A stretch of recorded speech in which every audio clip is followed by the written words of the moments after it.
Welcome to today's session of Viewer Levels. As we await the first submissions that will come into the queue today, we're going to do a quick warm-up in a very literal sense.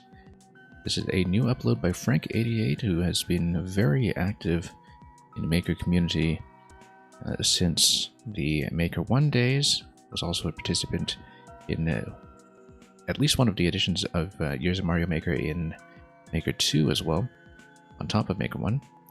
And he's been uploading a lot again lately in the last few weeks, and we need to catch up on a lot of that. We might as well begin with the freshest upload though, Flaming Hot. Remember, when on fire, stop, drop, and roll. Let's take a look.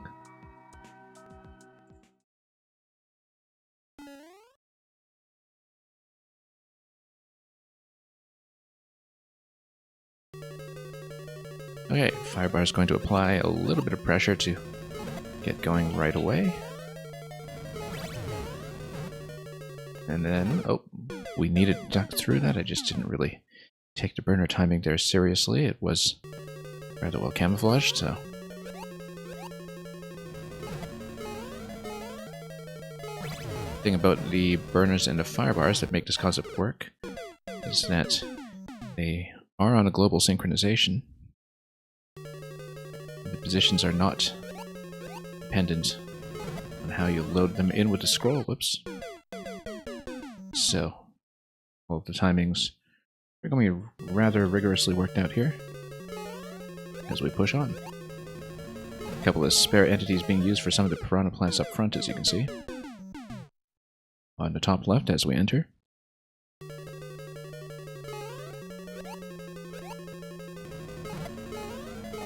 Oops. Well, that's why we do a warm-up. Have to clean up some of the very basic jumps first while we get started. Whoops. Like I was saying.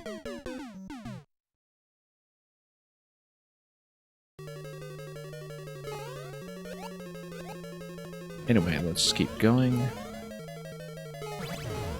Slide successfully here, and then I guess it's just surviving here in the circle until we can get in here and we get out.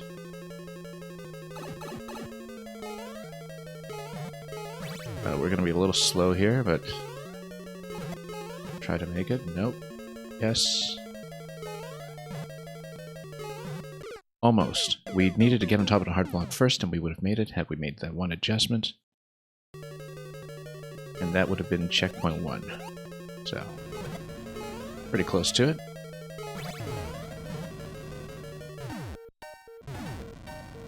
And we'll just go around the block. Expiry, whoops, had to dodge that burner there, and we just flew off course. The expiry happens moments after the P-switch expires, and opens up the gate for us to get into the red pipe, so, let's fix this. Sometimes we have a moment to...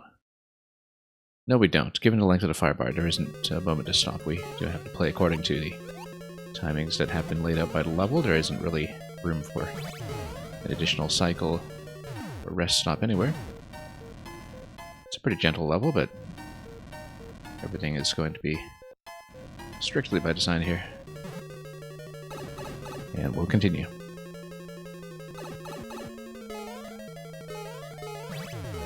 Yeah, let's not spend too much time down here this time, and make sure we get a nice, comfortable series of jumps.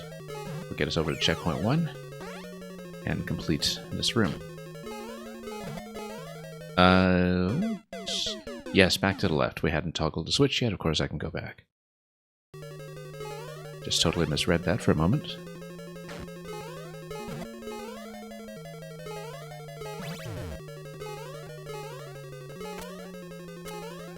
That's fine, we just didn't aim very well. Now there are 3 piranhas to hit. On the right, as we get to the end of this segment, I don't know what that's all about just yet, but... Whoops. Yeah, we need to just circle around a bit more quickly. We did it right the first time. Run off a little bit this time. We'll see what kind of Firebar threat will return when we get to that. A little bit too much jumping here. We really needed to follow the firebar around and tap the on-off switch as soon as possible instead of taking that extra pause.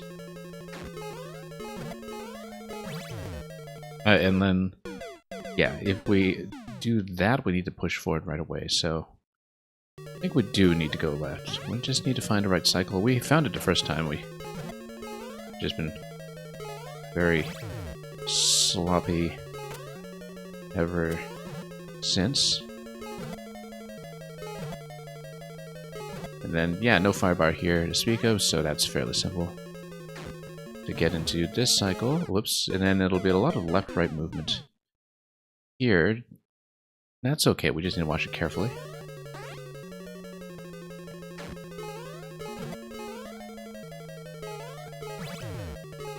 As we figure out the periodicity of that whole interaction. Yeah, this here, with the Podoboo coming down, does get you ready for what's going to come in the next segment.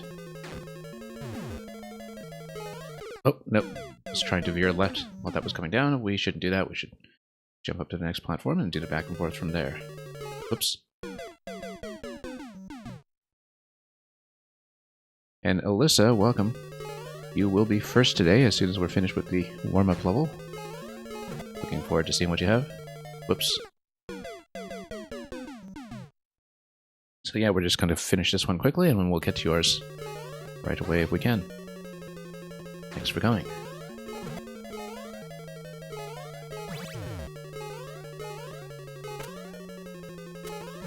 Okay, let's do this. And thank you so much for the follow. We do run reviewer levels fairly regularly in this time slot. Whoops. Over there to the on-off switch, and then we don't know what else the on-off switch is going to release over there, of course. Luca, welcome.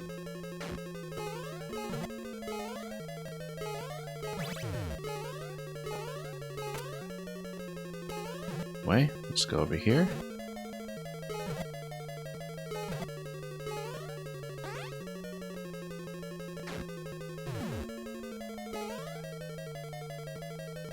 Oh, nope. Thought I could get under that with a diagonal, but the timing was just slightly off.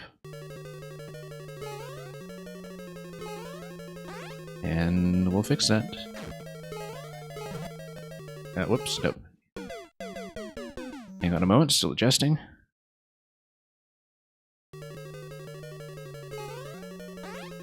And Luca, you'll be second. Looking forward to it. I don't know if it's Super World playtest or something else that you have in store, but I'm sure it's going to be a fun time either way.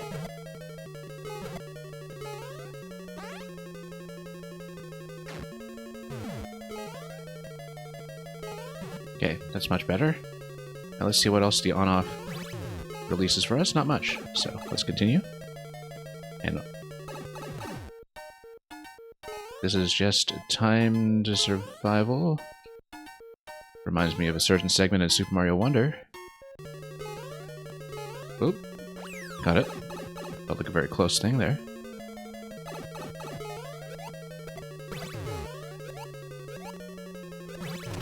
Oh, nope. Didn't want to double tap that. That was a mistake. A low bounce off the bone shell would have been just fine.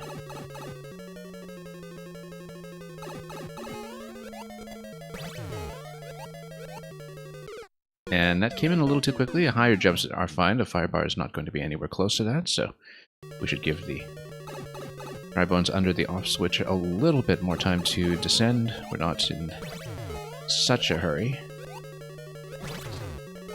We're also not in such a hurry there either, but we were kind of getting pushed by the firebar under the red platform though, so kind of get the sense that certain timings here are calibrated around high jumps everywhere, but we'll make it through.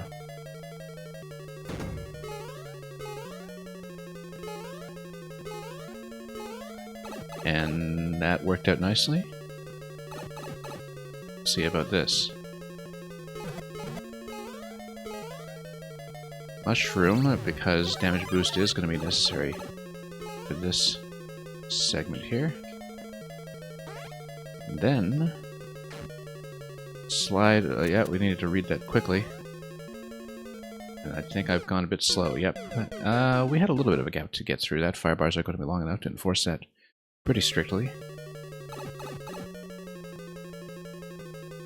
We did pretty well in this segment for a blind read. But of course, there's lots of potential room for error, like right there, for instance. I think the second bounce off the bone shell, off the dry bones rather, did throw me off a little bit again, because previously it had been clipped by the on-off switch as it fell, and that's only going to be true for a specific height. No, we do need to jump from the left side.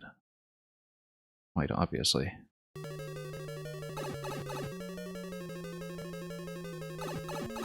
That's okay, we had sorted this out fairly cleanly before, so...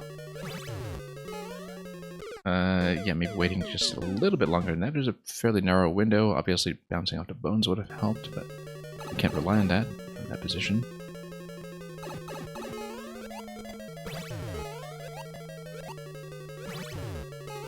No, we shouldn't do that. We really do need to wait.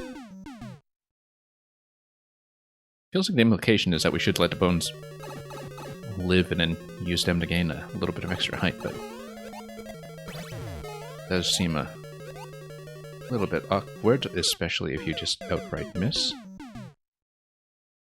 We did so well in this segment previously. We really ought to be able to recover that.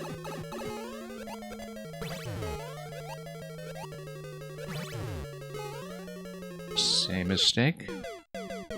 We do need a bit of patience there.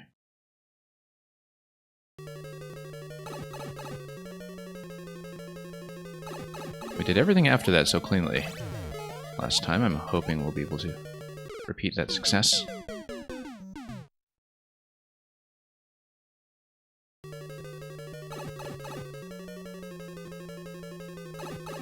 Anyway, tap this.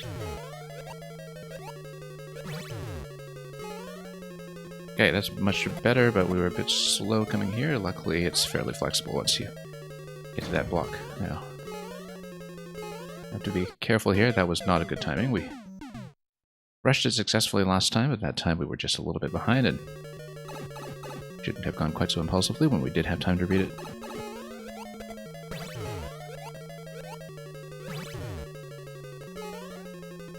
Oh, nope. Just completely missed that. Too much forward momentum coming off the edge.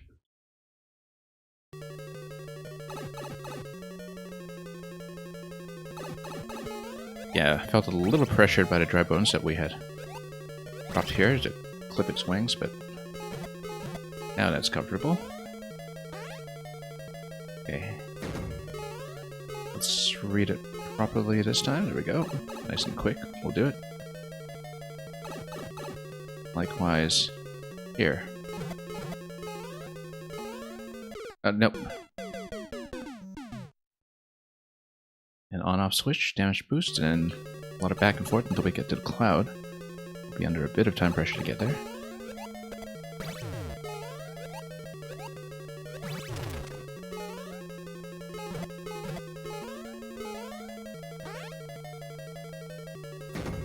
Anyway, let's wait for one additional cycle here, and that'll be nice and safe. Interesting little subtlety here, how the forward pressure from the fire bars does get you into a position where all of the red pipe spawns are going to be properly synchronized.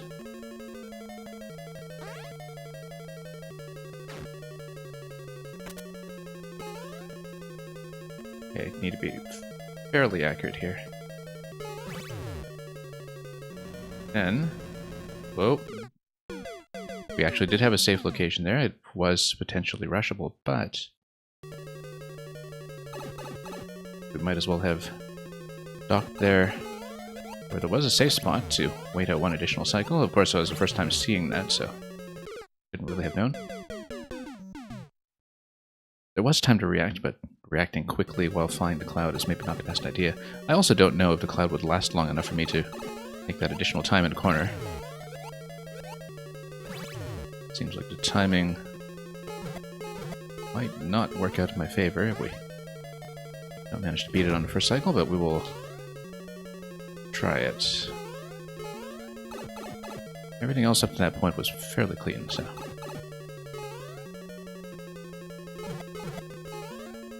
Anyway, back down we go.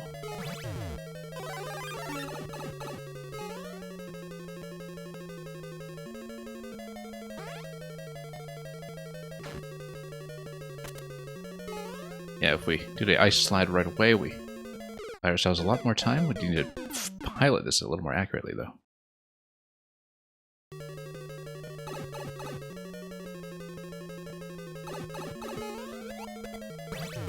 Anyway. No, bad idea, once again. Yeah, that one in particular, we can't quite rush. Seems like one of the very few pockets in this level where we actually did want to slow a little bit. Did you see that? Felt pretty much like it was right in the intended pocket.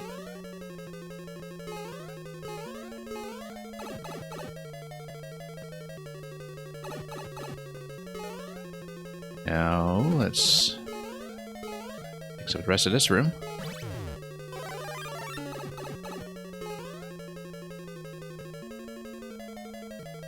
And Koops Trooper, welcome. Thanks for adding yours to the queue. We'll try to get to yours fairly soon in third position. Okay, to the right. Hopefully no expiry yet. Nope, we're fine. 1-ups for endless, and we'll try not to die to this stuff as we get to the X. Well, okay. I saw that coming. But, you know, last-minute chokes do happen around here, so thank you so much for the follow. Oh, I don't think my sound alerts are working right now, actually. I forgot to toggle those on. There we go. Rather, I forgot to patch in the correct audio track for that. But you should have heard a sploosh upon following, and I don't think I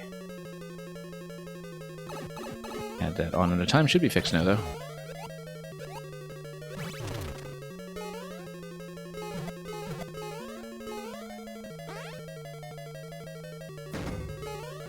Okay, let's do this again. Yeah, welcome. Looking forward to yours. We're just doing a quick starter warm-up level here as we get ready to get into the queue and let it populate a bit with the first few submissions, so it shouldn't be long, even though we're at the end. Not a particularly tough level, but a few places where you do need to keep on your toes and exercise a little bit of accuracy. Right here.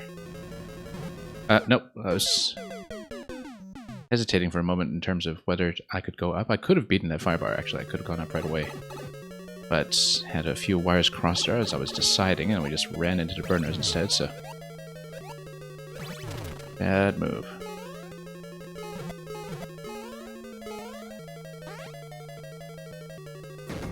That's okay. Have to get the chokes out of the way before we really get into the viewer submissions.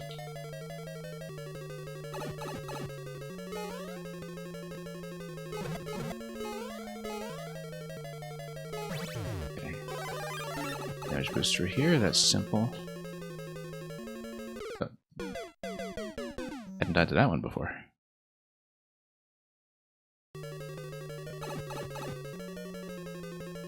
Yeah, we've seen everything up to the end. We should be out of here fairly quickly, I hope.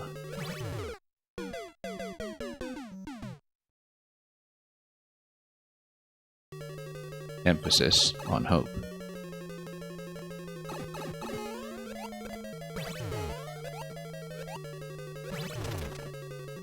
Yeah, it had to delay a little bit on that one. Whoa, nope. Missed the first jump. That was enough to throw me off.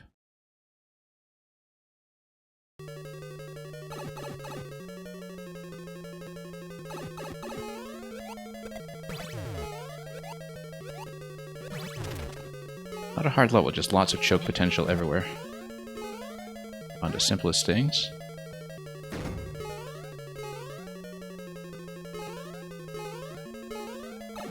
L64, welcome. And Clarkness, welcome as well. Thank you for this mission.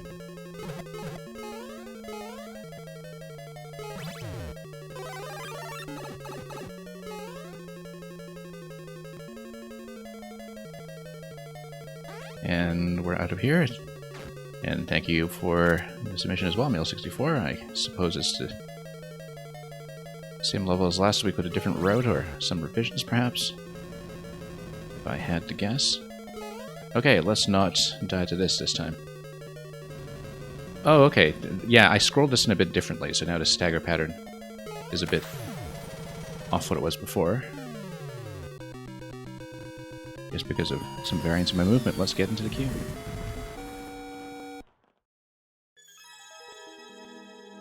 Alyssa Storch, if you're still here, please check in. I think you are in the chat, so we'll bring you in right away.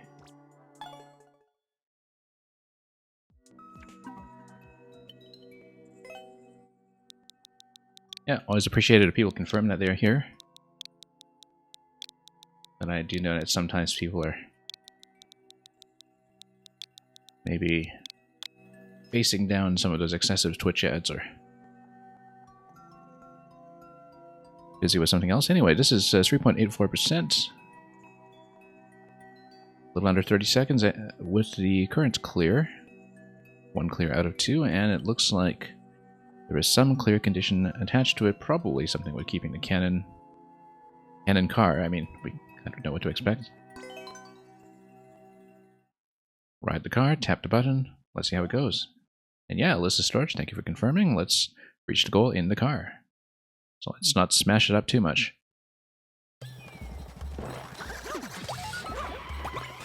And, of course, we would want the car to be on screen for this. Let's...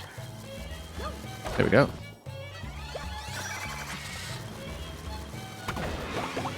Oh. Let's actually gain some speed here.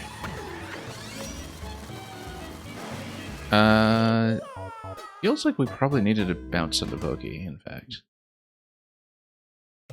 Wasn't sure what we did there that failed on it, but... So this is telling you to fire... Oh, okay, bonsai, I see. And then you hit the on-off switch and then you have a safe landing there. And so it's giving you a particular location to be firing, hence the P blocks. But if you are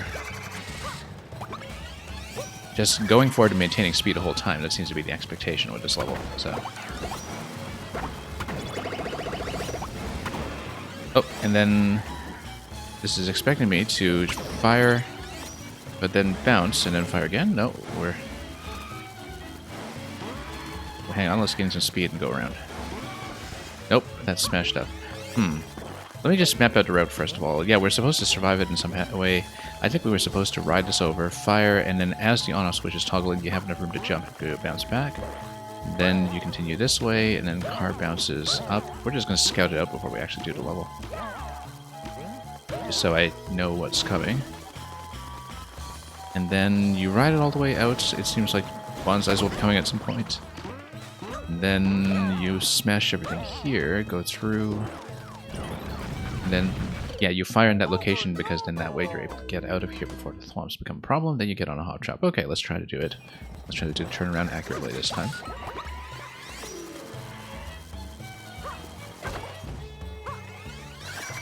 Yeah, it seems like the player kind of has to understand right away that you have to go fast because, you know, I didn't even see the bonsai on screen the first time I was doing that. Okay. Oops, smashed into that. Oh, that's a bad idea. Okay, with that thwomp there in that position... Yeah, I was clearly supposed to bounce and, you know, maintain durability on the car. I wasn't quite sure about the bonsai up top in terms of what we were doing there, but it's probably just acting as a bit of a spatial constraint, so... Alright, again, whoops. I'll do that.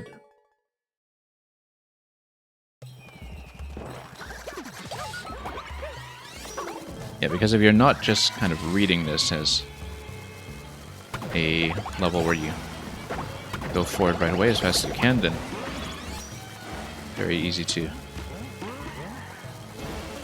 just not see the bonsai at all. And... okay. Oh, missed it. Yeah, the POW was supposed to take care of the Thwomp Gate. And at that point, we're close to the end, I think, because that's about at the 30-second mark. So, we've seen most of it, I believe.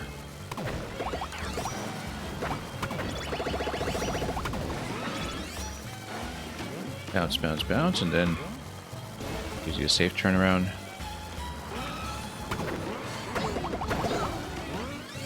Oh, whoops, nope, that was a mistake. Although, oddly enough, the icicles are not a problem. I don't think I knew that about the cannon box, that... yeah.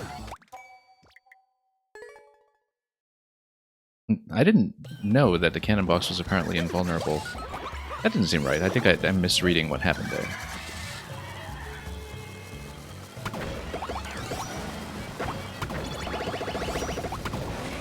Oops, nope. Slammed that. That's okay, as long as we don't take additional hits. Yeah, if we can just run this, we don't actually need to shoot them. Oops, needed to get an accurate bounce off of the Hop Chop, obviously. So. Just missed the bounce input on it that time.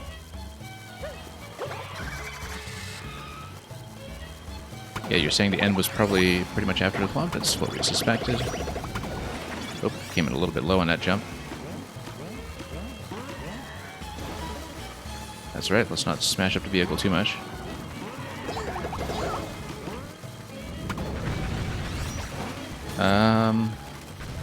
Yeah, hang on, just missing the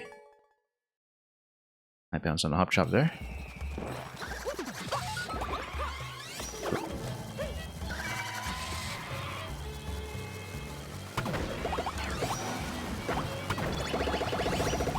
Couldn't quite tell if I was going too early or too late on it, but we'll fix it either way.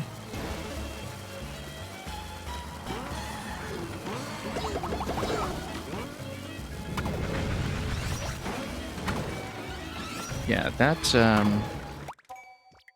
is unfortunate. I think I was a little late on the input. High bounces can be a little bit finicky sometimes, of course. But we'll try to fix it. May also have been that I came into the Hop Chop a little far to the left, perhaps. Let's try to drive this out again and see if we have enough room to actually bounce good without breaking anything.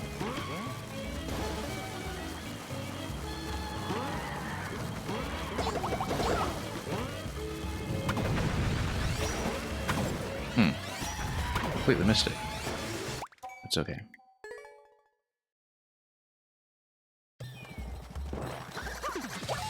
Yeah, the bounce on the Hop Chop has been throwing me off a little bit. It's going to adjust.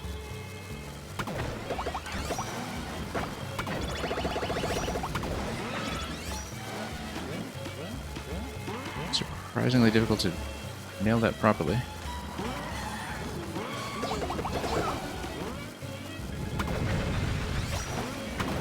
Yeah, came in low again. I actually think...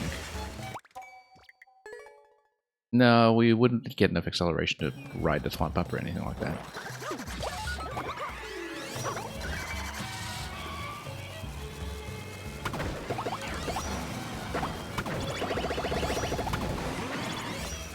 Yeah, I'm surprised at how much trouble I am having bouncing off the Hop Chop. It's a very simple interaction, very simple timing.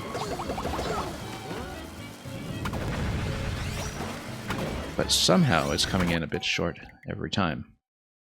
I don't know if... I mean, it seems like I'm supposed to catch the Hop Chop as it's doing this little hop, and then it would get me where I need.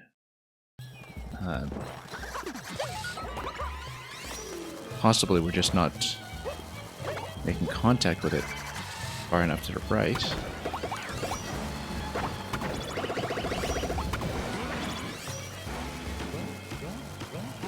We'll try to sort that out. Didn't even think about it as a potential issue the first time. I just I think I'm actually losing too much acceleration by being late on a shot. I think that's what it is. That you kind of slow slightly when you take the shot. And if I'm taking the shot too late, then I actually don't have enough speed going into the hop chop, and that might be it. That we're slow on the shots as we're moving towards that thwomp. Or moving into the thwomp stack, rather. So we'll try to take the shot a bit earlier this time and see if that resolves the problem. It doesn't. Huh. And Clarkness, what kind of levels do we like the most? Well, I mean, if you can't stay for yours, then, or if you're just resubmitting a different type, then you know, lead all sorts. Levels that have fun and interesting mechanics are very welcome. You know, various gimmick platformers or puzzle platformers, or just puzzles in general, they're great. But we run all sorts around here. We've playtest in all styles and at varying levels of proficiency. Oops. No, this is a total bust. Yeah, too bad about that hop chop jump. I don't know what it is that I was doing wrong there now that I haven't been doing previously. Maybe I'm not getting a full enough jump towards the hop chop in the first place when I'm falling towards it.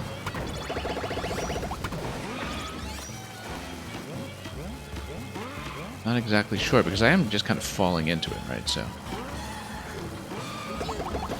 at least I think I was.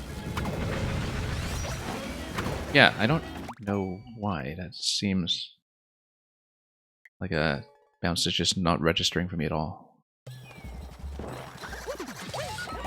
I had no trouble with it whatsoever the first time I saw it. So I don't know why we can't seem to get the bounce. Whoops. Hang on. Nope. I peeled that. That's not going to be good.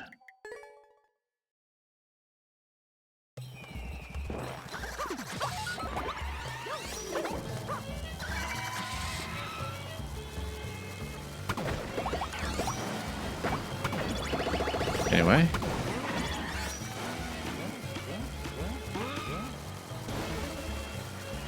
Well, we'll do it until it sorts itself out. I really don't know what's wrong with the input there. If it's just a timing issue or what, but maybe we should do some, instead of just falling down at a diagonal, do like some kind of very short hop towards the hop chop and try to catch it at a slightly different position. Seems like I'm trying to catch it as it's hopping, but, you know, I don't really have a lot of control over that as far as my landing time goes, so I don't know what it is that is maybe a slight variance in our speed that, yeah, we're just not catching the bounce at all, we're just getting the short bounce there every time, and it's not like I'm not hitting the jump button, but something has gone wrong. Yeah, we got a high bounce there previously, no problem. It could be that I'm not holding the jump button for long enough on that bounce, just given the springiness of the thing, but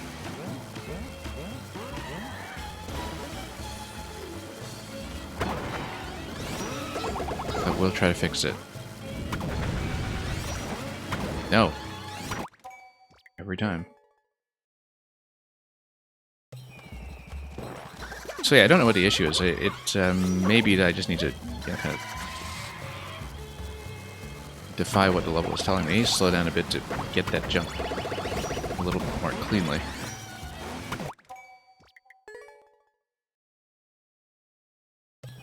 You'd think that just driving to the right should give you a sufficient bounce. Okay, we'll try that. I kind of assumed that you would need a high bounce off of it, but we'll check that. Whoops, nope, missed.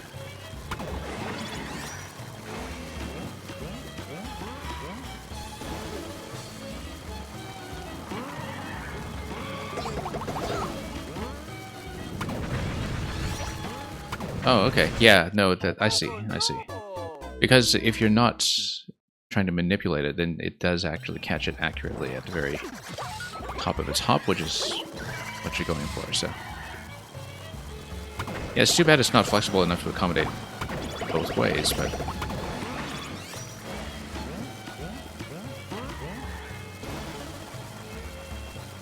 Because it is a little counterintuitive that, you know, you only get the highest bounce if you fall into it with no adjustment, and we are a little early on a shot, as you can see.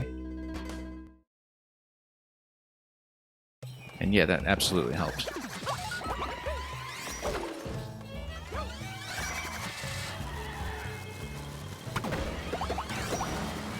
Well, I mean, that's just the kind of thing that playtesting reveals. So hopefully that's useful.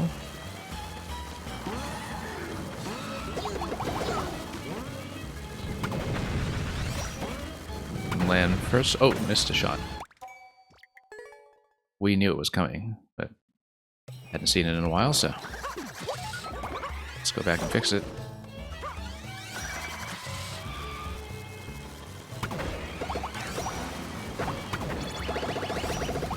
Oh, whoops, no. Shoot first and ask questions later.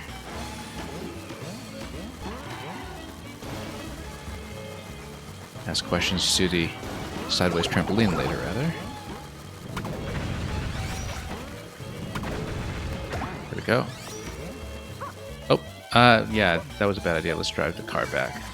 Thought I could just jump towards the top of the flag. Luckily, the car didn't just sail off the screen or something. Forgot about the clear condition. Anyway, thank you so much for that. Yeah, the inflexibility of the Bitwood Hop Chop and the kind of counterintuitive notion of bouncing higher when you don't have an input into it, that is a bit of a clarity issue, I think, but in general, pretty smooth ride. And that one guy, Evan, you know what they say. All toasters toast toast.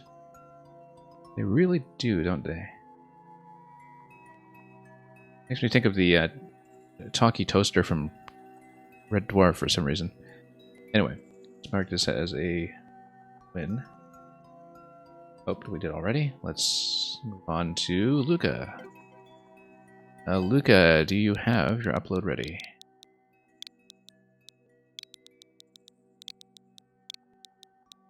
Given that I recognize your maker code by now.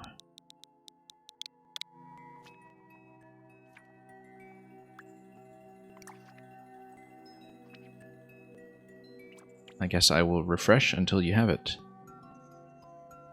Or just let me know when you have it up and running. Luca, who most recently uploaded one of the levels in 8MMC, the 8th Mario Maker Celebration. We played all 16 of those levels earlier this week, and they were fantastic. Highly recommend them. Knock knock. Who's there?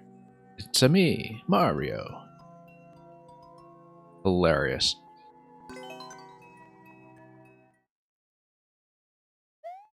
Anyway. Knock knock. Early playtest from the ongoing Meng and Luca show. So, I guess we could respawn here and see what happens. Knock knock. Oh, I see. Spawns in that location, so we high bounce it. Knock knock. Who's there? Well,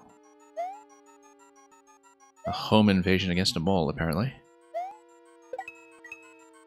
And then we'll be spawning through another door and bouncing forward over these two. Yeah, I see. I bounce. I bounce. That. We didn't need that, did we? Well, we'll eventually fall into it here. But we need to get this guy down first. And... yeah, we'll loop around to the checkpoint at some point, but first we need to get around to that claw and go to another door by the looks of it. Then it will be a series of bounces to the left.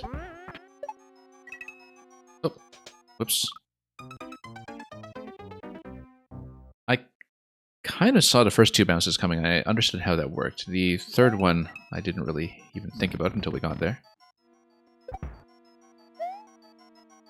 Anyway, fun concept. Very mechanically simple, and yet you do need to read the level a bit too.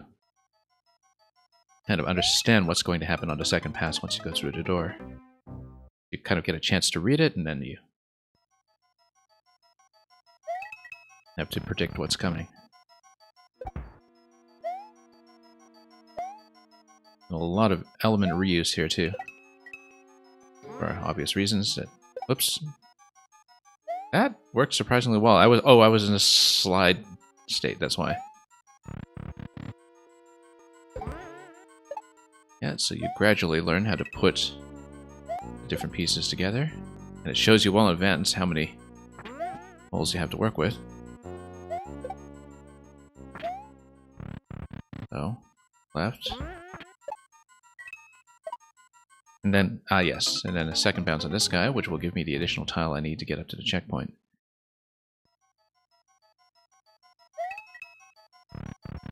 Okay.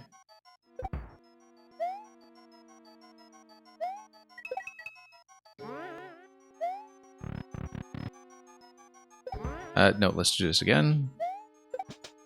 Didn't lean into the correct direction.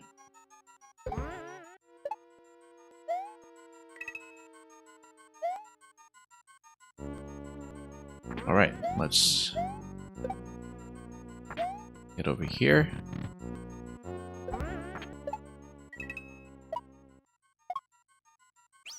And the coins kind of encourage you to fall straight down from the top wall as well. Might as well slide it. Looks like it'll be 2 bounces to the right and then up top, but oh, we got another sequence. Before that, looks like it's going to be donut block being lowered here. That's what we need. But we're going to start with this donut block first and then see what's going on. I see, it links to this one, which wasn't 100% on, but it makes sense. And then that's what happens. You open this up, you bounce up here, you lower this donut block, you enter that door, and then that spawns you here for a second pass. That will give you 2 bounces to the right. So you just need to understand which door is linked to which. I mean, these are the only 2 doors on the screen. And then, oh, well, it's stalled a little bit too long here.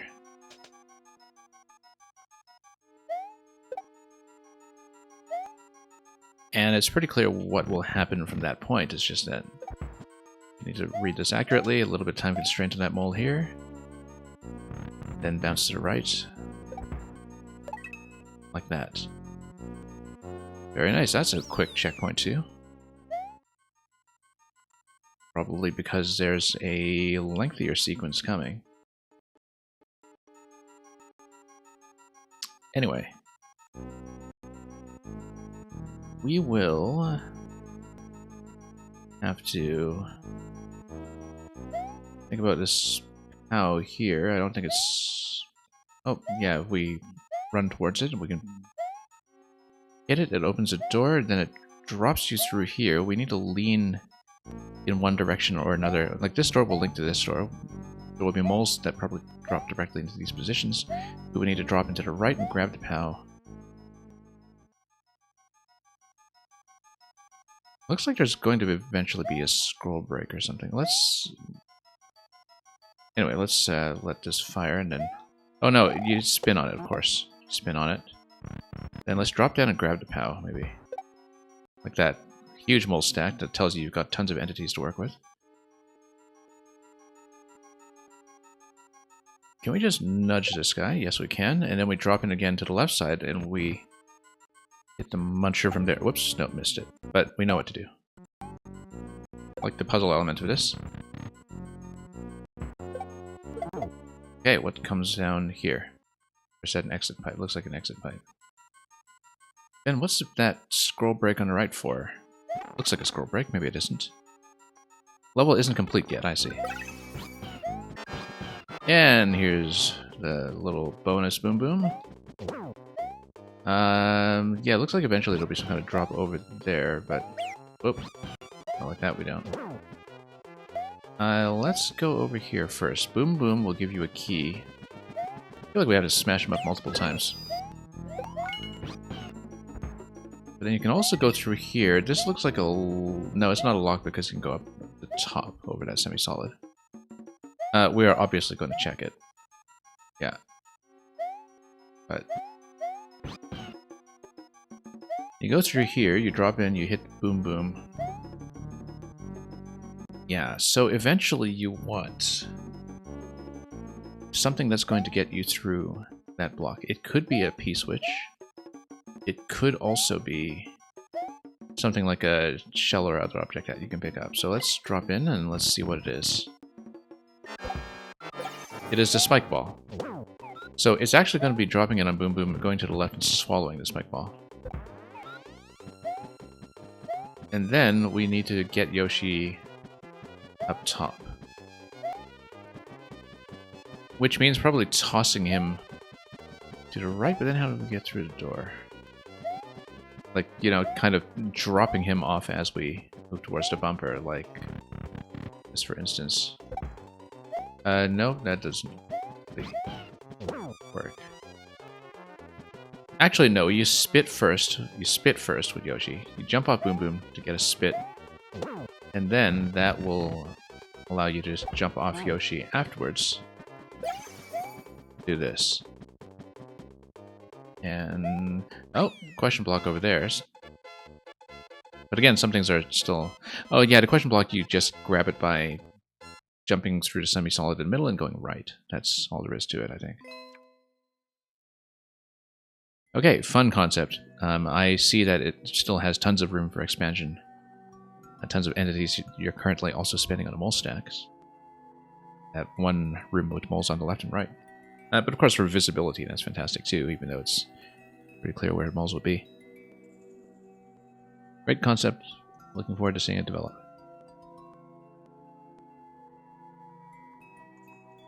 Oops, Trooper.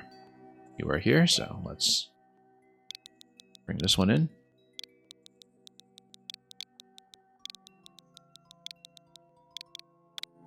And yeah, no, I saw you say GG, so I know you're here. Sawstorms, 20-second speed run. It's one clear on a lot of attempts so far from Soup Sailor. The wind lashes at your back. Looks like it is an NSMBU wind level. Let's see how we do. 20 seconds though, how bad could it be? Could be quite bad. But we'll see.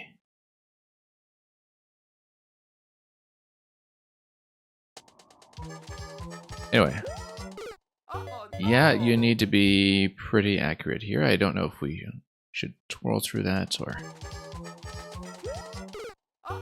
yeah, it does need to be a somewhat controlled jump to not overshoot. Kind of have to trust the wind here. Maybe we should be twirling just to get through that spot. We'll see.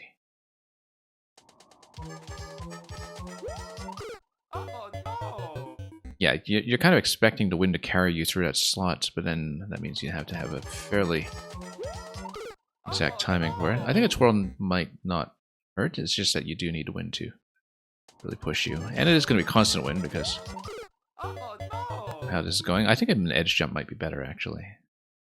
Given the trajectory here, it looks like we just need to find the fit. Yeah, that's what it is. It looks like a spin jump here with the two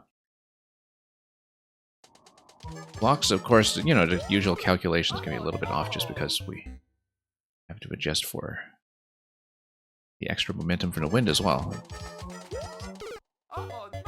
Yeah, we did find a right pocket for that, though. Duck jumping is actually a very good idea. You are right. You're absolutely right about that. We have to... I'm thinking that's probably spin, but we'll adjust accordingly. Spin actually might be a bit too high. Maybe just a short jump. We'll see.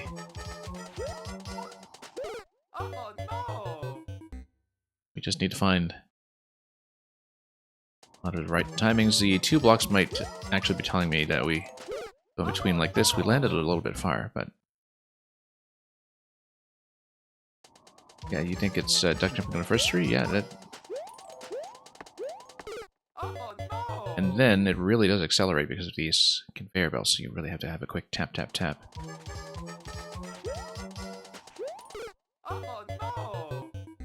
A lot of it is just accuracy when it comes to timing, though.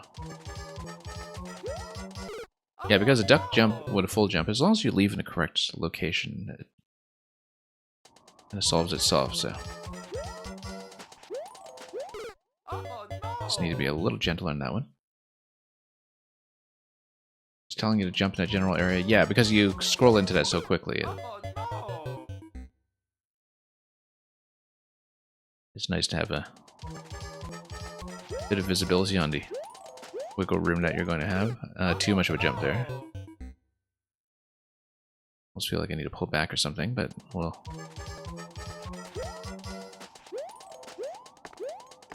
Yeah, I think we actually do need to pull back slightly because of the conveyor belt. But you're also constrained by 20 seconds, so maybe you do kind of need full momentum the whole way, and you're expected to. But I'm not quite clear on how tight the timer will be yet. So 17 seconds on it is not a tight timer. So we do have room to potentially pull back a little bit to cut momentum if we need in certain locations. So we'll just keep that in mind as we push forward. Whoops, too long on the conveyor. Probably take that jump marker seriously, given the conveyor speed picking up the way it does.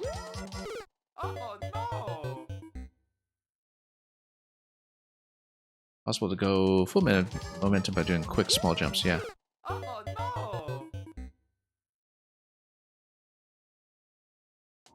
We will see. Obviously, that's dependent on a certain accuracy here. And Aki Setsuna, welcome. Let's give you a big shout out before we continue.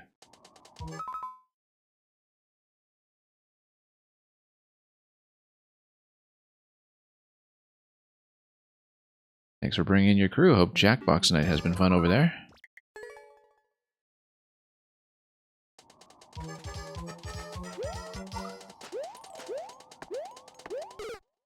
Okay, a little bit of a lighter jump on that last one, and that might have made it. I seem to be a little bit late on that too. It's a very quick tap, tap, tap as soon as you land.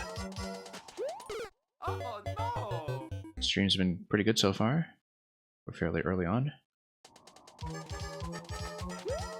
But we always get fairly decent levels here.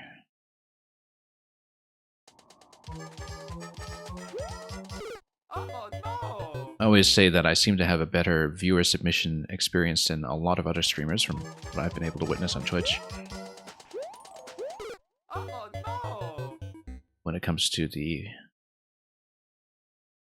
general quality of what we receive, so. Yeah, need to be nice and crisp about just jumping as soon as we land and trusting the forward momentum to do the rest. Whoops. What did I think of Wonder? I had a great time with Wonder. We streamed it about a week after it released and did everything to 100%. And it's kind of structurally interesting in that it reminds me of Odyssey when it comes to difficulty tuning, and that, you know, you have a lot of medium difficulty content in it to change things up that's available much earlier, instead of the kind of progression that was typical of earlier Mario games. But at the same time, you know, that also meant that by the time we reached the end, the high end of content also felt like it thinned out a little bit, which was one of the concerns I had about Odyssey relative to some of the other 3D post games. I loved that it had a proper, that Wonder had a proper finale level, of course. I just kind of wish there were a few more things to do on the top end like that. Because with only 6 main worlds in the game, the special world did, as a result, feel a little bit small, I think. But yeah, really enjoyed it, though. Haven't really put in any time with playing with the kind of online assistive multiplayer, because I just haven't really had time to sit down with the game for an additional pass, but that might be something to explore at some point. And yeah, I would say that it is on the easy side, because it gives players so many options to basically assist their own play. I mean, I played it pretty much the whole way through without any of the badges. Whoops. Okay, first time I've seen this. Yeah, it is a lot of back and forth with wall jumps. That's what it is. We actually read it correctly, just slowly.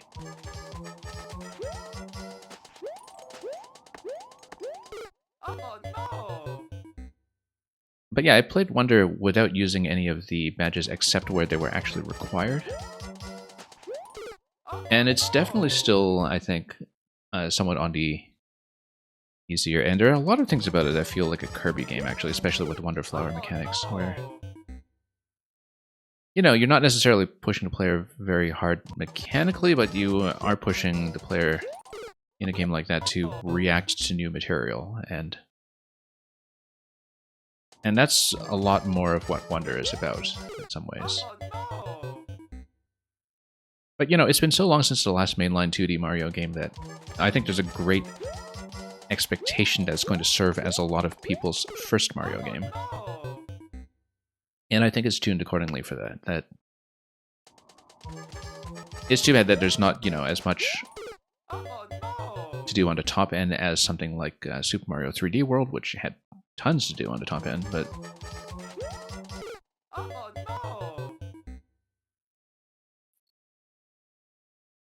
it also means that Wonder, you know, manages to get through a lot of its ideas without much redundancy in there, so.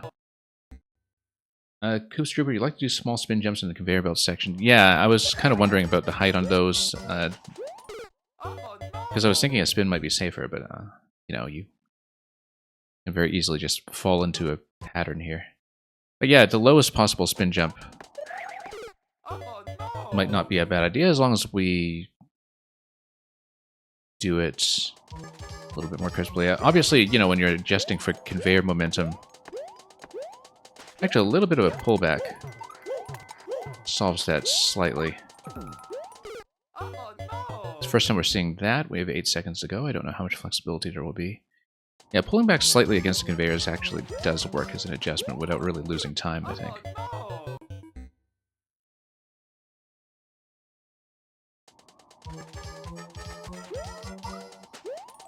L64, the strand thing of Mario Wonder is fantastic.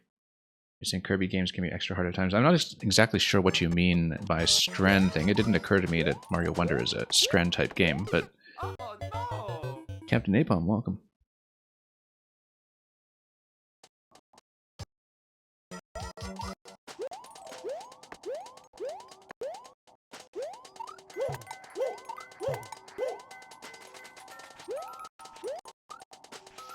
Oh, read that a little bit too slowly, and we lost a lot of momentum going into that spin jump, where there is going to be a bomb kick to the right. First time we're seeing a lot of that, so. But yeah, pulling back actually is useful in certain parts here. We shouldn't just treat it as a hold right the whole way through, at least not while we can see how our current timings are working. There's a bomb surf at the end. Yeah, I can see that. And thank you for the submission, Captain Napalm. Will hopefully not take too long to get to you, but it depends on how I do in this level. Okay. A duck jump would have been better there, but that's okay.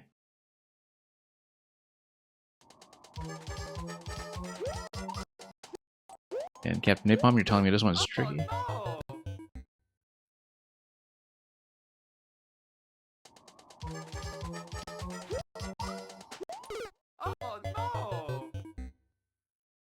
But yeah, we've made it reasonably far in this. Definitely over the halfway point, judging by the timer, so. But we'll see how we do with Bomb Surf. I was a bit slow reading it the first time we encountered that segment at the end, so. Yeah, a little bit of a pullback there fixes things quite well. We need to be a bit more accurate here, of course. And not spend too much time on the wall slides either as we aim for the on-off switches. And Napalm tried this first, I see.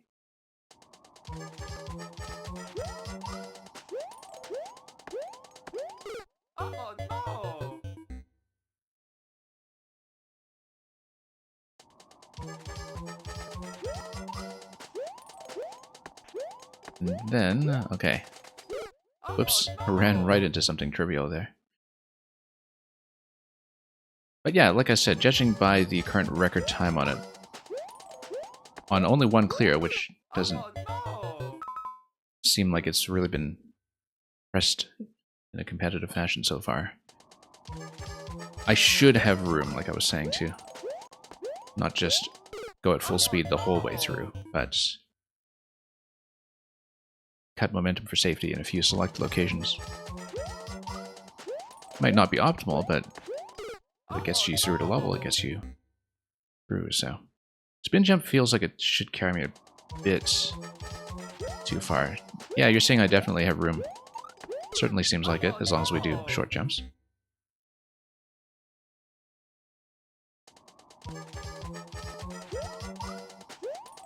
Yeah, it's one of those things that looks tight at first, but we're kind of acclimatizing to what the level is asking of me, and once you do, then things here definitely improve with practice, which is a nice feeling.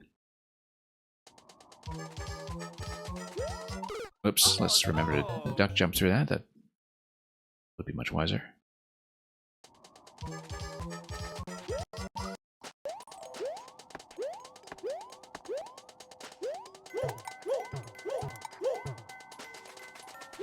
Oops. The Strand Part of Wonder is about leaving panels on levels you're playing. Sorry, I'll read the whole message in just a bit. Oh, I see what you mean. Yeah, with the assisted multiplayer interaction.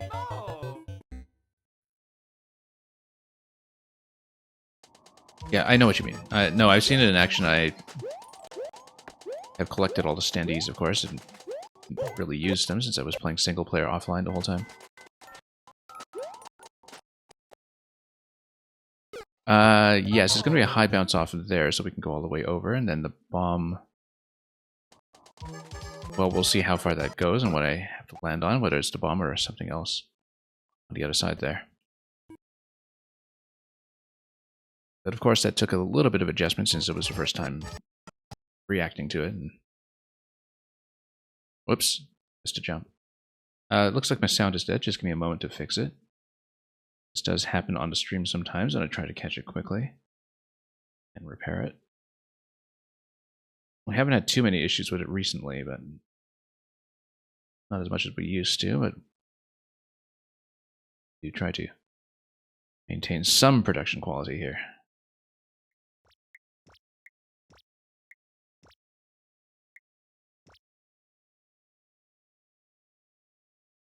Okay, hopefully the sound is operational. Let me know if anything feels off. I'll try to keep an eye on it on my side. Oh, no. Sound is back? Yeah. Hopefully not distorted or out of sync or anything. Yeah, but do let me know whenever game sounds flicker off. It's not supposed to happen. I do play with game sounds on. Oh, no. I feel like, okay, maybe it's a second short bounce there, followed by a high bounce. I just need to read that accurately and Oh, no. see, because it feels like we're supposed to kick the bomb quite a ways and then fall on it again after a long bounce, but we'll see how cooperative the wind is about that. Too much wall sliding there. Oh, left that jump a little bit early. Yeah, definitely it's going to be a short bounce for the first one. If it is a short bounce for the second one, then we'd make contact right away for a long one after that, but we'll see about our positioning here. Oh, no. Overshot slightly. First bounce was a little too close to dead center, and so the second one just went too far. Yeah, to pull back there helps so much.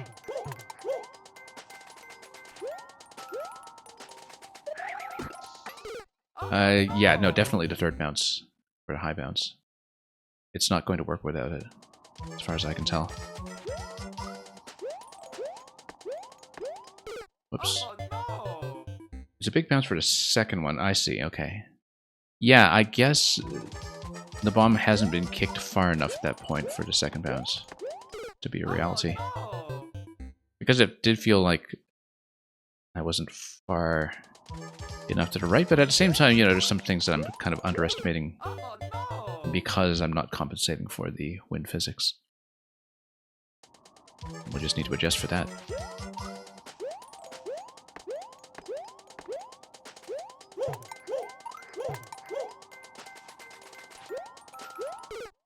Oops. No. You just hold right through it. Okay, I see. Yeah, that's an option that I often don't consider enough. That a lot of things are designed to just be more easily executable than I expect.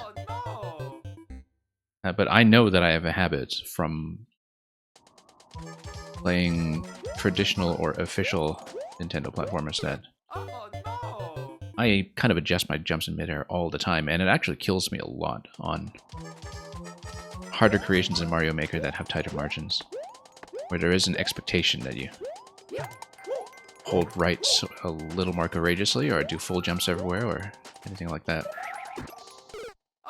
Yeah, overshot slightly that time, but I can see how the curve would potentially take you over with a high bounce. Whoops. No.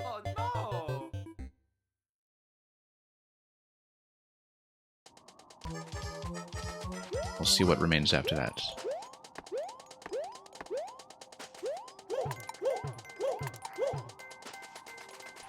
Oops. No.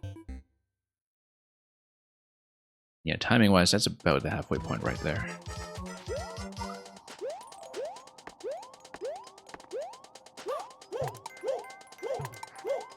Okay, getting there. No.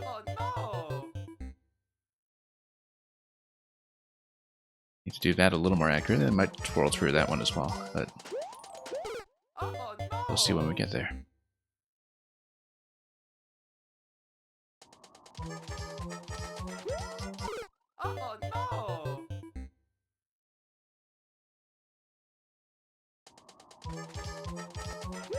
And yeah, to go back to what Mill64 was saying about the co-op experience in Wonder, I've definitely heard that for people who are experienced players who have gone back into it, that, you know, you sometimes do have that communal experience level after level when giving people some extra checkpoints if they're newer to the game. Positioning yourself to get them over certain gaps. Definitely heard about that. Just haven't really seen it firsthand. No. And thank you so much, Captain Napalm, for the follow. Like I said, hopefully we get to you before too long, but we'll see how we do with this one.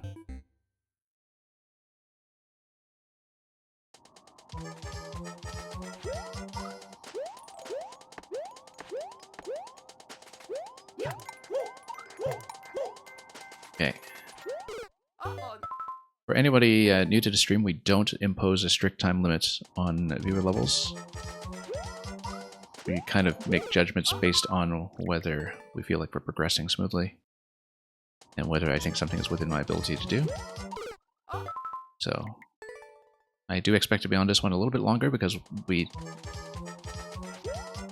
seem to be doing decently well with it. It's actually very satisfying with this one too.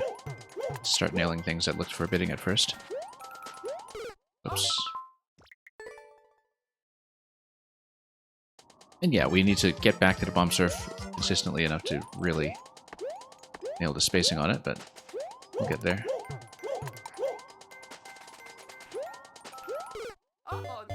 Coming in with a few height problems on that jump that we didn't have before. Whoops. Yeah, very easy to just kind of overpress into a jump too, of course, when you're just trying to tap it. I probably should spin jump that one, but mentally I find it easier to just stay consistent for the time being and not mess around with our method too much.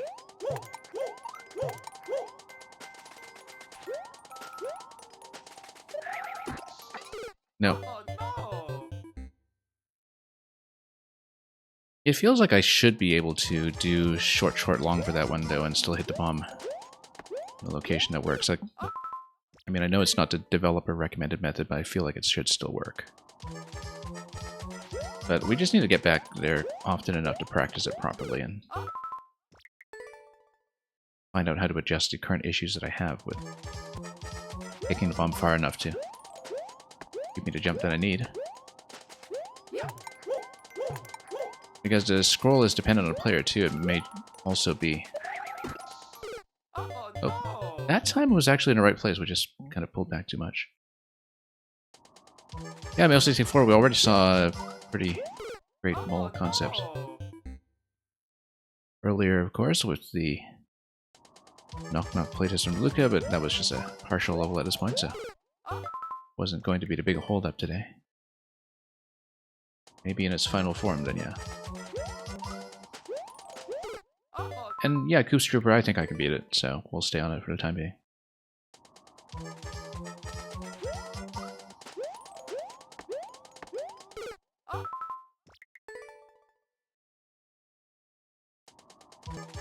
Anyway.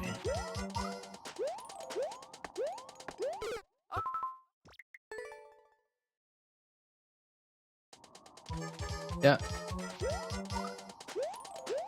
Still think the moles, as they are implemented in Maker, both moles and rocky wrenches are really some of the best designed elements in the game when it comes to their interactivity and the potential they give to the Maker.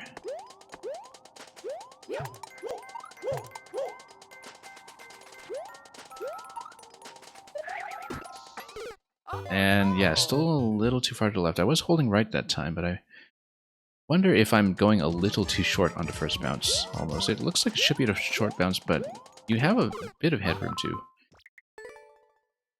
maybe adjust it a bit further so the bomb has room to fly a tiny bit further. Doesn't need to be an absolute minimum bounce, and perhaps shouldn't be, but we'll see.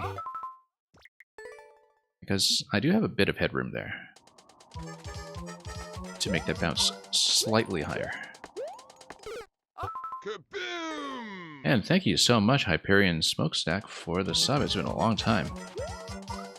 Glad you're back. Hyperion Smokestack, funny story. I, a little while ago was, trying to close a bunch of open tabs on Windows, and I have a stack of PDFs that's open at all times, and I found something that was like a prototype rule set for a board game or something, and it was just racking my memory to try to figure out who was sending that to me. I'm pretty sure that was yours. Because I was, trying to figure out, okay, I know a couple of people who work on board games, like, whose is this one? And that was years ago. Like, I mean, it tells you how much of a mess my documents are that... I think you sent me that like 2 years ago. Hey, spin jumps. That was not the usual habit, but it works. Okay, spin. No, still not a good angle there. A slightly higher bounce gets you a better position for the second bounce, and I need to remember that, but it's very difficult to react to that in the moment and do that the way I'm describing. But yeah, as usual, Hyperion Smokestack, the sub is much appreciated.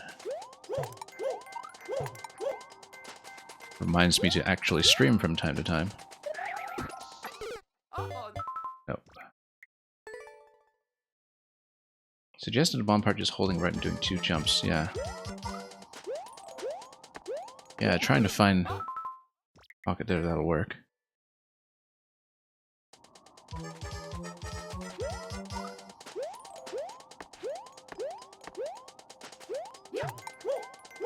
I might be leaving the corner a little bit too early, too. That has occurred to me, but I also don't want to overshoot. Because we have seen that on the second bounce I have overshot a little bit before, so... So we'll see. I am holding right and doing 2 jumps, it's just that I think maybe the first bounce seems a little too short to have the second bounce in the appropriate position. Bang, welcome.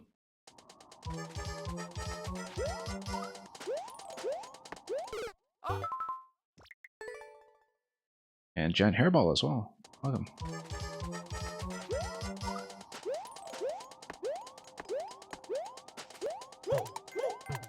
Whoops. The on-off switch interaction there threw me off slightly for some reason. I think I didn't have the usual landing that I have on that. And Mang, thank you so much for this mission. And giant hairball as well, coming in just before that. As usual, we'll get to everybody who's able to stay.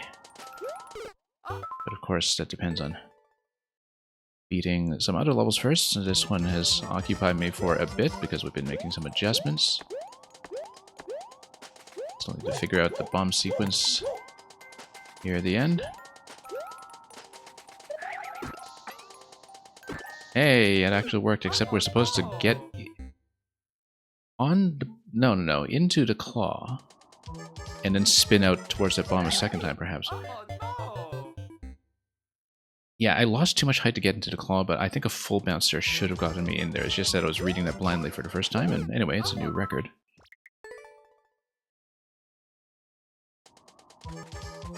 It's a new record. Spins actually feel pretty comfortable there once you actually bother to try them. No, you actually don't get far enough to get on the claw, so... Then why the claw? It seems like I'm actually much too low for the claw there, so... I'm wondering about it because it seems heavily implied that you swing into the claw and then you spin jump out of it to kick the bomb again. But perhaps I need to drop on the bomb first and... Let's see. Yeah, giant hairball, I'm not on the... I'm still using the old Warp World bot because I set it up years ago and never bothered to change it. The level timer feature is on the viewerlevels.com bot, which I really should switch to because it's much better maintained nowadays. But I haven't really done much work on the back end of the stream in quite some time, so... If you understand how to get the claw, but keep your mouth shut, yeah, that's fine, that's appreciated. I don't mind figuring it out. Coops Trooper gave me a solution to it anyway, but I haven't read it yet. Something about wall jumps.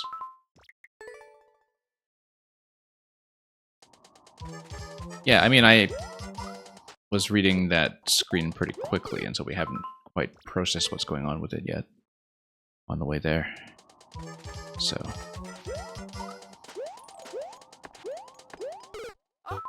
yeah, spin jumps are almost certainly better. Don't worry about backseating.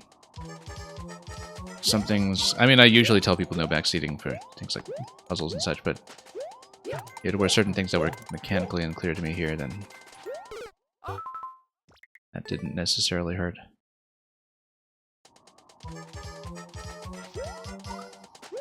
Yeah, just don't worry about it. I don't think you've been too aggressive with it or anything.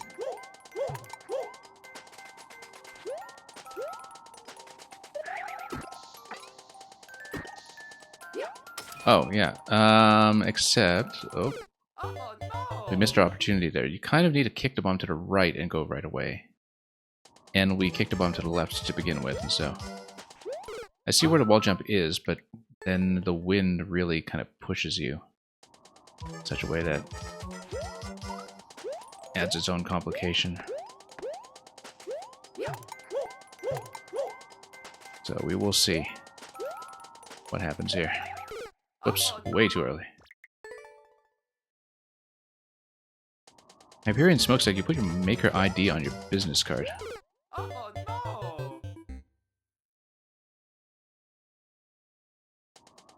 I see, so... a lot of content coming.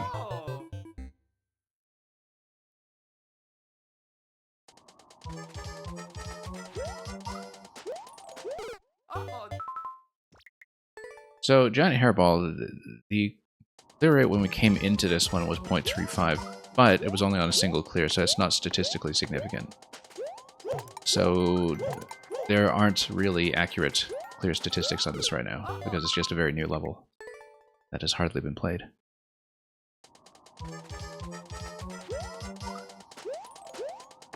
I don't think in the end it would come out to that low. Although, with quick, speedy courses, sometimes that can deflate the percentages a little bit.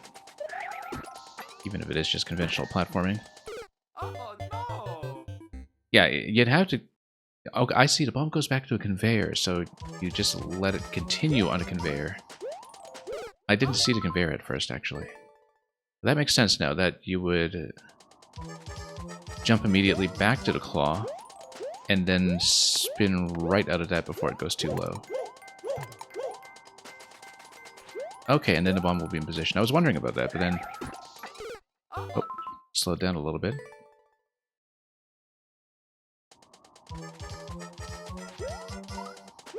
Yeah, I could see it as being something like a 0.5 once it actually gets in place. I mean, it's still standard platforming technique, right? It's not anything really mechanically strict. It's more that... Whoops. You do have to be a little more crisp than I've been in certain locations. Yeah, it's a difficult wall to see there, but it is a quick wall jump back to the claw, followed by a spin jump forward, and you... Then at that point,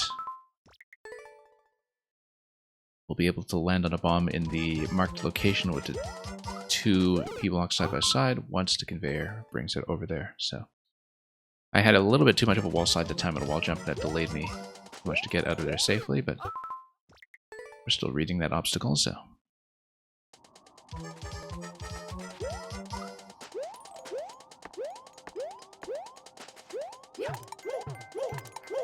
Anyway, let's keep going. And Evan Michael, thank you for the submission. You're a little far back, but hopefully we'll get to you before too long.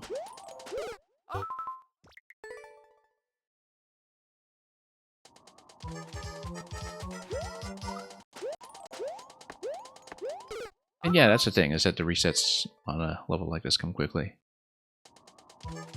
So...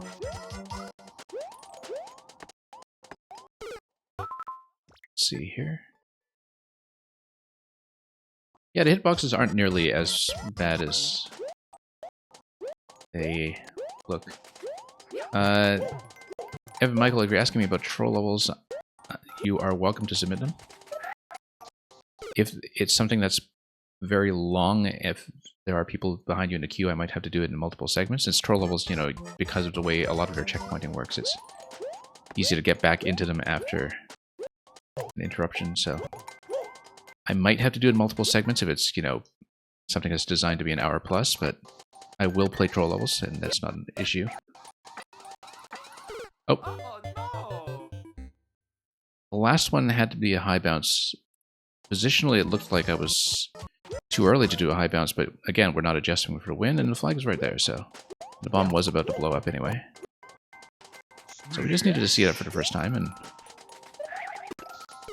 I see what's going on there, that I slow down just a little bit too much because I'm in a crouch coming out of some of the crouch jumps, and because of that, when the bomb, that is the first bomb, is spawning, it's actually floating a little too far to the left for me sometimes because I take too long to get there with a bit of a slowdown.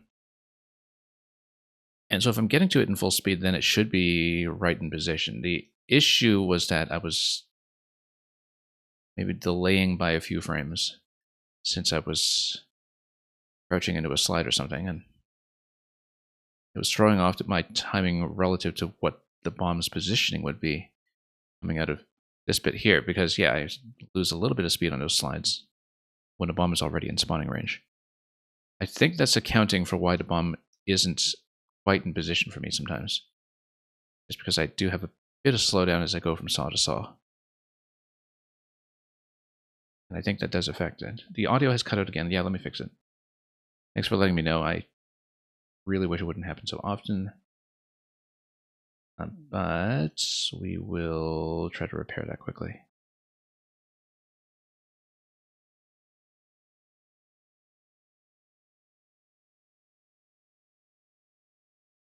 Yeah, the computer I use for streaming is really on its last legs and has been for a while, but hopefully we'll have some more permanent improvements soon. Let me put this out, and thanks for letting me know. Once again, I don't always notice.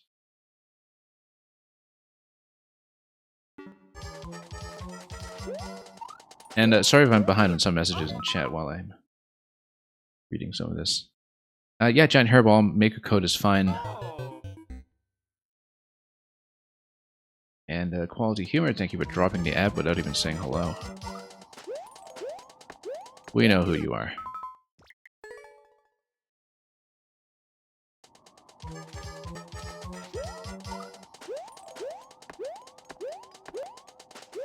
Yeah, Hyperion Smokestack, that's true. I've been kind of saying this for a while about my streaming setup, that it's long overdue for an upgrade.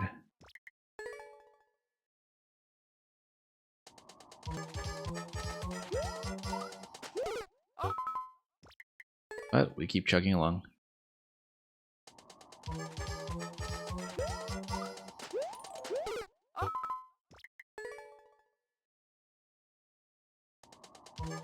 Anyway. Whoops. Okay, let's get back into our pattern. We're thrown off a bit by the audio fix, I think.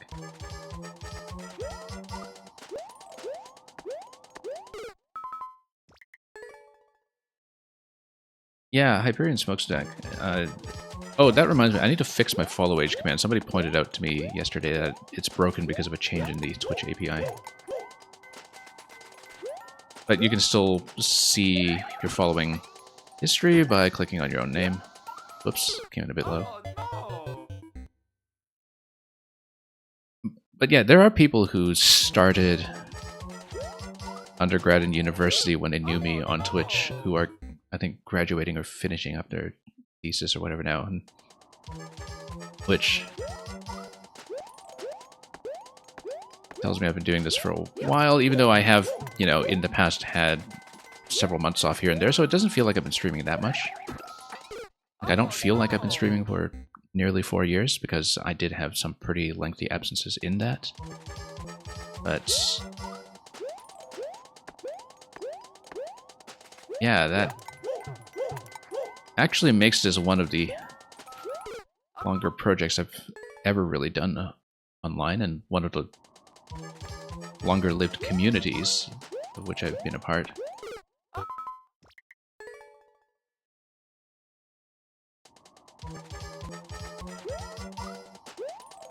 And yeah, Jen Hairball, you've been following since March 2022, yeah.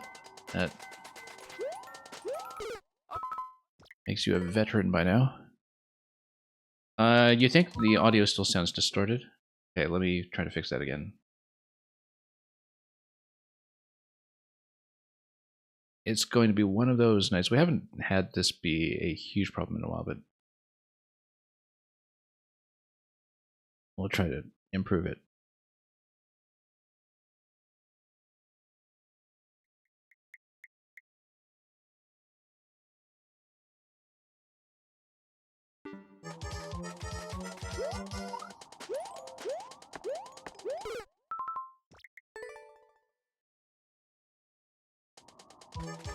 I was one of the first streamers we found when we started out, and that was during COVID. Yeah, I basically set up my stream right before COVID happened. It was very fortuitous in some ways, although I didn't really take great advantage of it. Because my actual capacity to stream was a bit limited. Let me make sure we have this put together correctly. No.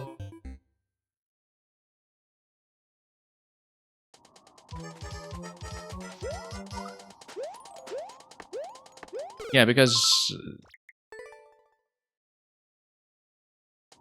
that would have been Hyperion right before I had to take off for about 6 months or so at that time. And so you were here kind of in the first era of this community when it was really quite small.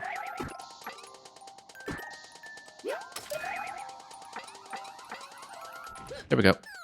I had to remember that at the end it's 3 bounces, Oh and yeah, Mario time.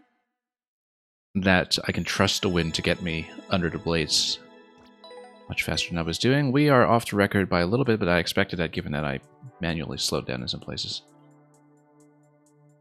Thank you so much for that, Coops Trooper. And yeah, you may have only been following for an hour or so, but I'm very glad that whenever I run these, we do still have some new makers come to the community. because it's very easy when you're just kind of sticking with the same people and the same makers all the time to feel like Mario Maker is dying if a certain cohort that you're familiar with starts to thin out a little bit and people stop uploading. And so it's actually kind of very important to keep up with incoming makers that you haven't followed before. It makes the game feel much more alive. And yeah, that was fun. It felt quite nice to, you know, feel the consistency develop over time, and that speaks well of the level design. Let's take a look at what's next.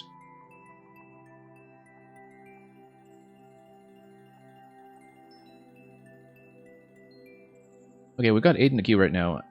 I think, though, that's... Yeah, we usually, if you folks are willing to wait on a brief reordering, we do tend to give priority to subs as long as we don't just do it consecutively and bump everybody back. So, since we did have a new sub from Hyperion Smokestack today, I think we're going to get him in next. And if I have a choice from a large pile of levels, Hyperion, I'll pick up relatively shorter or easier ones so we don't bump people too far back. And you're, of course, welcome to rejoin the standard queue after.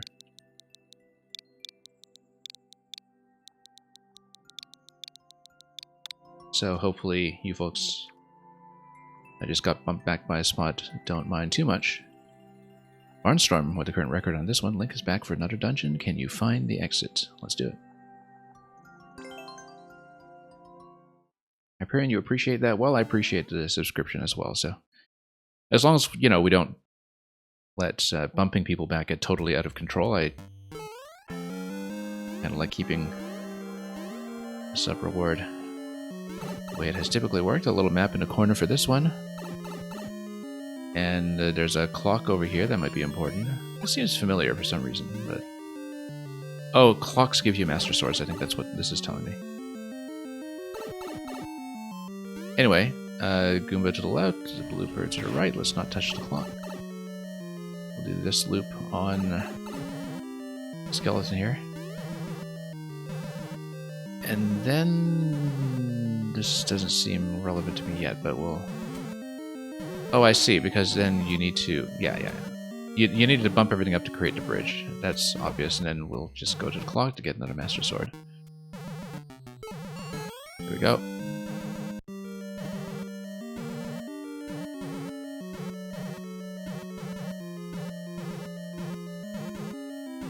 Let's do this with slightly more accurate timing. One tile gap is runnable, of course, but we'll do it this way and get out. Yeah, one thing that is a concern, though, is that if you blow up the blocks down below, if you blow up the bricks with a bomb, because the bricks don't contain vines, and they shouldn't, because, well, I mean, unless you have a way to cut that off somehow.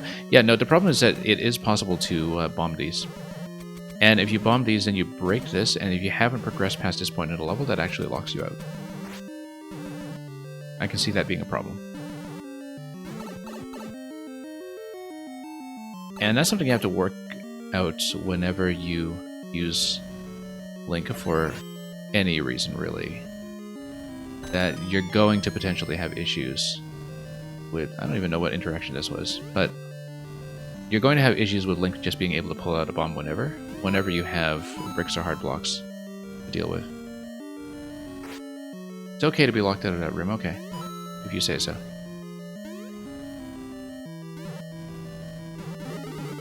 Oh, well, that's for Endless. I guess we do have to bomb our way back down. That's intended.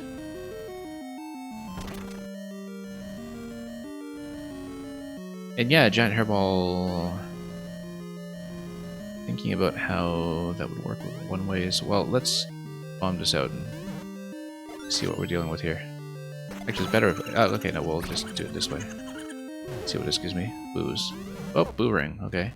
That was... Surprise. Let's... maybe take that a bit more patiently next time. That's okay, we'll go... I can explore that, although it doesn't seem like that's going to give me anything useful, unless there's a key attached to somebody there.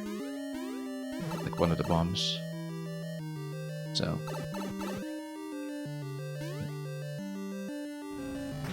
I don't really see what that room is doing for me, but we can go back and take a look. Yeah, I guess there's nothing that's really strictly necessary for progression, and this is just a way to get to the 3 1-ups at the end. That's not too bad.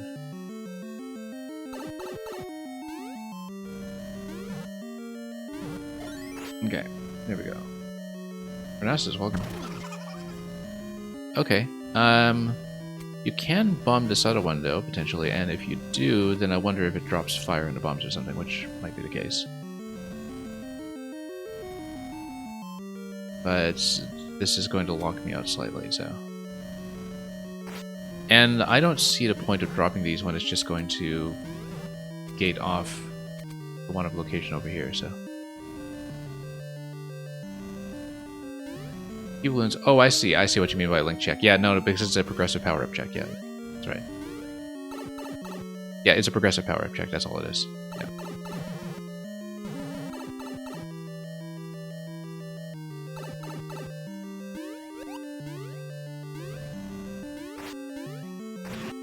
Okay, let's go over here.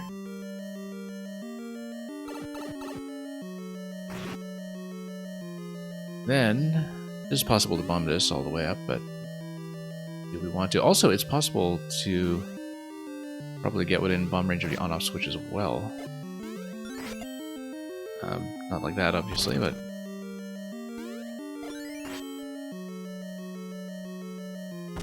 Because you can maybe create some columns here, too.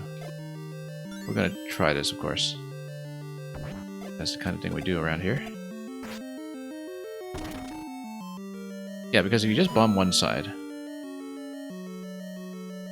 and you can take damage if you, use Link as well. Also, notice that you can, maybe even get within range of that too. Oh, was trying to hit that. It tapped the on-off switch early. Looks like you're supposed to toggle it somewhere else and toggle this off with an arrow, but I'm thinking that it is possible to probably take this out a little bit. Let's see this. The wall here will work a little bit. There we go. Then we don't want to blow everything up here, but we do this. Whoops. Yeah, we can't afford to lose another one, unfortunately. Otherwise, we would have just been able to take Link, pull up a bomb manually. If we get another Master Sword very close to this one, then... Oh, we've got lots of potential swords here, actually. If all of these clocks give you one. So what you can do... Come back.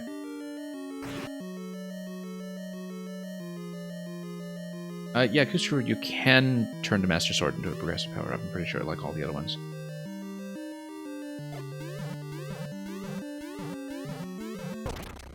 Pretty sure, anyway. That was not a good idea. You can't actually get up there now. Alright, that's fine. Let's just grab a sword. I guess that's supposed to be a way to go down. Oh, we're missing a sword now to actually get through here. Should have thought about that. No, we're not. We can just go through here. Let's not be silly. Totally misread semi-solids. Anyway. We'll just bust through here. Oh, one-way panel, okay.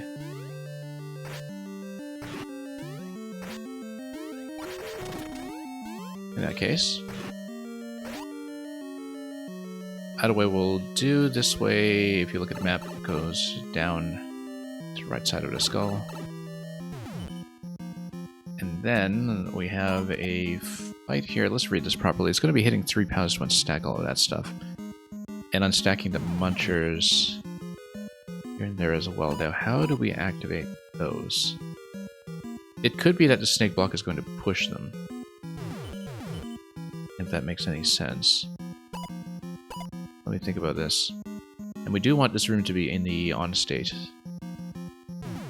Although an on-off toggle would actually drop the blaster getting off the lower snake block. So yeah, what we're going to do is we're going to probably activate this one first. Maybe even shoot that muncher. Whoops, nope, never mind. Not shoot the muncher, but shoot the piranha rather. We need the Master Sword. Oops.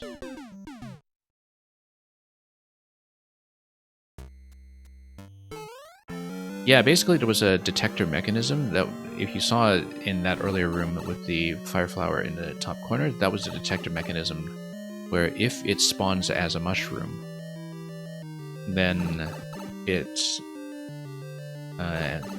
activates a mechanism. And if it does not spawn as a mushroom, if it spawns as a fire flower because you already are holding the Master Sword, then everything is fine and dandy. So yeah, it looks like that is theoretically skippable, but we're not going to try it. Not twice, anyway.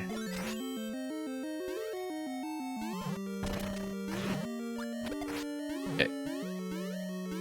Actually shooting a few things, imagine that.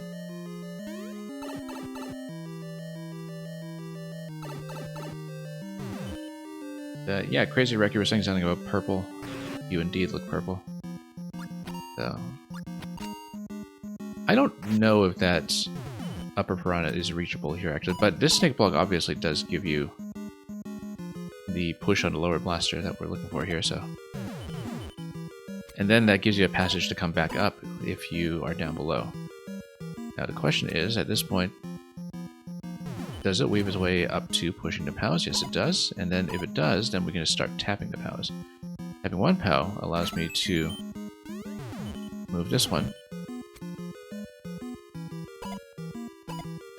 which is going to take a sweet time, but...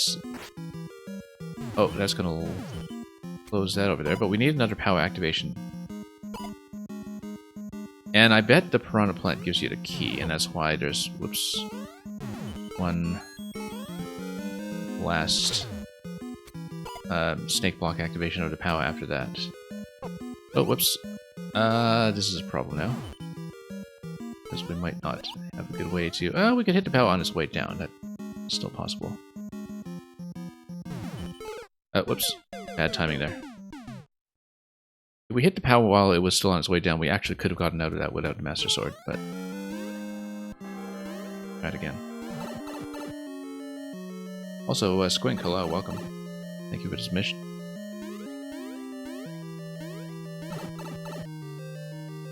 You see, mini cheese so small, it might not even be counted as cheese. Oh, it still counts as cheese. It's shredded cheese.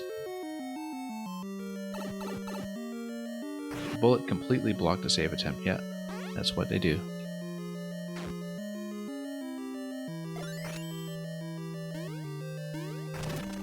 Oops. Might as well wait for these guys. And... yeah, but I can see how that whole segment is supposed to work. It's going to be activating the 3 snake blocks and then getting the key off of the Piranha Plant. Up there. Yeah, if you jump towards it, I think the one-way panel might block contact with it, but I'm not totally sure. Wow, we got totally locked out of that position.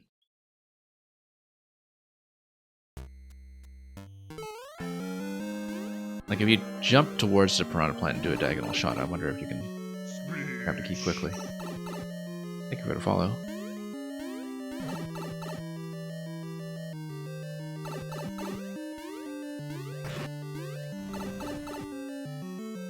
Anyway, we know how to get back there. Yeah, I still think this is theoretically possible. I kind of want to try it again.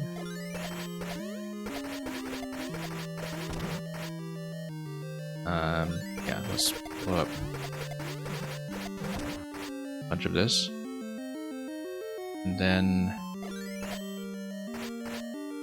here's how we'll do it. Oh, I guess I probably should take out this one as well. But I think it's going to work. Let's just carve this aside for a moment. As long as we don't blow up too much at once. Oops. Okay. Yeah, we do need to raise one of these. Oh, okay. That's gonna be a problem. Yeah, because I wanted to blow up some of these so that we would basically be able to hold the bomb, jump with it, take damage, and lop off the top. But Captain Napalm, you gotta head out? Yeah, thanks for joining us. Sorry we couldn't get to yours, but...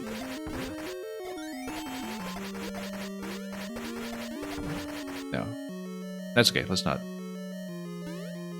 Yeah, if I hadn't taken damage a second time, I think this is doable.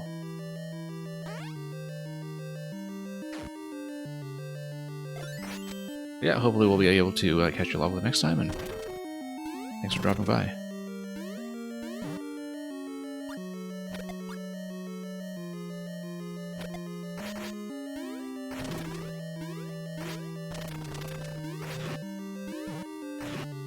Okay, down we go. Figure if you can exploit that, then you deserve to. Yeah, I agree. As long as it doesn't break the flow of the dungeon or something, that I feel like that's a very satisfying thing to potentially get. Okay, didn't quite do it. Don't know if it is doable, but we won't. Oh! Bump our head on too many clocks. Anyway, we just need to sustain this position until this becomes available.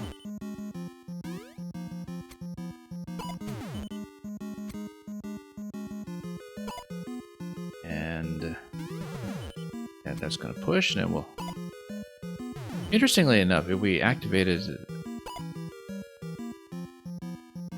the block to the left of this one, would it just kill the blaster from the squish? I think it does. Anyway, we'll stand on top of here and just camp until we have that last POW available. This time it'll be a much better position. Yeah, Koopstripper, I've seen the idea of, you know, clock designating Master Sword before, possibly even from another Hyperion level. And I do like it, that you get finite power-ups. You do potentially get into a blocking position, of course, but, you know, it's very clear to the player how much wiggle room you have instead of just going back to the same room for something unlimited. So that's going to roll, and then... Why does that matter to us? We need a high bounce off of it or something? No, we just... No, this is just a toggle, so we hit the switch and we roll back through the whole dungeon. Carefully, because of this slot down below.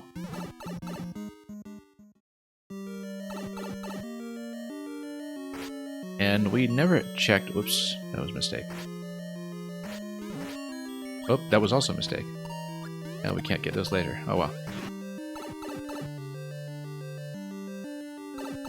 Yeah, we know a location that we can head to, of course, with an on-off toggle, so I feel like we should get a sword here.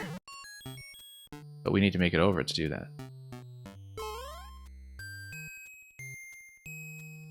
Hopefully the fire bar cycles here are going to be generous. They are not going to be generous. Okay. Yeah, we did see the other room earlier where the on-off switch would matter, of course. Alright, let's do it again.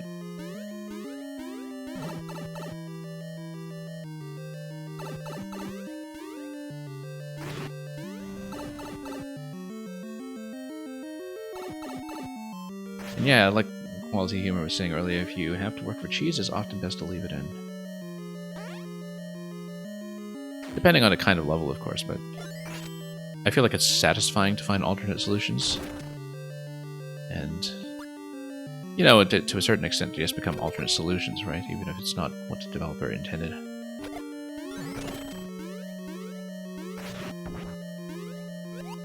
Anybody here who saw how I played through Tears of the Kingdom knows how much I love alternate solutions, so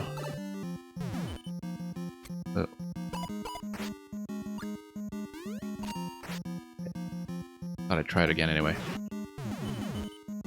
Oh. We'll just camp here. It's a bit of a long repetition, but we'll make do.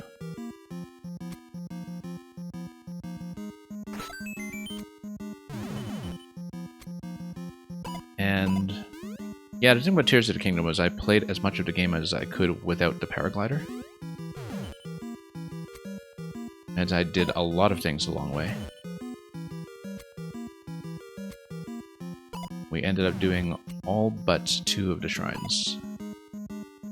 That way, there was actually only one that's actually isn't doable without the paraglider. Everything else is absolutely completable without it. There was only actually precisely one jump in all of the shrines in the game that I couldn't find a way around without having a glider handy.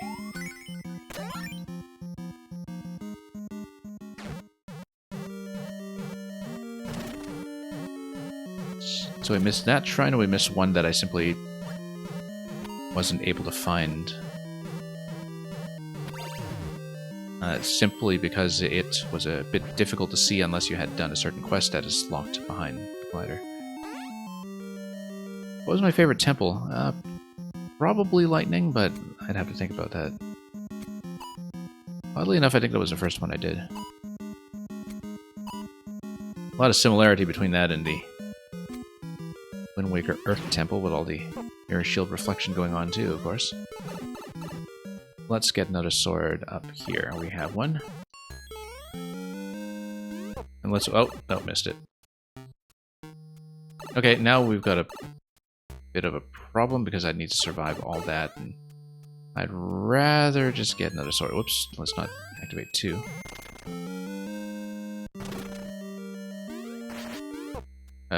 And...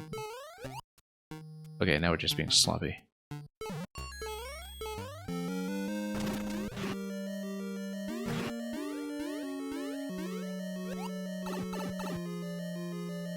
You made it to the Wind Temple before you activated the quest, I see. Yeah. Yeah, I did the same with the Wind Temple and the Water Temple. That in both occasions I had to go back because I wasn't able to press the switches yet since I didn't have the sage there. I was able to do a surprising amount, it's just that you can't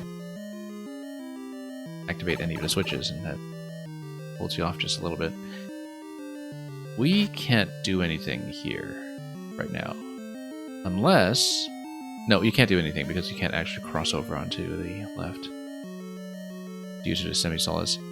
Otherwise, I would have suggested hitting one of these blocks and then jumping on the blooper to get up top, but you can't do anything, so this is actually exit only.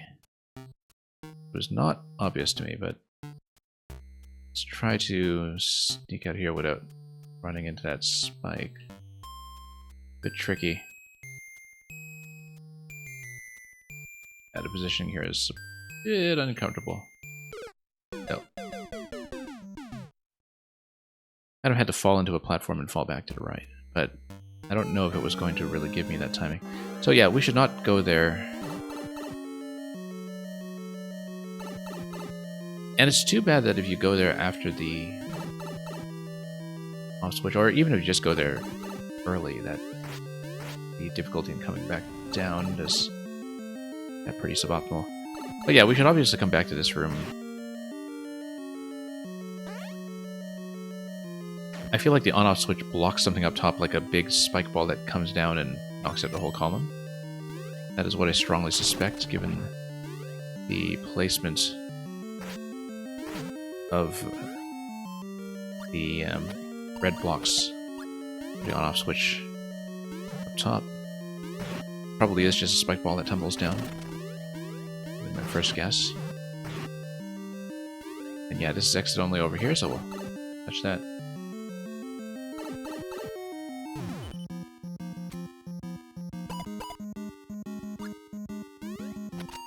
Okay. Keep trying that, but... oops. Let's park over here until we... where to go?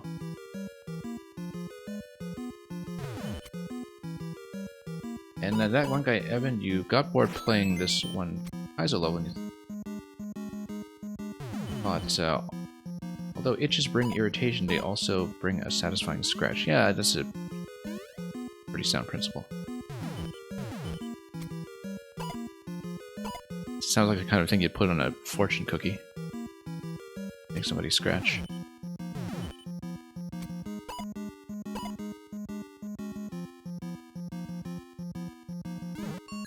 Oh, whoops. Yeah, and of course the other sword here is blocked, so we have to be careful here while we complete this. We'll just park on top of here and wait for the POW. Do it the fancy way. Toggle the switch and head back. Yeah, would not be surprised if it's a spike column. Whoops. Let's not do that.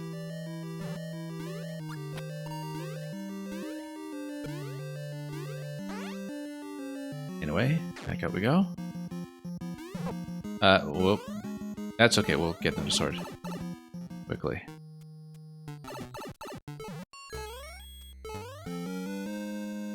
Out. Yep, exactly as expected, except of course we don't have a way to go up.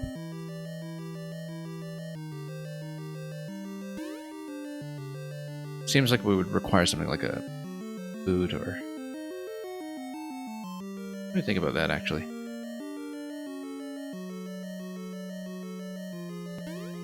It does, in fact, look like we would need something like a boot. Let's keep going before we toggle this and... Oh. So I'm thinking... Yeah, no, we should keep exploring. On the other hand, if you came back here, you would get another spike ball just come down. You wouldn't really get enough of a bounce off of it. For... Ah, okay, no, there is a block there that would give you a vine. It's just that it got killed on the way down, so... But then that means that you would need to toggle the on-off switch first to disable the spike ball, and then you come back to get that. Right here. Actually, that implies that we could have broken this to begin with if we just didn't bomb this block. And bomb the other ones underneath it if we were careful, and then you could spawn something like a vine to go through. But of course the player would have no reason to know that it is there, so...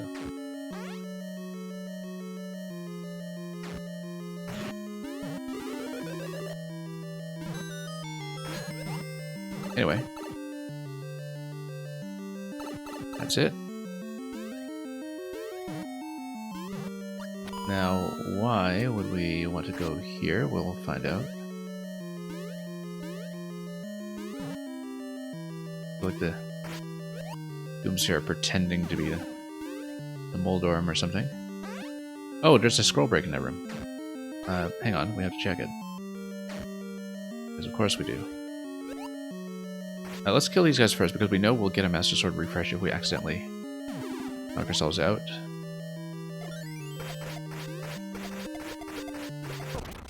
Here we go. Alright, let's grab a sword.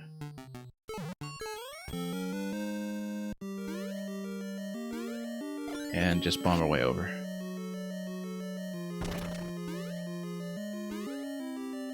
He switches over here. Wonder if this is just a bonus or something else.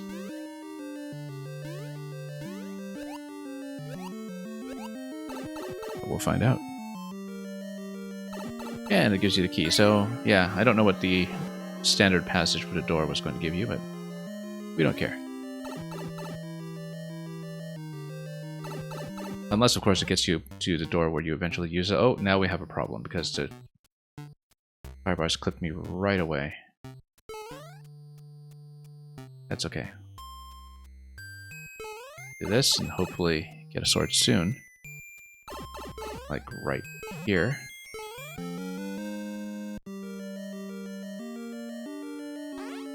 Now we look for the key. Door.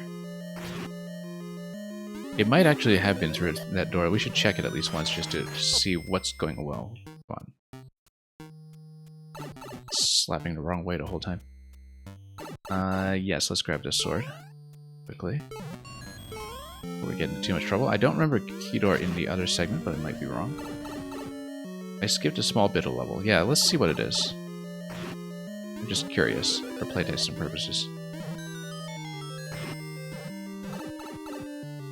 I mean, given the placement, there it looks like it was there to be skipped. Unless the idea was that you come back with a P-switch activated. And if you come back here with a P-switch activated, perhaps it drops a bomb into that location. With the P-blocks spawn blocking a bomb or something. And then that would open up that gate for you, so... Probably is just, you know, activate a P-switch, get out the door. That looks like... might be what it is. Oh, here's the key door, okay. And then there's something to the left there, too, which... Oh, be careful here with... Bowser fire.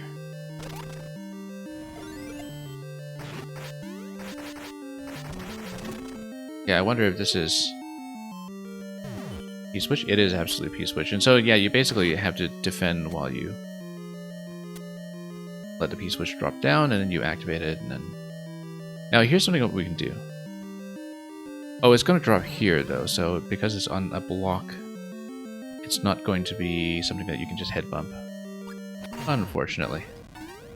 But what we can do is we can take it through the key door and see if the P-switch breaks anything. Checkpoint. It stops the conveyor belt, I guess that's something.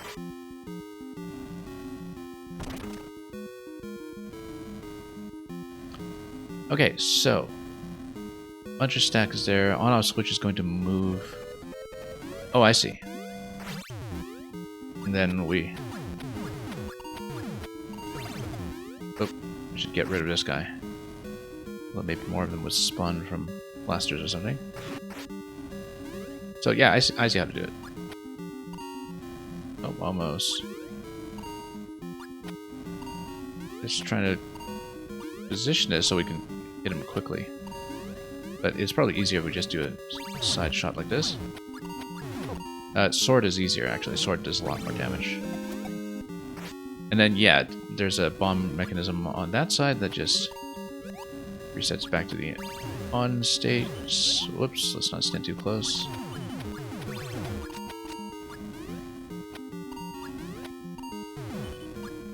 Whoop. Nope. That's okay, we know there will be more swords, so...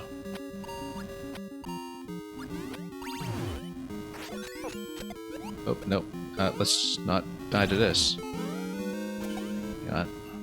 Yeah, better to go arrow just for safety, perhaps.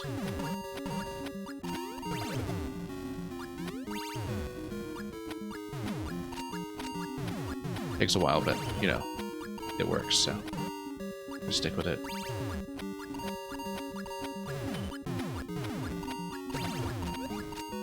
Anyway.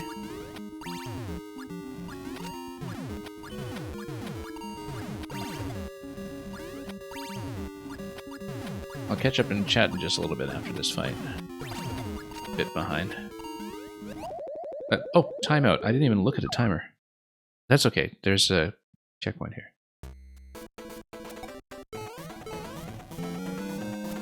And that one guy, Evan, you're saying that this is a better Zelda dungeon than some of the official ones? I don't know. We've seen some really strong Zelda dungeons in Maker in general.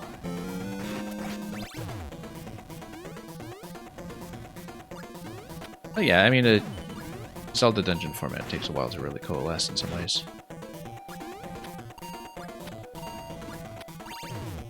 It's actually interesting just how much their puzzle identity doesn't really come in until Link to the Past, for instance. I sort of wish there were a Link's Awakening game style in Super Mario Maker. Given that there's the whole side-scrolling segment in there, a series of segments that uses Mario enemies anyway, you know, it could have been a fairly natural fit if they hadn't just gone with Link power-up. I do love that it went with Link as a power-up, as with SMB2, but wanted a dedicated side-scroller 2D Zelda style, you know.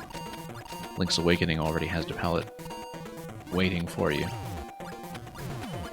Yeah, Sword is a lot better for this, but would be right in his face when it comes to the fire and would have to go down safely to the other sword.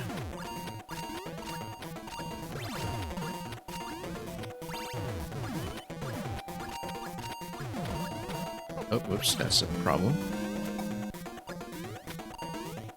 Yeah, I was hoping for more costumes like this, for sure. Samus would have been a very natural one.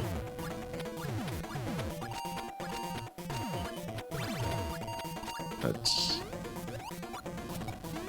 here you go. Given something that, like crouching into the morph ball would have been a pretty unique mechanic where you can be 2 tiles high, but at the same time get through 1 tile slots in a crouching form. You can imagine how that might have been implemented.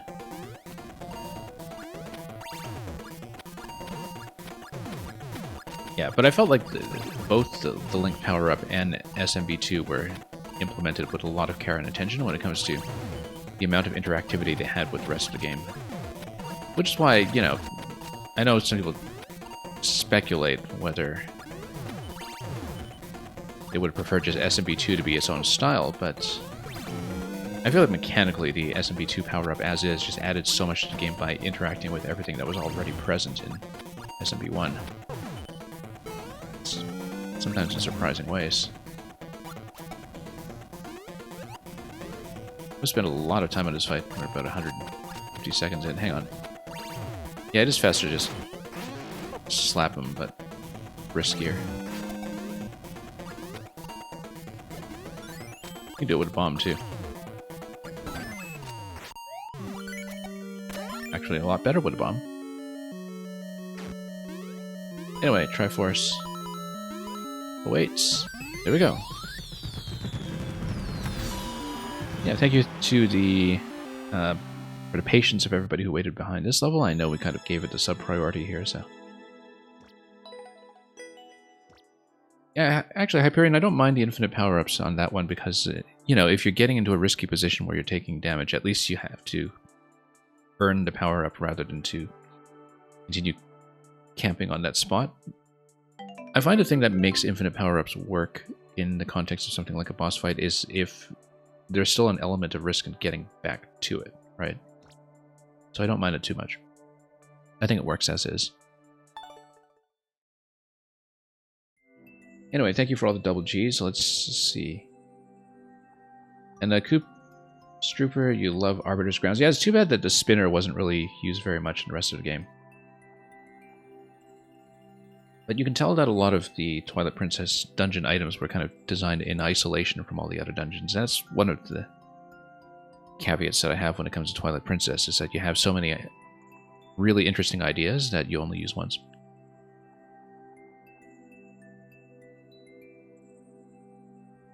Particularly following Wind Waker, where, you know, Wind Waker, basically every enemy reacts to every weapon in the game, and sometimes in many varied ways, and I feel like people don't talk about that aspect of Wind Waker enough when it comes to how prescient it was for the flexibility you'd eventually get in games like Breath of the Wild. Anyway, let's see what's going on with the playtest from Male64, who I believe is definitely still here.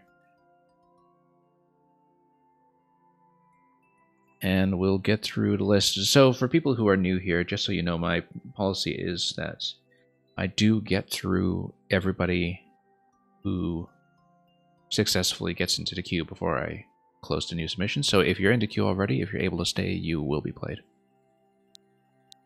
I don't end stream before I get through to people who are on the list, if I can help it. I think we've only ever had a kind of emergency exit maybe once or twice.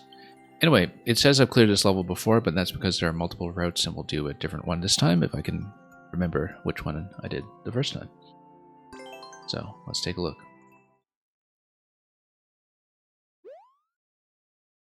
One speed strat for that fight quality humor is to hit the switch twice so the bombs will activate to the damage state. Yeah. Yeah, I didn't really read that fight closely enough to really optimize for things like that, but I feel like I would have noticed that if I had taken the time. Anyway, I don't remember what route I took the first time. I feel like I probably went high the first time, and we'll just go low instead and swim.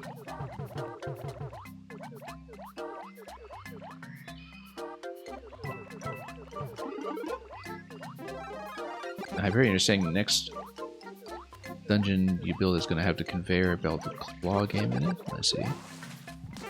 Oh, whoops. No.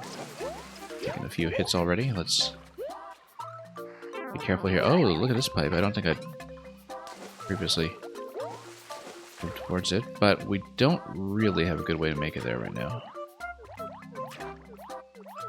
I feel like we need a spin jump while Spiny is in the open.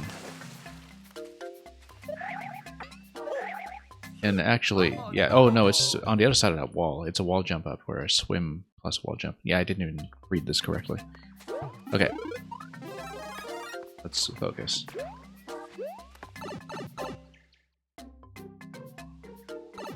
And yeah, Koops Trooper, it was definitely a bit of an adjustment going from Wind Waker to Twilight Princess, where, you know, in Twilight Princess, like, there are a lot of mini-boss fights where you're only really allowed to do one thing and they dodge everything but the sword. Like, I think that was the case with the Dark Knight fight in the Temple of Time. I remember being one where it just dodges everything you throw at it unless you slap it with a sword, right? After Wind Waker, that felt a bit inflexible, especially because Twilight Princess gives you so many fun toys to play with. Yes, cat. You do the add command with your level code. If you look above in chat, you can see a couple of examples. Because of the length of the queue, I will be closing the submissions probably by the end of this level, just so we can guarantee that we can get through the rest. You're telling me to change to the best character, let's read this in order. The Weegmeister, the best character, the Green Machine, the Ghostbuster, Green Stash. Oh yeah. Well, you put in some effort, so we'll honor that. As soon as Mario dies, which he will. Anyway, let's go back. So yeah, I took the top route before the last time I played this level, which is why we're playtesting the bottom one instead.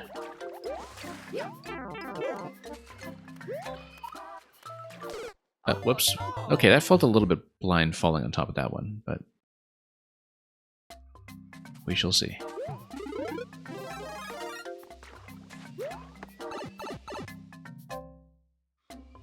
Ouija, that's right. He'll do a bit better, I'm sure. And oh, I saw that coming, that guy was just going to fall on me. Ran into it anyway. But yeah, let's take the bottom route. As advertised. Oh, got caught by the spine there. Let's get through. The Tennis Menace. I think that's a Waluigi, though. I think Waluigi is slightly more of a Tennis Menace. Oh! Didn't realize that would block me. Oh, it's probably because if you're starting from the bottom, then that would do that. Because there's maybe a switching state that... Yeah, if you start at the top, then you can remain there, but... There might be some other hidden conditions I don't know about here. Also, it looks like this question block isn't really going to be accessible to me. At least without taking damage.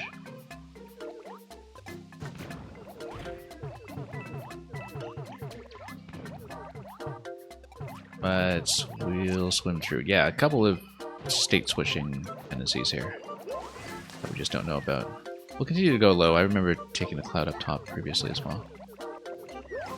Oh. Really just want to stop this guy though. Oh, bad idea. Very bad idea. And yeah, SS2210. We will hopefully get to you before too long.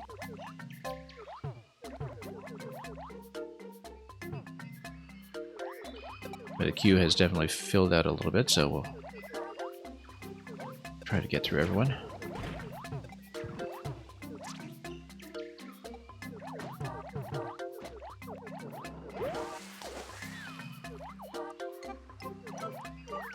Anyway, he's going to chuck everything down there. This guy's going to do the same. Whoa! Careful. Ah, yes, that's right. I remember this little setup here from last time where the spike ball is there specifically to just heal Lakitu out and get him out of the way. Whoop. In we go. Okay. What are we doing down here? Ah, this is just the bottom side. Okay. I see. Then we can get up here. Oh, and then we don't have a Firefly to drop any of this. Interestingly enough, the Cheep Cheep looked like it was promising. Oh. Okay, let's get up this way. 50 coin, or 30 coin rather. Yeah, it looks like we'll be restricted to the bottom sides as we don't have fire.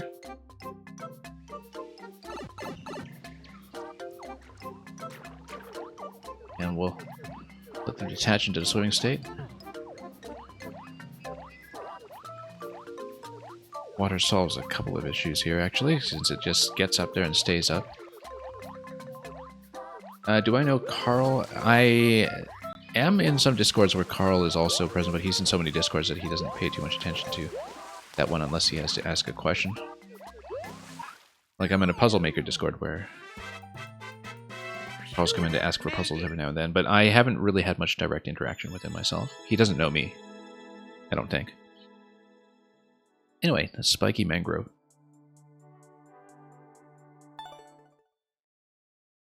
Like I said, we are going to close up soon just to guarantee that we can get through the rest. So as soon as I punch in the next level code, we will close to new submissions. So this is last call while I punch in the code from that one guy, Evan, who is still here.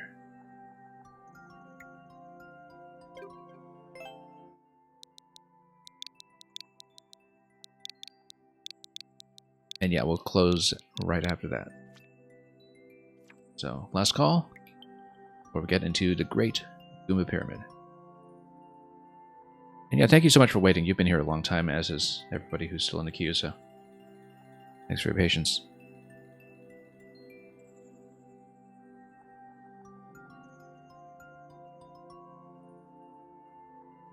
So we'll close up to do new submissions for the time being.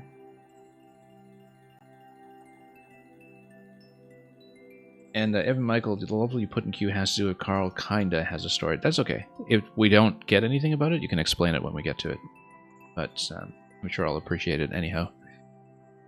Let's see it. Great Goomba Pyramid from the other Evan. That one guy Evan and the other guy Evan.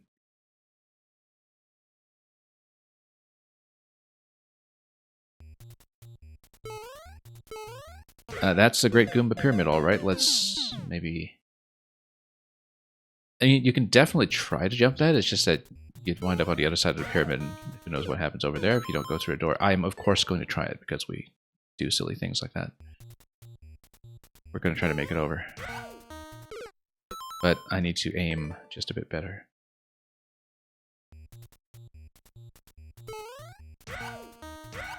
Yeah, no worries about that, Hyperion. Okay. So it looks like we have an alternate route, which is great.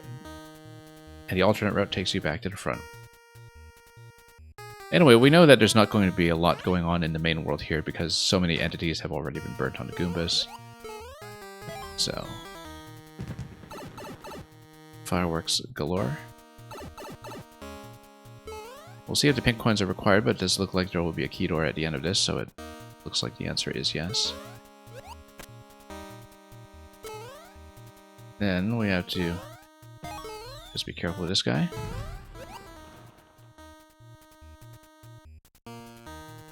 Everything here is going to wiggle a bit, so be extra careful. Jumping off vines is not my forte, so be cautious here too, especially as we've built up the Goombas down below already. Yeah, Strike Zero, sorry, you were just slightly too late, but if we get through things quickly enough, and you're still around, we'll try to get you in. At this point, I want to guarantee that I get through everybody already. And wow, look at the overlap on that split. Didn't even need to go there yet without the key. So yeah, we just closed up so I can ensure that I can get through everybody who's already in, but we'll see how much time there is when I do get through everybody in. Yeah, no worries about it. You were literally like a minute too late. But if we don't catch you today, hopefully another time. It's just that at this time, you know, you're in for a pretty long wait anyway, so just want people to have realistic expectations of what we will actually get around to playing.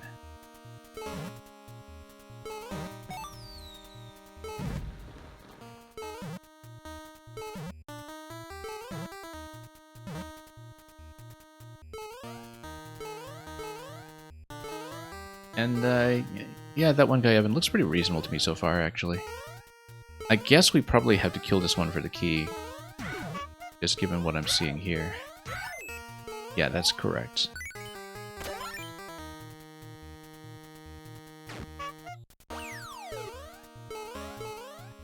Now, I'm guessing the pink coins are optional, because if they're not, I can tell you there's going to be a locking problem, potentially, in this level. But let me see if that's actually the case. Because, yeah, you got checkpoints, and because this door is irreversible, you know, basically any coins you missed up to this point, when you get to checkpoint, you absolutely just miss. So it looks like they're optional, though, so we'll... Whoops, totally missed that jump. Optional, optional, P5, optional. Yeah, I mean, I always try to do optional content anyway, particularly in levels that are on the easier side. Because I feel like that's, you know, a pretty critical element of more traditional style Mario design. But I always do check for whether it's possible to get locked out of content like that. At least I do try to pay attention to it. Nice pyramid here. Tells you just how much item budget you have remaining. We don't have a key here, though. Which means I might have to back up through this door afterwards. Oh, no, I guess not. Oh, I see. You come back on the other side. Yeah, it's too bad about those splits. I keep thinking I'll have more room than that to work with.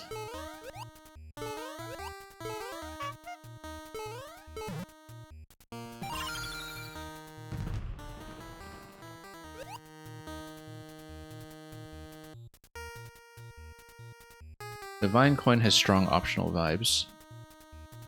I guess so. But, well, I mean, as soon as you see that one-way key door entrance on your way to the checkpoint 1, you know, at that point you're thinking the coins had better be optional, otherwise you have a real issue. And moreover, you know, things would have to be clear checked from that location anyway, so you know that it can't be a strict requirement at that point. Because you do have to clear check requirement from checkpoint. Okay, let's... I was about to say jump a little higher, and then we whacked the ceiling, and then got caught on a split again, which doesn't usually happen this often. But...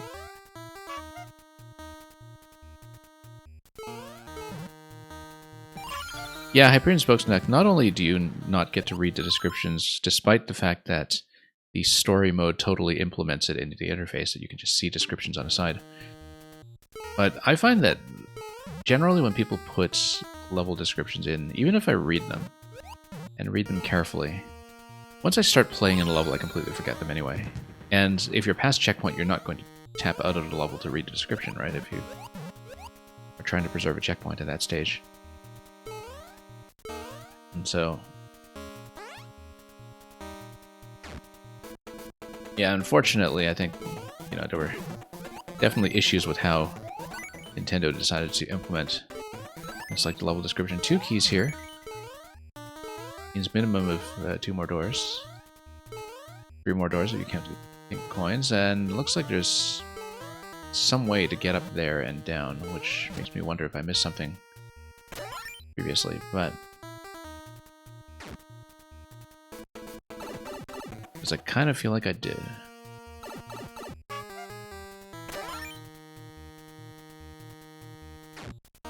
Yeah, I totally missed something. I feel like we should go back for it. Missed a coin down there. Yeah, we definitely missed something. This is short enough that I would like to go back to check for it. If people behind us in the queue don't mind too much.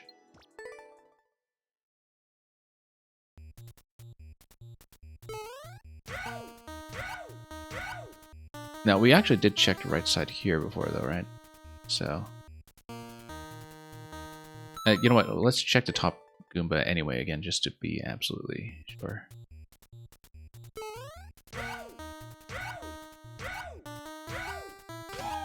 Yeah, no, we're fine.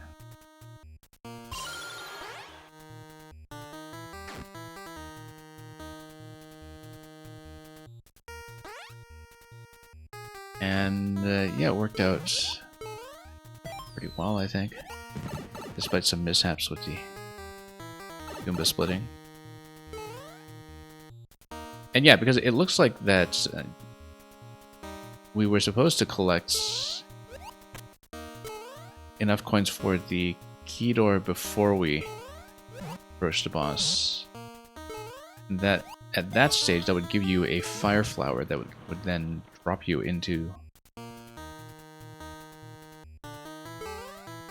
the fight with a fire flower in tow, and so I'm just trying to map out the overall flow of this to see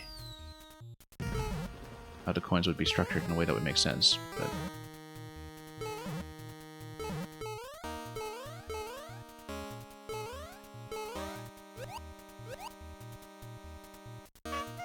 now, the way it's structured does mean potentially there might be a key death issue. I'll talk about that in just a moment. Yeah, I usually don't ask for hints. I sometimes get really, really stuck in puzzles, and I try to, you know, ask a yes or no question to the maker to not give too much away, but we'll see. I think it's possible to take the boot all the way up, but maybe not. Maybe that's something necessary. So all of these coins so far that we've seen are accounted for. So I missed something beyond that. Maybe if we... Oh yeah, there's one that's buried under all the Goombas. This stack. And we know where the location of the last remaining one is because we saw it earlier. Maybe just one of these Goombas actually holds a key, and then getting that key through the door. But then... Whoops. We're at checkpoint. So this is one coin accounted for, and we actually did see the location of the other one when we were on our way out of the level, so... Now, this does mean that there isn't one that acts as a safety coin, I think. Which is an issue because the key coins are split over the checkpoint, and I'll explain that in just a moment if you're not familiar with how key death works. Because when you're basically doing optional coin collection that is split over checkpoint, you, whoops, kind of have to account for this. But yeah, we'll go for the coin. I'm kind of guessing at this point that one of those Goombas, possibly the one, you know, bottom center, holds an extra key. And then that key would get us to optional coin 7. But we'll see what's happening. Yeah, I didn't really even look carefully at the one that was buried here previously. Now, let's heal off as much as we can before we give the Goombas any additional movement by taking away some of these guys.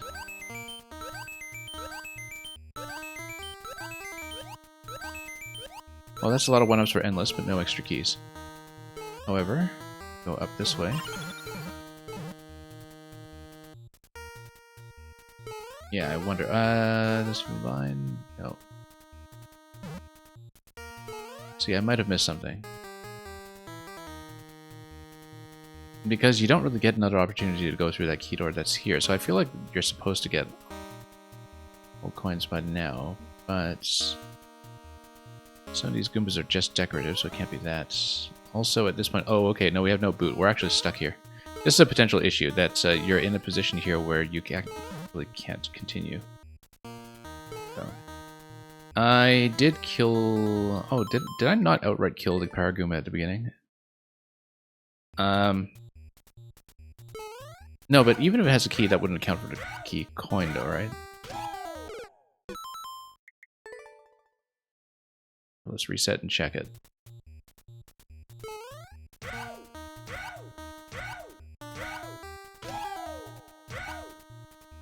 Of course, we're going to miss it on every jump. Nope, nothing.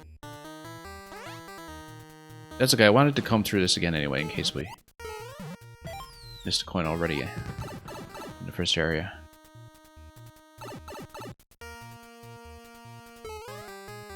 Anyway, let's wait.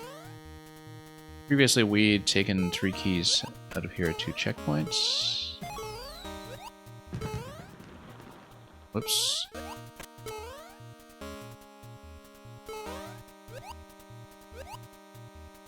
So I should inspect this carefully to see if we had missed anything else.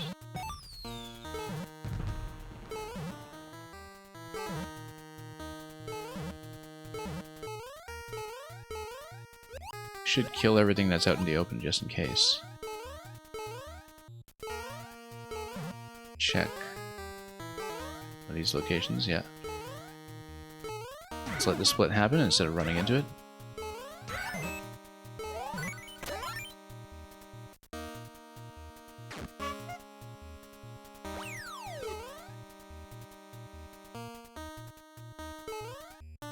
I mean, I think key death still feels pretty rough even if you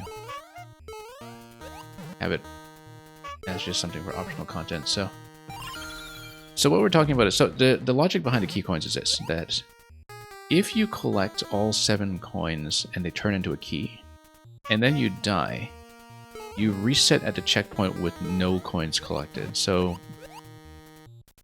if you reset a checkpoint that is already locked into the second half of the level, that means that at that point you are unable to do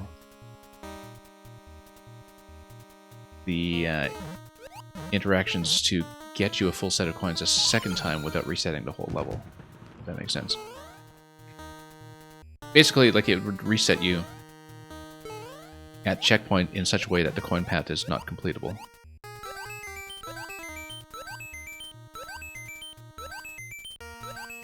And we had checked all of these guys earlier.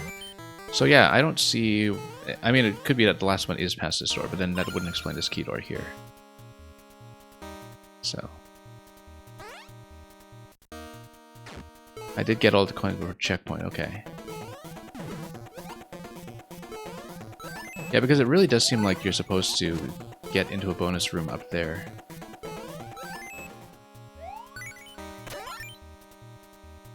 Because this already spawns you here, and then it's already too late at that point. Unless there's a way to go down. So yeah, see that pipe up there? That looks like a clue, particularly because, you know that down below, that's where the remaining coin will be. Possibly you need to...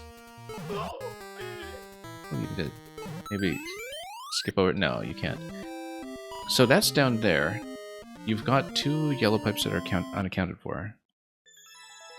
I think you know where the last one is. I would like to check myself one more time first, because... yeah. I do have my suspicions about what I missed.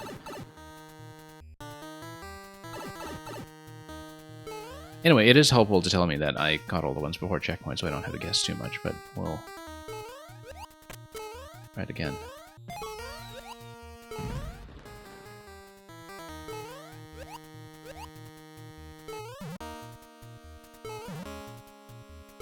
Anyway, let's go over here.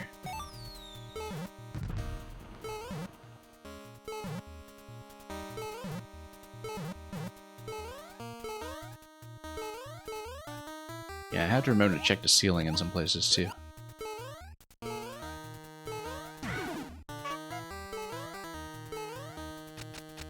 It might be something that you need to access so you preserve the boot a little bit longer than I've been doing, but... let's see. You know, I also haven't really entered a lot of the pipes like this one. We saw a bunch of yellow pipes matched earlier, and it's like, oh, okay, that's gotta be it. Now we're kind of stuffed behind this boot here, though.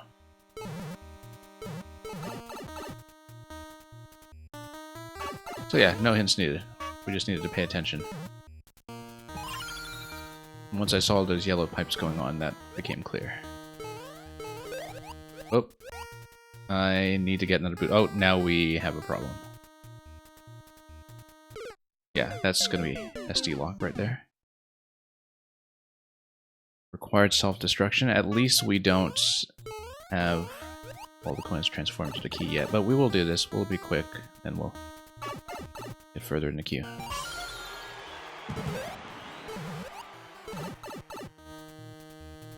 You kind of need to run directly into that one boot. Have much of a shot at it, unless you're very careful. Anyway, let's not die after getting the last one. Actually, there's a pretty high risk of key death given the way this one is structured, because you know, if you grab the coin and just nudge a Goomba the wrong way, then key death right there. Very high risk, in fact. Particularly with everybody moving and smushing you. So yeah, at this point, if you die, so you spawn at checkpoint with 0 coins. That's the interaction, and so it is a bit of a problem that the very last coin is in such a dangerous location. Usually the way people get around it is they just put one last coin as a freebie right by the door where you're actually going to use the key.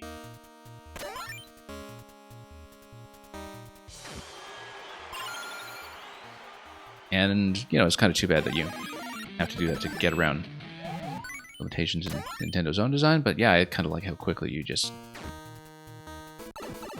blast through the final room if you have the flower in tow. Bonafide pirate, welcome. Anyway, thank you so much for that one.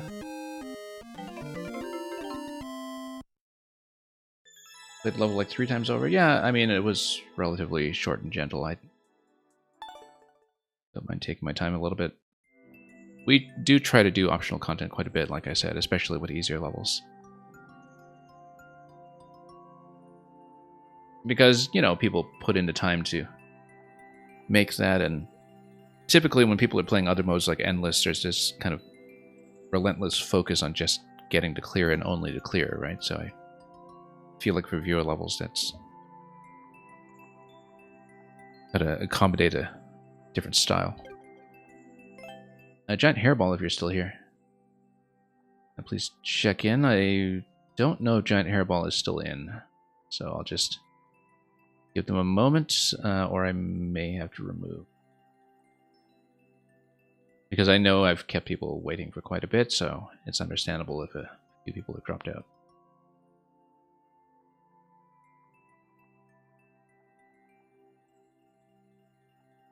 Fun fact number 1, DK's full legal name is Donkey Kong III. Well, yeah, because it's Cranky Kong is the original DK, right? And then Donkey Kong Jr. from Donkey Kong Jr. And, for that matter, Super Mario Kart comes after that.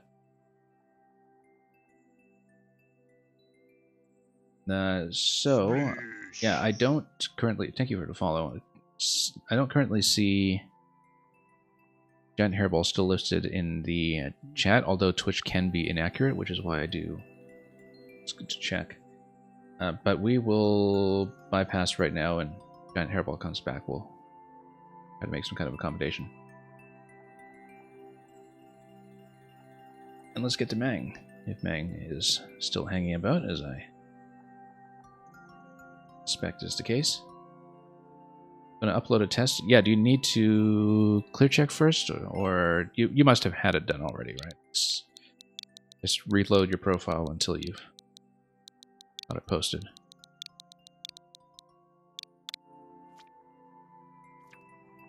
Bang Bang 69. Also a participant in 8MMC, which I once again highly recommend for people who have not caught up on it yet. 16 levels that were released last week. Many of them by people who are regulars in this stream, and all of them were excellent. So, that one guy, Evan, thank you for dropping by.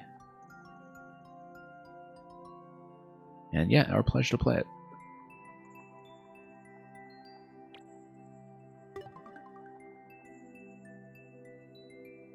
That looks like a block to me. Oh, whoops. How did I accidentally hit the wrong button. Hang on, let's do this again.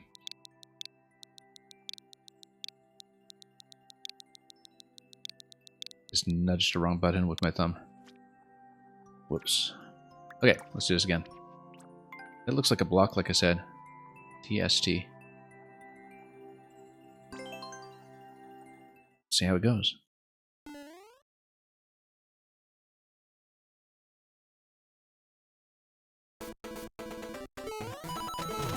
Okay, Thwomp takes it out as soon as you drop. Thwomp will take out both blocks as soon as it drops, so then we land on a mole. But then we have to jump and... Oh, I see, there are spikes there for the mole to walk on. Yeah, I didn't see that at first, since it was pretty well disguised, so we kind of had to curve around it, and then take the mole to jump over to the next block after that.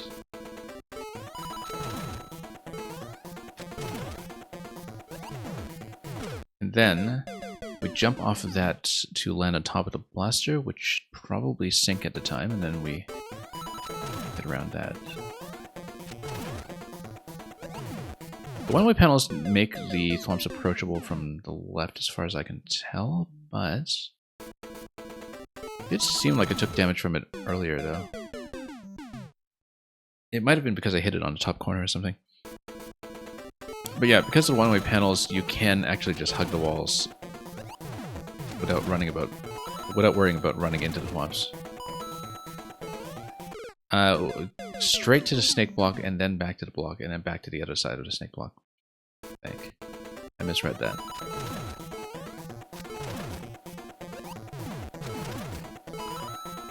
Yeah, that's what that coin is telling me. Oh, yeah. And then you lower the Thwomp the conventional way.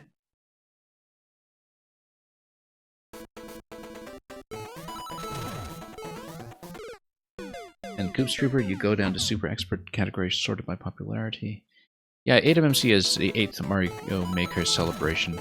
Also, yeah, my command doesn't have the current kind of official website for it because it didn't go up until later in the week, but there's a website that describes it.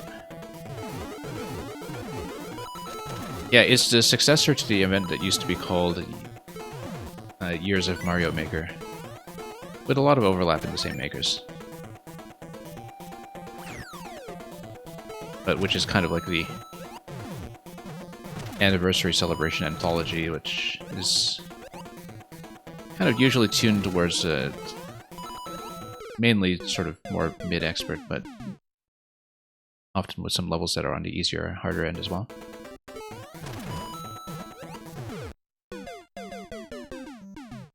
But yeah, we have a lot of participants who are regulars on this stream. I myself was a contributor to 4, 5, 6 years of Mario Maker, so that's how I got acquainted with some of the very good people who get involved in projects like that. It's going to be right, left, and I don't know what the question block spawns. It might be a vine that comes up, or it might be something else. Let's see. Meng, who made this level, is very frequently featured in some of the anniversary and fall anthologies, in fact, often with 2 or even 3 levels some years.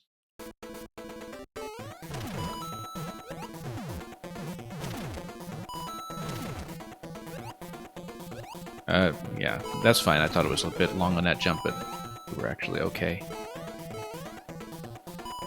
Whoops, slipped right off.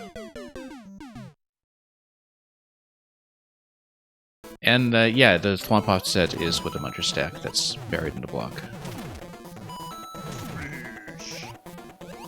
And thank you so much for the follow.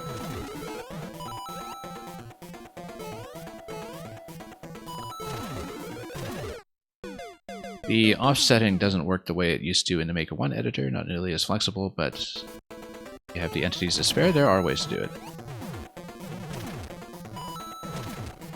And some pretty good resources out there as well on the different kinds of offset methods that are possible.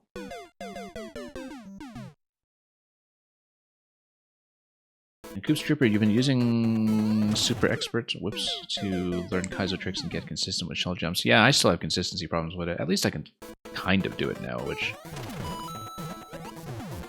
When I started streaming, I definitely couldn't do shell jumps, but, you know, sooner or later, if you're doing viewer levels, people are going to ask you to try some Kaizo, and you just kind of pick it up as you go. I'm still not great at it, but the sense is that I can at least do it now, just not consistently, which is a huge improvement. So yeah, Hyperion, I wouldn't say that you would never get a shell jump. Actually, it's a learnable skill. And it's not that bad once you kind of understand that the muscle memory required isn't necessarily what you might be used to from playing standard Mario. Oh, I feel like I missed something up top there. Oh, except we would need Divine at this point to try it. I feel like maybe there was something concealed on the top. Well, no, I feel like this whole thing is built just on bottom half, just looking at the camera, so probably nothing there then. No one-way panels here to guard me, so we need to lower ourselves and just let the thwomps drop things. Oops.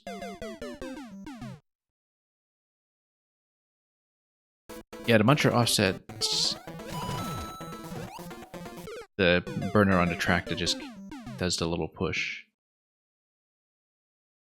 We recently saw that as a critical piece of a one-screen puzzle I was running. Okay, you jump on this, you jump over it, okay. I think I understood that was going to happen, I just didn't react very well.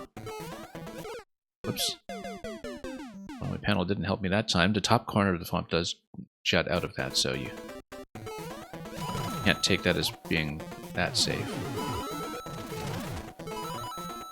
Donut block, I just slipped off the edge. I knew that it was kind of a time-sensitive landing there.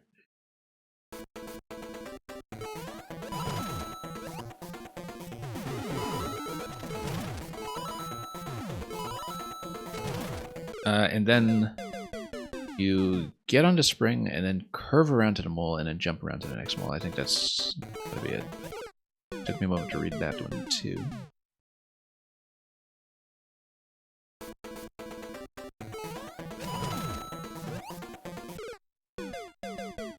Yeah, there are a lot of interesting setups that offset techniques make possible. It dramatically expands the range of what you can do in Maker 2 when it comes to certain collisions that you want to set up.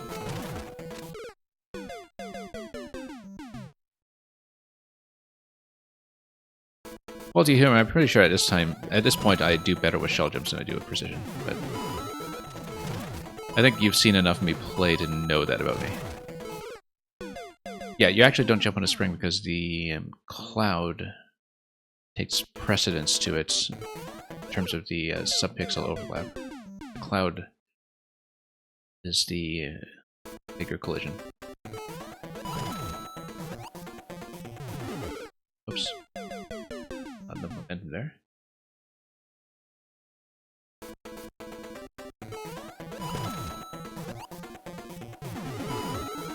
Oops.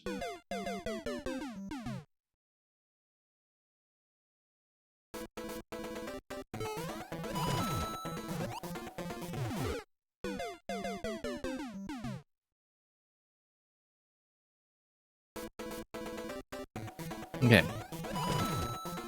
Let's try this again. Let's get some better momentum going into that so we can... Actually, no, you do get to clip this a little bit, but... Did get on the spring. Wonder... But then later on you'll land on a cloud after that one bounces up towards the mole. Let's see what happens. Whoops, wrong way. And yeah, thank you so much, Hyperion, for the cheers and of course for the sub once again, and a level. All those things. that keep our stream busy. So yeah, actually, you just need to kind of get to that quicker while the Thwomp still has the spring slightly raised, because if it's no longer raised, then oh no, actually, we're just jumping off of it as a platform, so never mind that. Okay, no, that's right. It doesn't actually push you up. The first one is also one where you're making contact with the cloud and just doing a standard jump. It took me a moment to realize I was just doing a standard jump here because it looks like I'm getting a lot more height than that. No, it's right side first, then left side, then stump. I know that. Yeah, Parnassus, this is an early playtest, so it is going to go down after I finish it. Assuming Mang has even left it up at all. Whoops. But it's the one that's top of the list right now and was just sent as an early playtest to me, so I don't know if that's accessible to you, but it will be up in some form eventually. On a more permanent basis.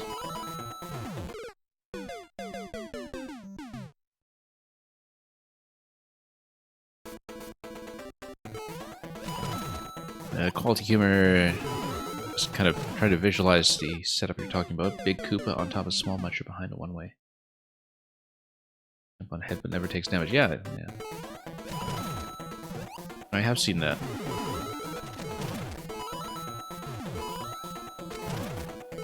Oh, whoops. Yeah. So even if the Muncher and Mole land, that actually still gives you enough room to get over to the next mole. So we don't need to treat that as quite so tight. Time sensitive, we just need to not die. Because, yeah, lots of room to work with here, in fact. And then we want better momentum coming out of that mole so we can land more accurately on the blaster before it sinks. Kind of knew that, but we still have to do it.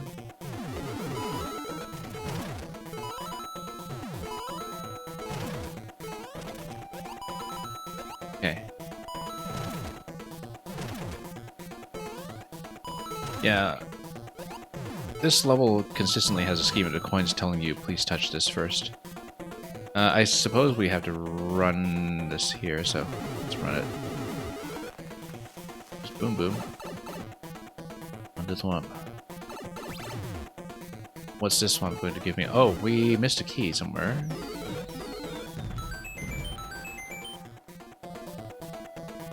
Am I actually SD locked here?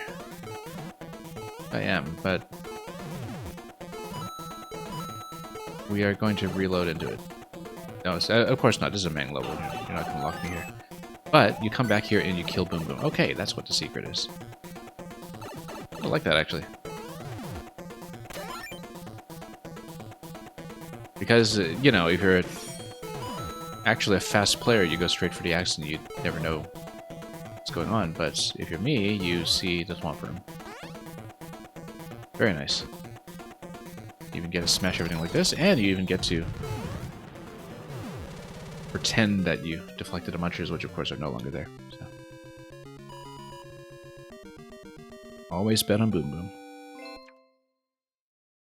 I think for that, Mang, I hope the test was pretty good. Yeah, like I said, it took me a moment to realize that coins consistently signify come here first in this level, but it does work. Particularly because, you know, often those sequences where you just kind of go back and forth, like right side, right side, are pretty self-explanatory if you do take the time to read them.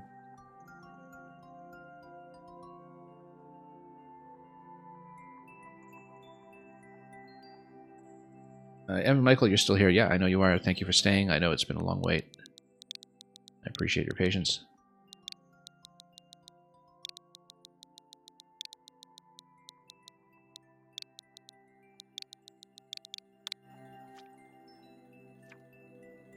The Mandalorian. Oh, I see. Hence, big Carl reference. You are a Mandalorian. Surely you can defeat this troll. Well, I can bring it in warm, or I can bring it in cold. Let's see it. Like I said, with troll levels, if it's something that has a really long sequence to it, I don't know if I'll do it all in one sitting, but we'll do our best. Okay. Let's see. That 50 coins try to tell me something. But... Ah, okay, it's unlock on that side, so we'll just be careful with that.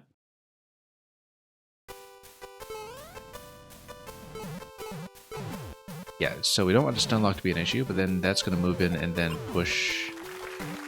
It says Laurel. And then you wait for this to crush you. Okay, quick little crushing mechanism at least. Not like some kind of interminable anti-soft lock or something. 2-minute world record with that many plays seemed like a long experience. Maybe, I mean, you don't exactly know which triggers you necessarily need to wait on. We'll see what we can here. Yeah, I think we're supposed to speed... Oh! And that's nice, actually.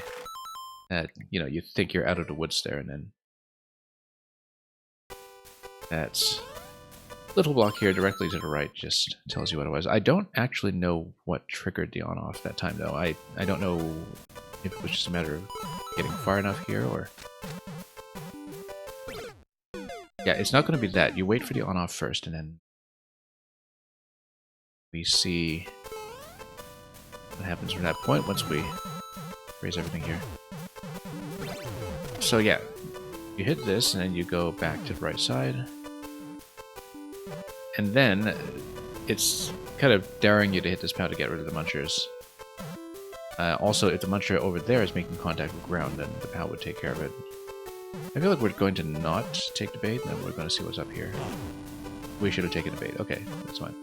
I love how this muncher just comes out just to, you know, reinforce this fact.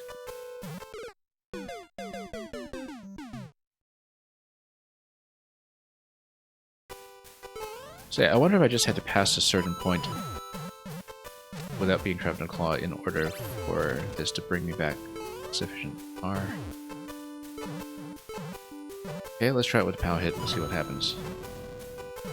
Did I need to do that with the muncher down? Maybe, maybe not. Let's go past the burners and see. I don't know if that was supposed to catch me for going fast or catch me for going slow, but... Some trolls, you never know. Let's, yeah, that just drops you down below, so it's probably nothing there. I feel like it implies that you're supposed to catch a mushroom in order to take damage to get across either of these, but you never know if there's maybe some kind of hidden event trigger. No, you do need to catch a mushroom. Probably the second one. Unless there's some kind of trapping with the one ways that goes on that we don't know about. Yeah, I feel like you need to pass a certain point when you get whacked with a thwomp in order to activate this, but we'll see.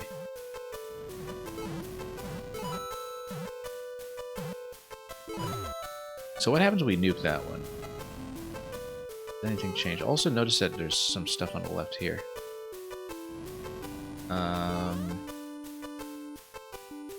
Muncher comes out of that blaster, we know that. Snowball here. Yeah, I don't think we can really do much with it, but I wonder if we could have gotten a snowball roll to maybe give me a jump to a certain location. It's not going to give me nearly enough height though, so probably not. Yeah, no, so we know about the first block. We know that it's block mushroom. It's funny because I thought, okay, it's just there to catch people who go too fast, and then I was thinking to myself, we don't go too fast, we're going to be totally okay, and then I ran into that, so... Nice way to punish my sense of complacency here. So we let the first one fall, and then we grab. And yeah, we see that there's the ice block on the right side here, which is like it's kind of daring you to prefer this end instead. Thwomp is going to drop something there, or it looks like it is, but for all we know, it's like a side Thwomp going to get away or something. And then we'll eventually try that door, but I feel like we want to... Oh, mushroom. Interesting. Yeah, so this is where the mushroom is located that would give you a damage boost to go through that door. I wonder... No, there's nowhere to stand there, so... Not gonna be that.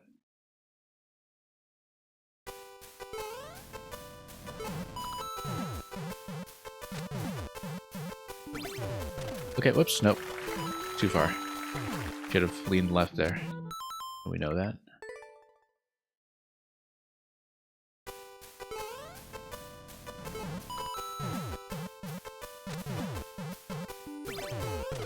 Oh, whoops, too much of a jump there. Could have just let myself be pushed over like we did before.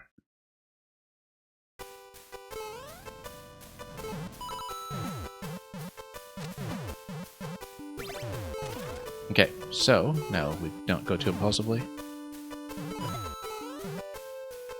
We'll wait. Yeah, I still know what the snowball on the left was about. Probably something vestigial from some previous part of the setup. I wonder if there was something overlapping that second mushroom on a track drop that snipes you if you don't get the first mushroom. I kind of suspect that might be the case, but... too late on that one. We had dropped it successfully earlier.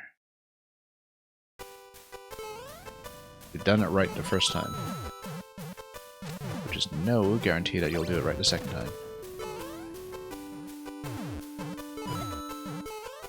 Anyway, let's try this again.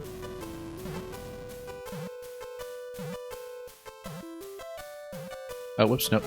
I was trying not to slip that far, and then we just accidentally grabbed a vine. I know the correct sequence. We're going to have quite a few repetitions in spite of that. Whoops. Slowed down too much there. Yeah, we do kind of need to hold left into that just to get pushed out properly.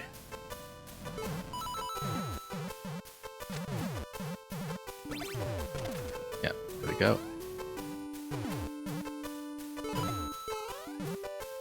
Let's wait for the burners. Don't need to rush this too quickly. So we wait for it. Oh, that's interesting. That the mushroom fell below the ice block that time. That was not always the case. I wonder if it was just a slight inconsistency in when we spawn track items in the correct column, just given my camera position. But anyway, we will make it across here. We kind of have to jump forward towards the swamp. Lower it, we're going to skip this door, and we're going to stand here for the mushroom. Am I correct? Yes, I am. And then we get through here. Look at that pokey. Ah, that's a claw drop. Yeah, even though the vines were clearly out of reach, naturally we're going to try something there, so... Definitely deserved to be punished for that. With a couple of moles looking very happy to see us today. Ooh, this looks a little tricksy here. I wonder what's going on with it.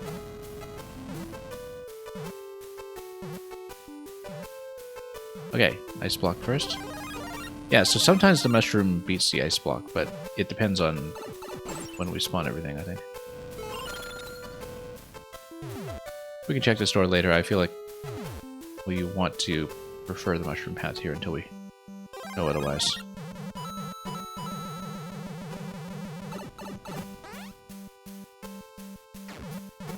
Okay, so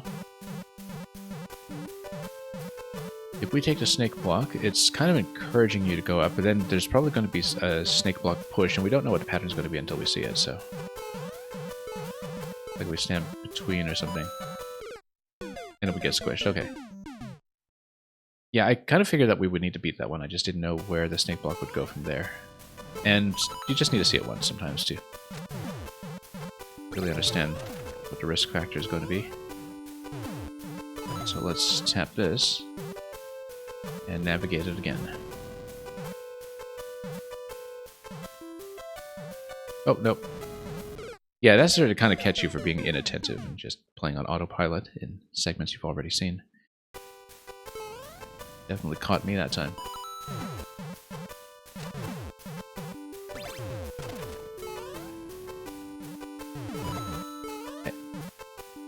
probably can just rush this, but let's be cautious, since we know caution will work.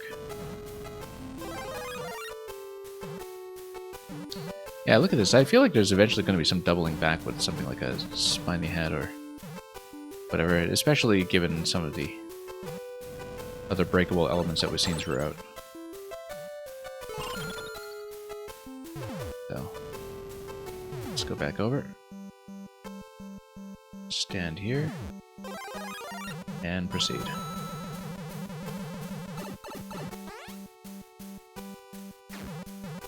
So we know we have to get ahead of the snake block. I feel like you have to get pushed at the coin, but it's difficult to say because of the Muncher's positioning there. We have to see it before we really know what's going on. Yeah. Thought that might be it, but then you have nowhere to go over here. Okay. But then, yeah, you activate the snake block and you just go left, because it's not going to take you anywhere useful there, so we wait for it to double back, and then that'll give me somewhere to go. Guess got CP2 on this level, yeah. Whoops, nope, hang on.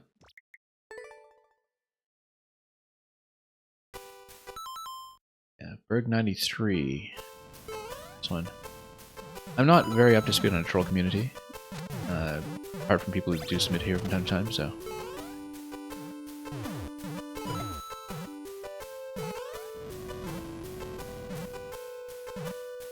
Let's continue. Oh, yeah. We know about that. We're going to burn too much time on redoing that anyway, but figure it out. You know, this Pokey here is really suspicious. Something tells me that if we don't kill it with the POW, that if we find a way to get through here, and possibly it requires us to double back here eventually for some reason. Oh, I see. The Pokey was what turned into a snowball, but I wonder if there's still something I'm missing with the Pokey and Snowball over here that would eventually get me to the real exit. But anyway, we're not going to see it. We'll do this first.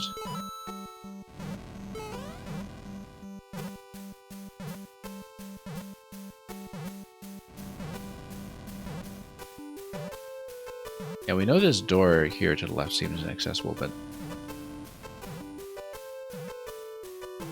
because you land on top of a semi-solid there, and it's also protected by a one-way panel, so it looks like it's at best exit only. But if it is exit only, with some other kind of event trigger, like if you come back with a spiny head, I could see that being the potential flow of this whole thing.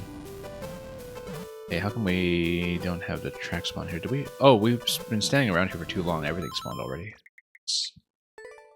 Yeah, because I could totally see a return to this first segment with something like a spiny head being the case. Yeah, shields for somebody submitted it today. This is the Mandalorian. So this got popped into queue today, and I haven't played it, so I don't know how it goes. But we are figuring it out for the first time. I haven't seen it on a video either, so. I assumed it was something well known to people who follow Trolls or follow Carl, given the number of plays on it right now. Yeah, Cat, you remember Carl playing this a while ago? Yeah. Certainly seems like it if you look at plays on it. And, oh, whoops, hang on. Yeah, Quality Humor, you're possibly gone for a bit for roll call. I mean, we're still on this potentially for a while, so we'll see. Like I said, because it's one that does not have the maker present, and because Trolls can often be broken down into multiple segments, I might not finish all of this right away, but we'll see depending on the length. It seems pretty gentle on the execution side, it's just that we don't know how big a maze it's going to be, so.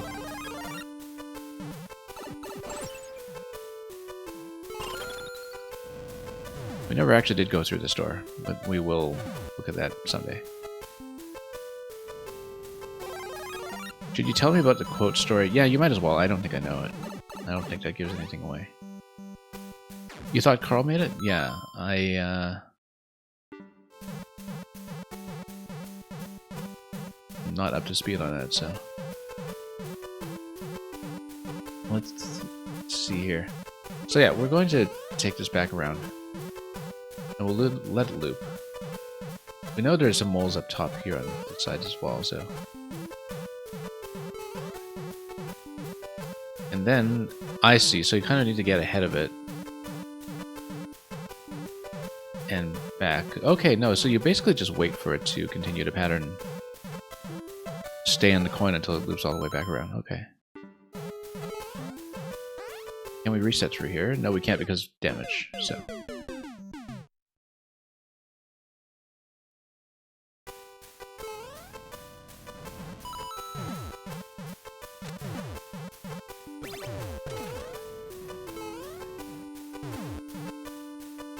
Okay. Let's do it up here. Yeah, the muncher is meant to kind of trick you out by throwing off your timing, I guess, with the note block getting in your way, but it's not particularly tight, it's just a small surprise.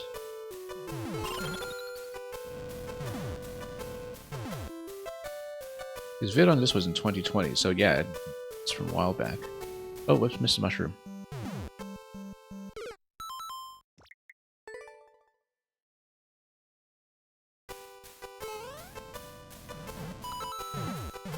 Yeah, by Maker 2 standards, pretty ancient at this point, I guess. I'm very easily distracted. It doesn't lend itself well to playing trolls quickly. That I can tell you.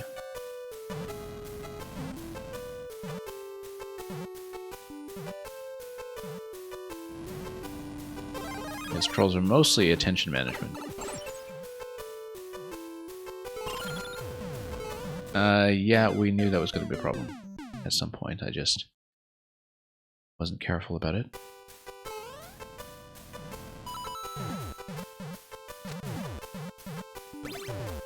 Yeah, trolling the troll level. There's a certain art to that. Sure. We've got quite a lot to do before we progress much further, so.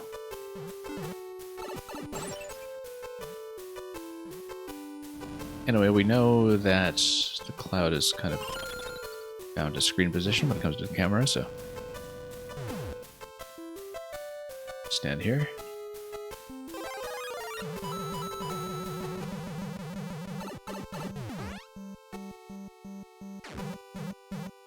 And yeah, there's going to be one big wraparound where you stand over here so you don't get pushed, and you wait for it to fall away, and then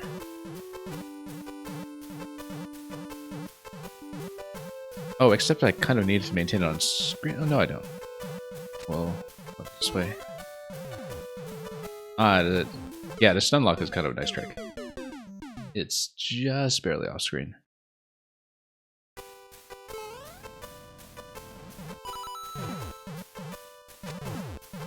It's just a junior stun lock. You can see it barely out of the top corner. Probably a troll level called Rhymes with Fun that got deleted at some point, and 2 months after it came up, Berg made this level remixing most of the trolls. Okay, so that's why it would look familiar too as one of Carl's creations then. Berg has a problem with plagiarizing entire levels and singling some of yours. Okay, I see, so. Yeah, I didn't know how close it was and how much of it was actually like an in-joke or tribute, or. I mean, I haven't seen the original either, right? So. I wasn't aware of that. Yeah. Might make sense for me to play the original first then, but we'll push a little further with this, and in the interest of getting through the queue, we'll...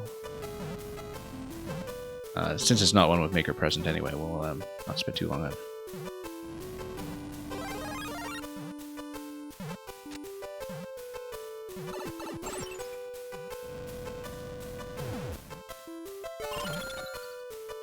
Anyway, get in here, stand here.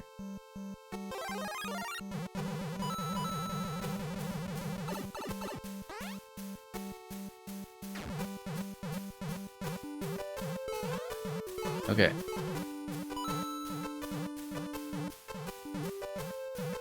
We'll wait for this to come around and then hopefully not get stun locked. Yeah, it is kind of based on camera position. Right now you can see that the spring on the top right is not in view just yet. There's a stun lock here dropping on me. It just unlocks me, so... yeah, we are not likely to get out of this given the timing. So.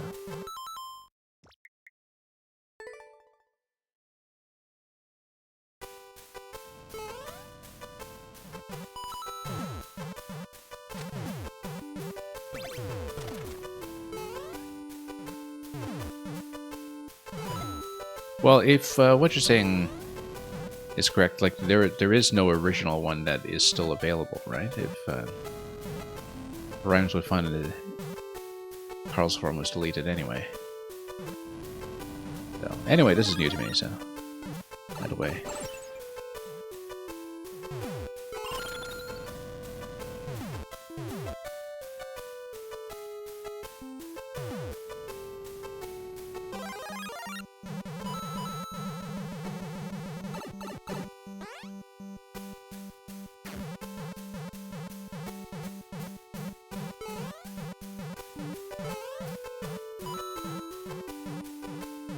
So yeah, we'll see if we can get into the pipe. If we don't, I'll make this the last attempt for now.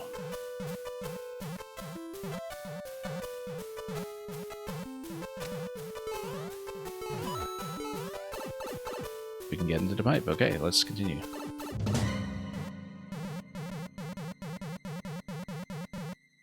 And then this approaches you. Basically have a whole series of directions over here, and then the snowball. Oh, I see.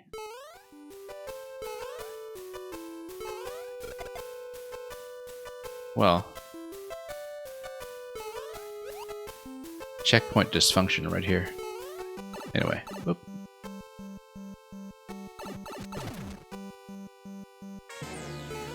Spin jump, just like we usually do in SMB 1. Nope, Thwomp is going to be a problem. But then... no, I think you just kill and go down, right? Nope. No, because I saw that was going to be an issue here. With, and then, of course, if you're big, then you're not going to get out of that. I think you have to just ensure that you're small going down. Maybe. I missed a checkpoint anyway. But, yeah. Let me check the current list just to make sure how many people we have to get through.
Let's see, did it just come back? I think it was a cabling issue, something just came loose.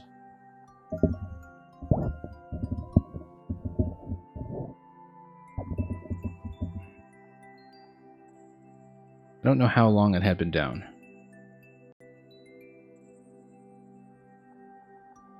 Yeah, was it down before I exited the level, or did it just... Anyway, we are back. Like I said, Strike Zero, like I thought I said, Strike Zero, we will get you in if I manage to get through the rest quickly, because some people might have dropped out by now. but we'll get through the queue first and see how I'm doing for time. It went down right as I left the level. Yeah, we have had some kind of cable issue with the mic on the last few streams. I have to check a bunch of stuff to make sure things are going. But right now, if it sounds still okay, we will continue. Thanks for letting me know promptly, because particularly because I don't run a webcam, I am usually talking most of the time, so if I'm suspiciously quiet for a while, you should suspect that something has gone very wrong. Alright, where were we? Quality humor. Yeah, let me make sure it's in the correct order. But thanks for submitting that, Evan Michael.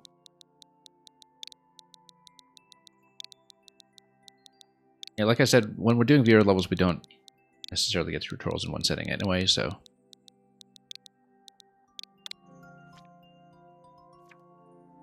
Let's see here. In the Tomb of Anubis is the latest one, starring Brendan Fraser. Would you like me to look at this one, or did you have a different one in mind? This is from 2022.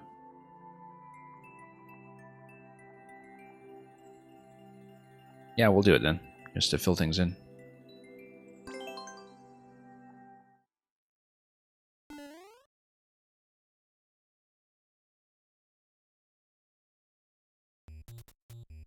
Angry Sun. And nothing off camera over here, so let's just get in.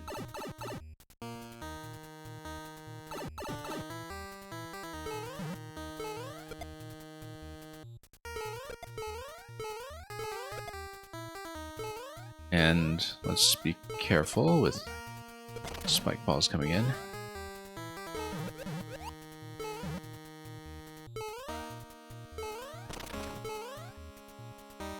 Okay, 50 coin obviously would be foolish enough to go for that and miss. Should have just hopped on one first and then just let them get back up.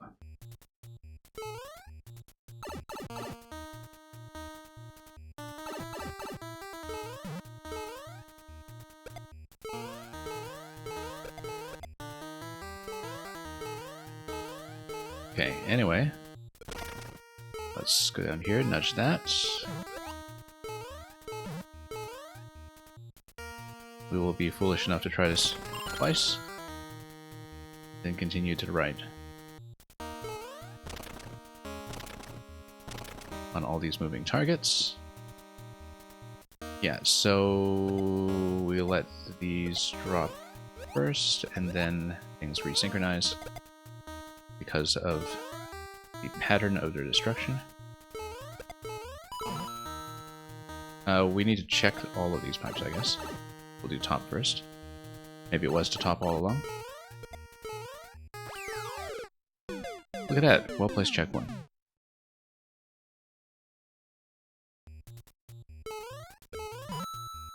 Nothing there? Okay, that's fine.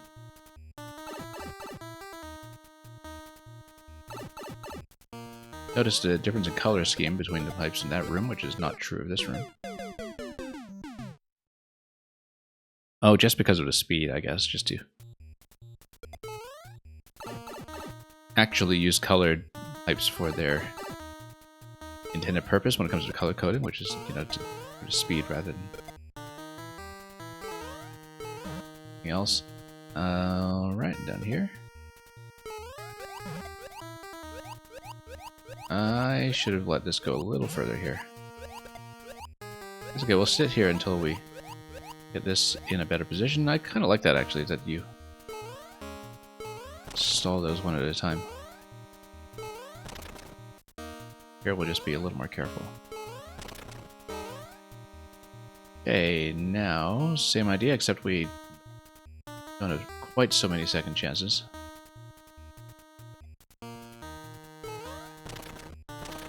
I sort of suspected that would be an issue when I looked at the gap between the two.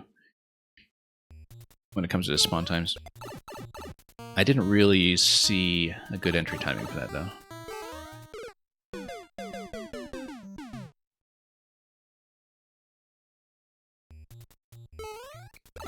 I guess camera-wise, that should be something consistent. When those are loaded in, but we'll get back there and test it out properly.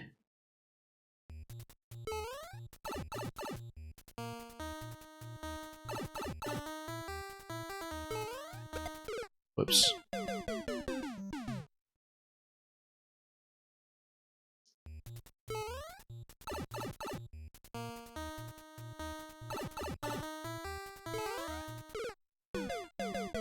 Okay, we'll maybe get some of these attempts out of the way, and then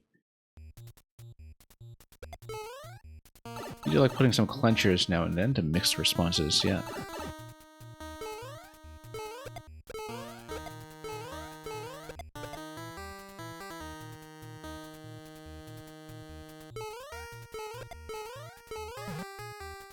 Alright. Let's take that a little more patiently, as we did before. Get everything in the right space. Spacing is fairly generous in those. That shouldn't be too much of a problem. Yeah, I tend to have a lot of trouble with timed elements where there's a long delay between the jump and the actual contact with the object that you're trying to jump on. You know, where you're trying to watch a timed pattern and the time it actually takes to go from your initial position to engaging with it is long enough that I really have to have a good intuitive sense of how long the jump will be and how long it will take. I tend to have issues with that. We will wait for... Yeah, look at this. It's just not staggering very consistently in spite of all these being yellow pipes. That's throwing me off a bit. Probably could have just skipped right over that one, that last dry bones, with a full jump.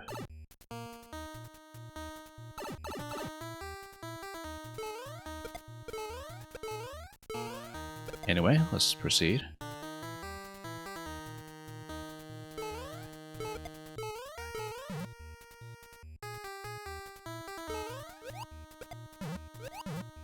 Okay, close one, but we made it.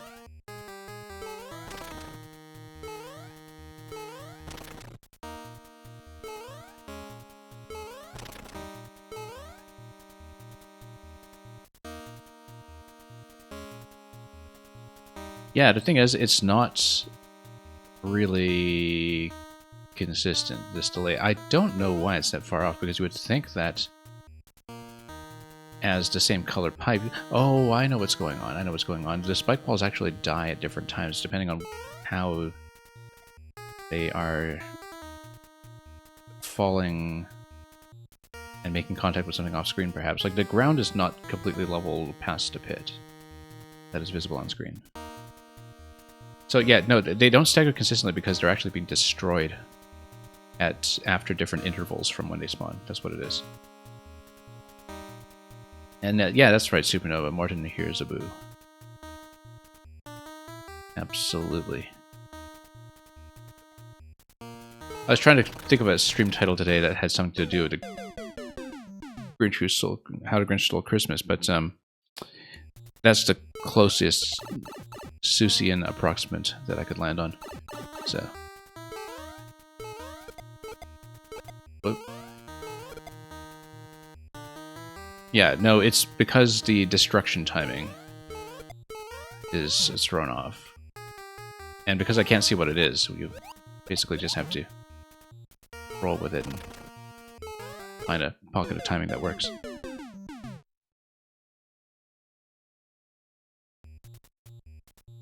Oops. Hang on, that was a... checking my stream is working death.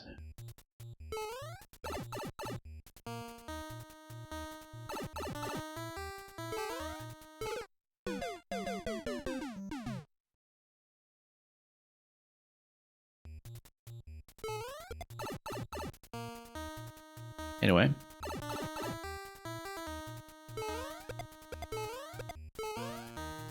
Should be able to get back there somewhat consistently as long as we're careful.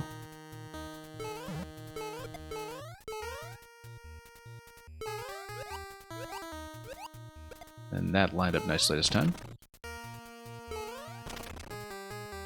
You could get through this row quickly if you wanted, but we don't really want to, so.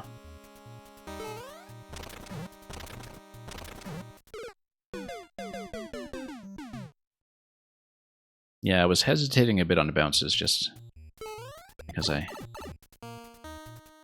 didn't really have a clear idea of when the spawn was going to happen, so that did throw me off a little bit again.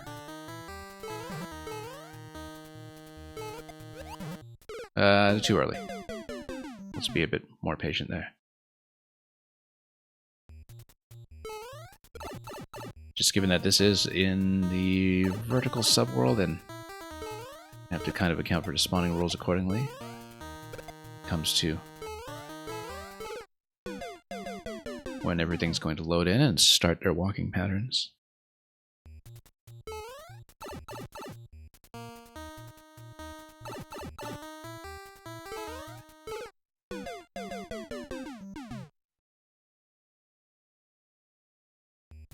Yeah, we'll get it done comfortably. At some point. That pattern seems to work pretty well. As does this. And the spacing there is pretty flexible. Let's not die to silly things like that, though.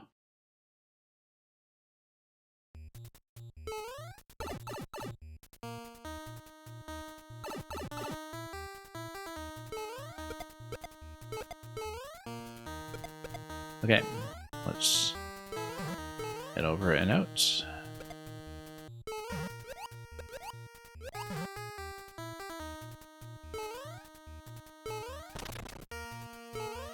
Okay.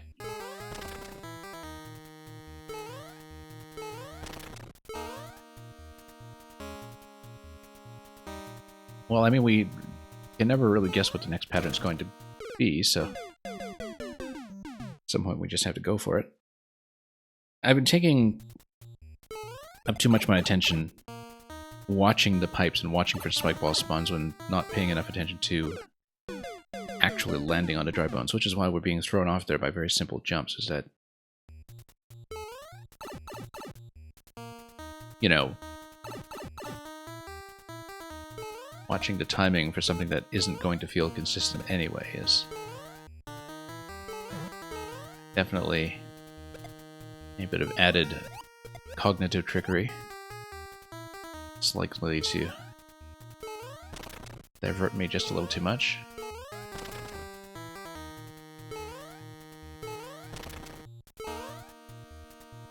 Okay, let's try it now. And, you know, at the same time, you're also trying to hit these moving targets, which we already had a few issues with. There we go, skip right over it. Oh, nope. First bounce would have been fine. That top corner really did catch me there.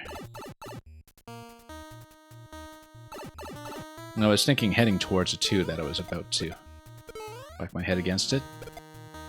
But at that point, there was no turning back.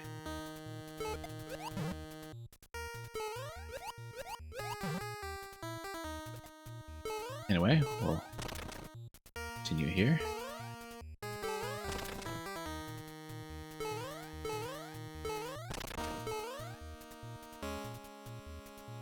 And yeah, the last one can actually be fully skipped if we have the right kind of position on it.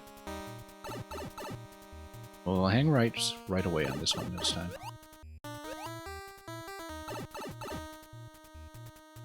Interesting coin placements down there.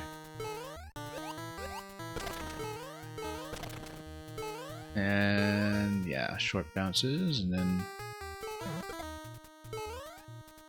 just need to make sure we crack the ceiling in the right places. Okay, all of that rolls down, and then after that they stagger because of the way they make contact, and we're through. Yeah, some of these timings are actually pretty engaging to play through, simply because there's just enough going on with the destruction timings to really keep you on your toes. At least in that case, unlike that previous room, everything was visible. Let's let this go up first. Oh, that would have given me enough height, actually.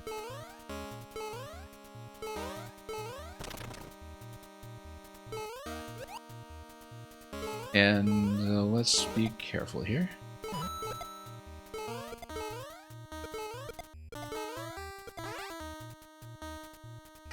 Say I'm breezing through.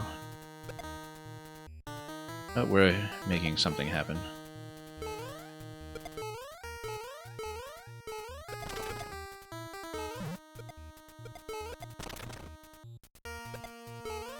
Yeah, need to exercise some caution. It's all just freeze things in the right places. More spike balls, expected that. It's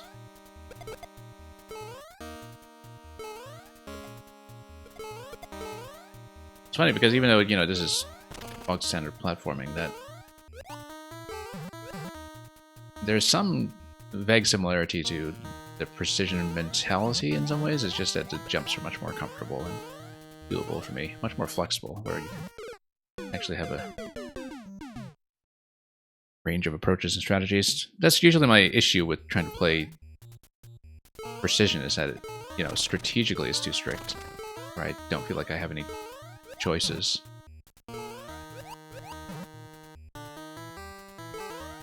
Whereas this one, you know, it's about a lot of timing and preparation and approaching things with care, but I feel like I can find an option that actually fits my playstyle. But yeah, like I can tell that, you know, if you ask a precision player to make a gentle traditional level that is not actually precision, you can still wind up with this kind of mentality when it comes to the care that you take to find timings and spacings. Whoops. Cat, you're saying you wonder why hitting a big dry bones doesn't hurt it, but hitting a big Koopa does. Because it's already dead, although I guess that's true to small bones as well.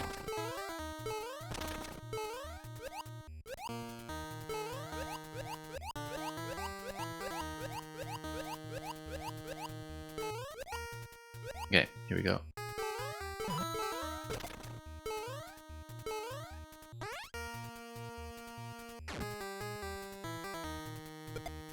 Anyway, we'll let everything roll. That was a little too close for comfort.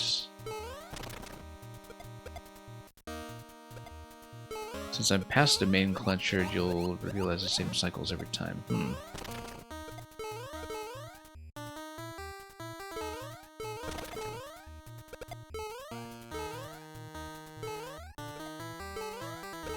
Not exactly sure. Whoops. Thought I had enough room there. Yeah, well done, Evan Michael. Beat it with 11 minutes and 41 seconds. Congratulations.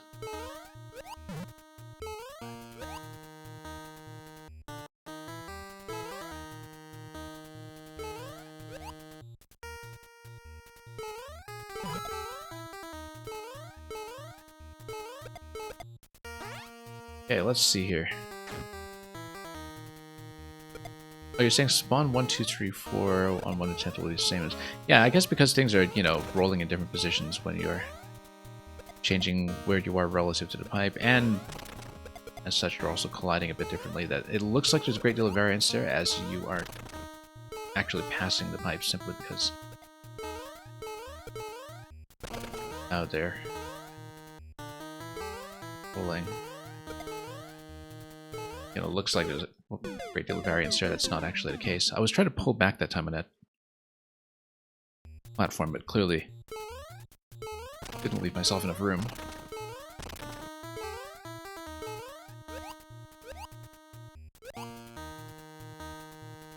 Anyway, let's head on up. No. Should have just snuck under. I was expecting it to spawn a little sooner than that. Just misread it.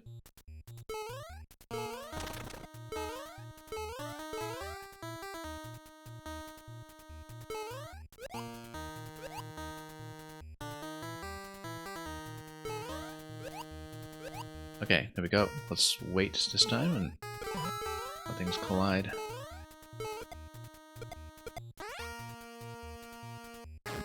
Take it through here.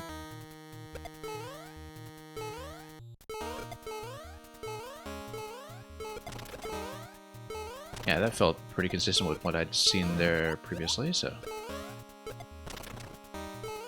Watch our head here with the big one that's coming.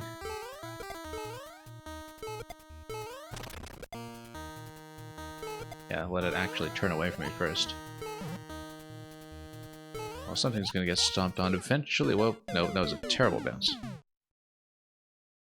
Absolutely dreadful. And very much self-inflicted.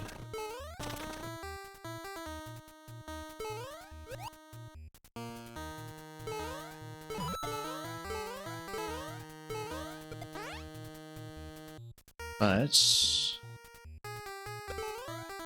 kind of notice score here at this stage. Let's have way too many close shaves regardless.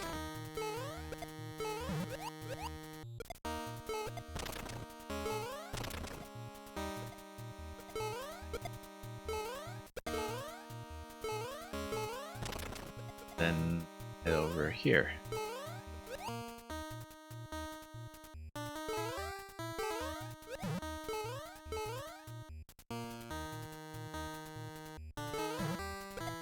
Yeah, that's gonna get smashed. We did know that. Let's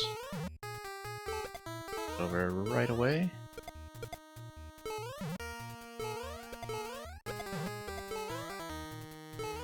Wonder about that key door, because we certainly didn't see a way to use it.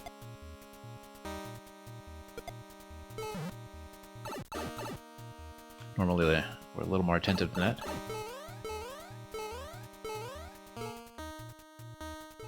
I don't even know where that key door would link. If it's just maybe a little bonus room on the side that pops you right back out or something. But anyway, well, whoops, totally tumbled down a pyramid and failed to get a jump off the edge for the flag. Thank you for that. Don't want to miss. Don't know what I missed with the key door there, but we'll take it anyway.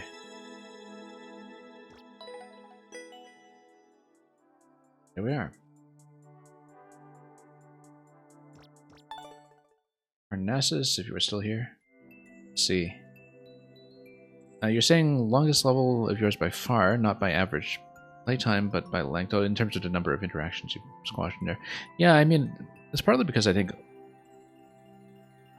the entities are very spaced out, especially with most of them spawning from pipes anyway. That it's not like it's a very densely packed level when it comes to interactive removing parts. And so, you can see why that might be the case. Parnassus, I do see you in the chat. It would be nice if you could confirm that you're there, but we'll take a look. Anyway.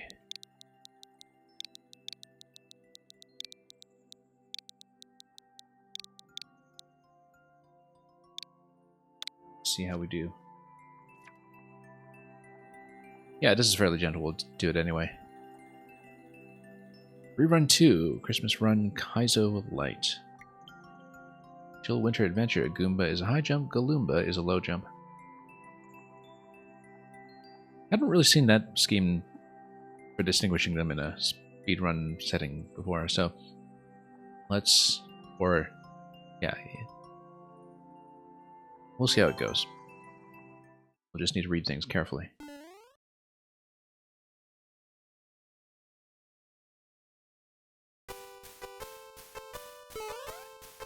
I jump.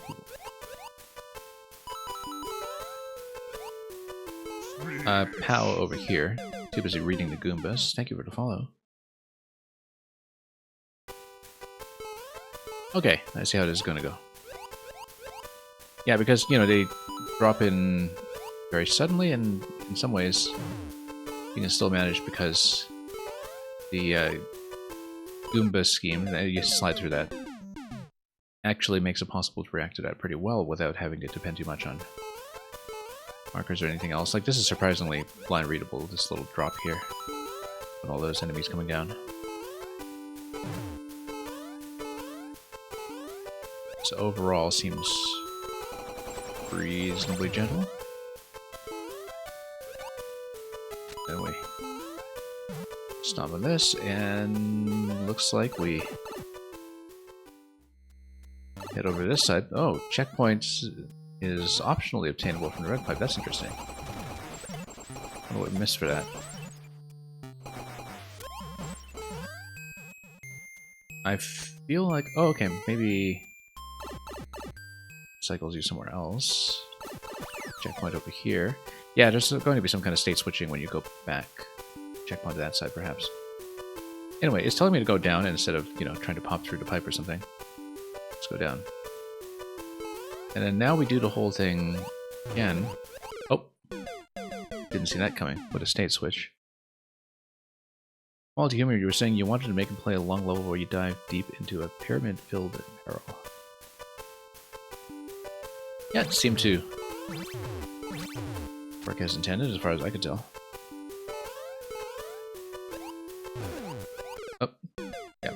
I was trying to high jump there, we just came in at a bad angle this time. So, have to keep our eye out for changes like that as we go through the Santa Hat, which I now recognize is a Santa Hat.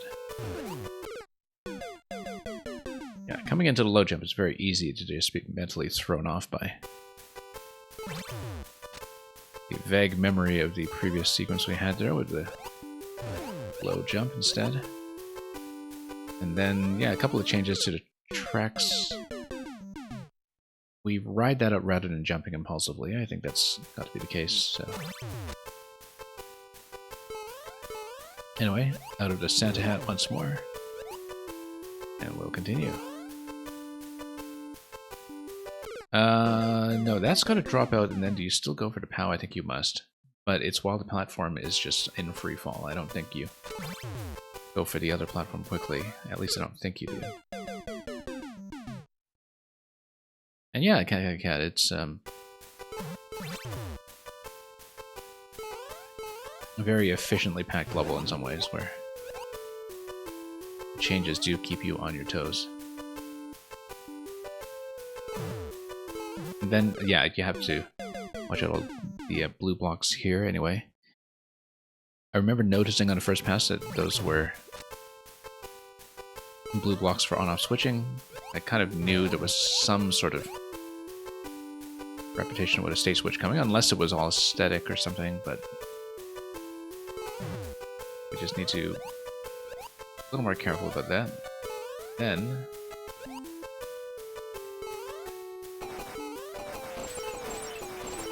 this is a nice little sequence there where you sneak under the icicles just barely. And up we go. And yeah, this was previously just lowered down there. Let's check up here in case there's anything going on with the star. It's just a star. If there is something to get to, we don't see it because it would be blind. Notice how the top of the star is just lopped off by the screen. Anyway, this is going to get you into checkpoint 2. Like I said. And we're going to totally flub this.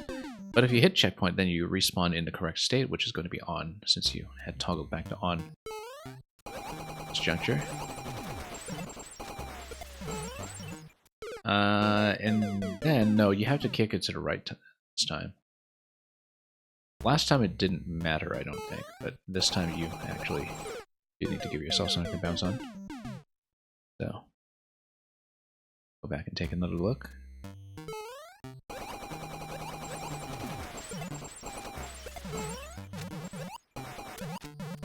Nice timing on that one. Seems like we're a little bit ahead here, but maybe we're expected to do full jumps throughout.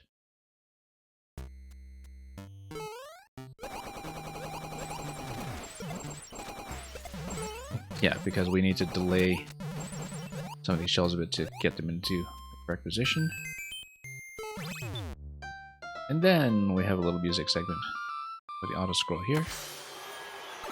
Happy holidays to you as well. Loved a little bit with the AP switch at the end here, just lighting up the stars. That's quite nice. Yeah, very well put together for something gentle and seasonal.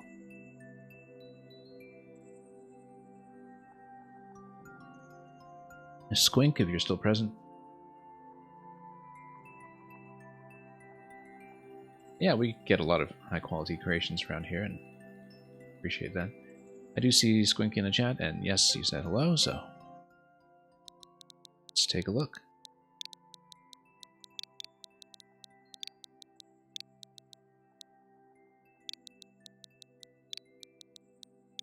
Yeah, I don't know if Parnassus went AFK or fell asleep or something, but hopefully they're able to come back and see the VOD for that one. That was definitely a nice addition to the queue today. And here comes a Christmas double feature. Music shooter level here. It came upon a midnight clear check. But it's 3 a.m. I mean, that's what time zones do to you. You know, you clear check it in Pacific and send it to someone Eastern or something. Yeah, Cat, you're so used to seeing people play hot garbage. We don't do as much of that here, but I think part of it is that my queue management approach kind of weeds out impatient people who just try to spam channels and get played. And we somehow have managed to get serious makers to stick around. And serious as in people who, you know, actually care about what they're doing. You all have a sense of humor. Anyway, happy holidays from Team Music.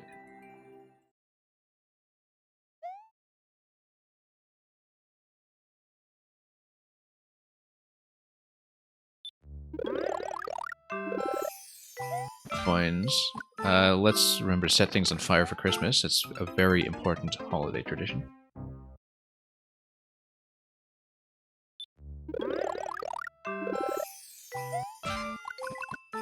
Slopes. 4. Oh, got a little bit stuck on that slope there. We'll try to catch up. Nope. Yeah, you do need to retain the fire flowers throughout because the ice coin gates do happen quite often. So let's not get caught up in too many slopes. That's definitely an important part of this. And let's not crouch before we get on the slope. That's also going to be an important thing here.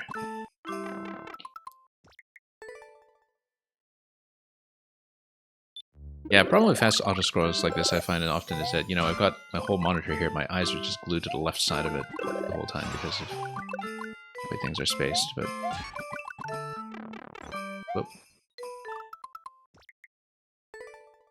This is oddly uncomfortable. Fire is especially important this time of year. Yeah, that's what the Yule log is for. You love setting your Christmas tree ablaze. I know, pine needles especially, just absolutely spectacular.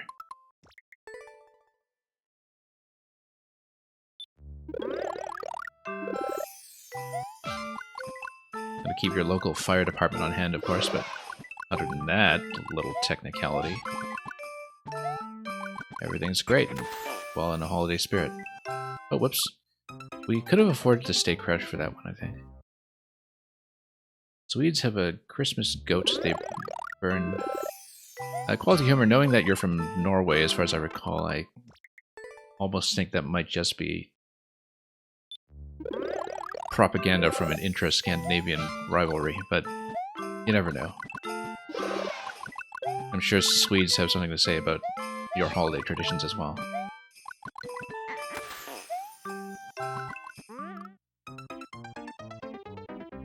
They probably do have a Christmas goat they burn, but I know people I can ask.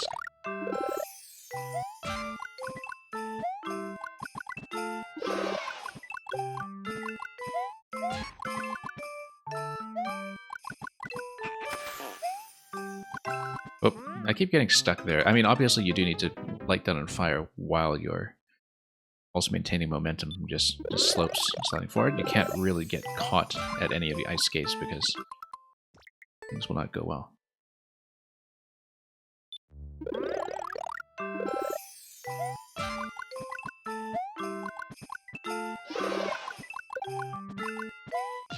Yeah, and just doing a single high jump there is much more efficient. Yeah. That little track corner that's going on in that slope. I wonder if it's telling me that I should be firing in that location or something, but... Or what it's telling me. Clearly, we don't want to get much of a jump there, if any at all. Yeah, and actually, if you fire that location, the slope will take care of the fireball for you, and things will go smoothly from that point.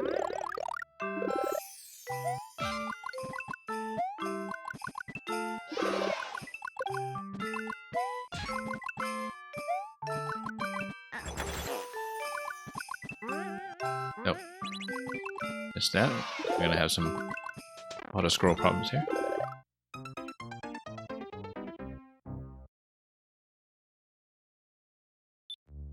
That's just a note playing and moving out of the way, I see, yeah.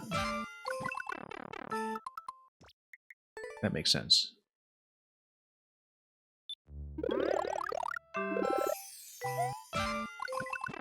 Oops.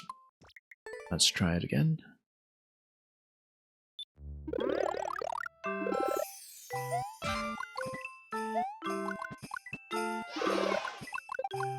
Yeah, I know you were talking about the 90-degree track. Anyway. Oops, got stuck there again. Apparently burning it is not officially part of tradition, it just happens a lot. I see. It's not state sanctioned, but people do it anyway.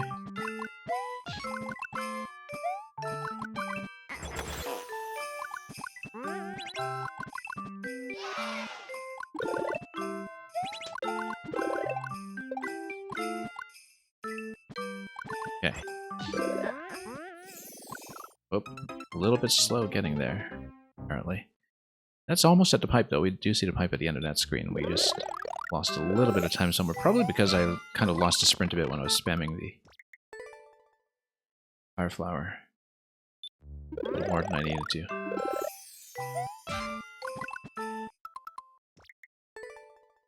Honestly, it's a crime to make a big straw goat and not burn it? Yeah, I suppose it would be.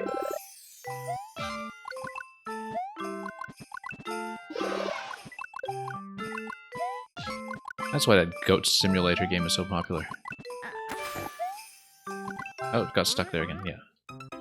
Yeah, we need to fire much earlier. And we need to not spam quite so much because it does cut off my running a little bit. Oops, so... Just need to be a little more accurate in taking shots that we need.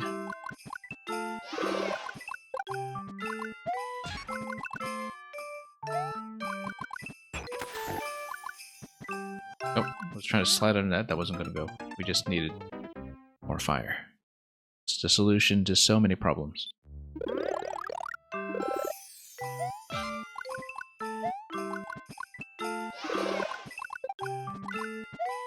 Anyway, let's keep going.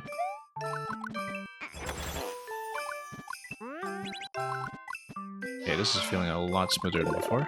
Oh, that's not so smooth. Let's get squished.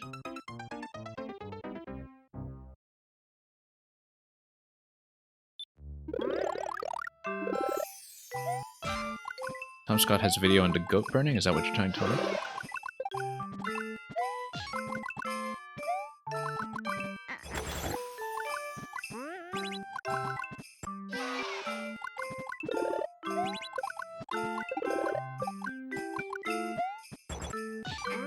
No, I knew I was supposed to crouch there. We did it correctly the last time. I just didn't switch into it quickly enough.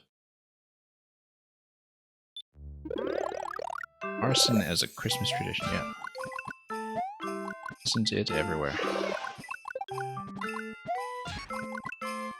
Oops.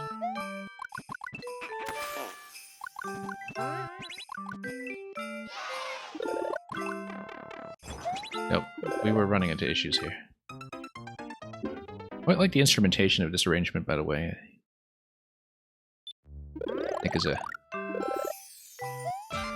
nice instrument set for making this work.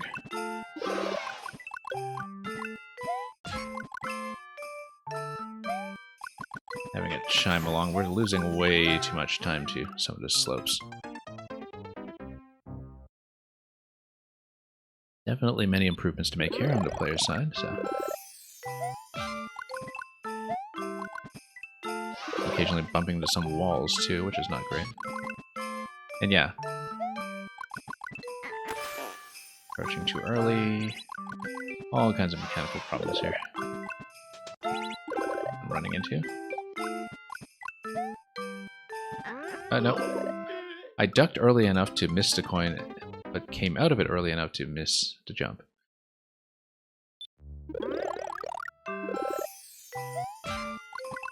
Oops. Mix of accompanied stars alternating with fire flowers, yeah. All in the holiday spirit. Now I'm gonna be disappointed if we don't set a goat on fire at the end. Even if it is a Koopaling pretending to be a goat or something.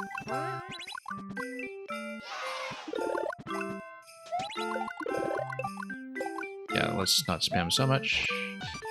And then I was trying to get a duck there, but I wanted to stay up long enough to grab the coin. So we just wound up flubbing that.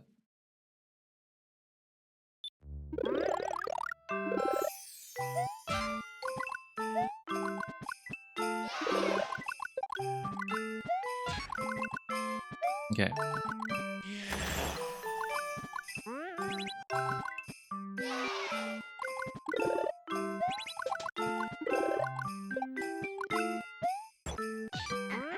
Nope. I got to crouch that time, but not to bounce. So, a couple of things to refine here, and I don't even know if that's still fast enough to stay ahead anyway, or if we'll run into some of the timing problems we had previously. The whole trick is to not get stuck before you go down the slopes.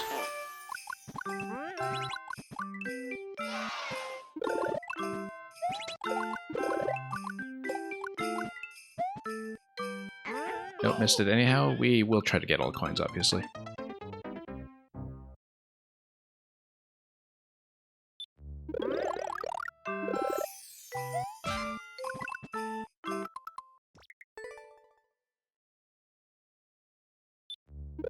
But yeah, I think with all the tapping inputs on the right hand, trying to switch to the crouch on the left hand, it's actually a little harder in my hands than usual for something that's just, you know, straight up platforming.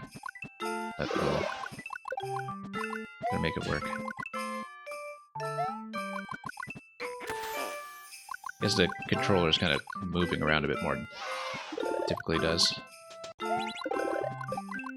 Buckling out of position, it looks like we're way behind.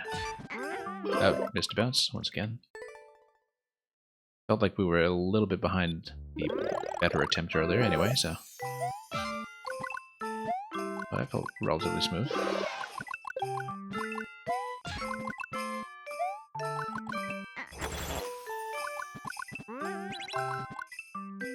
Okay, let's keep going.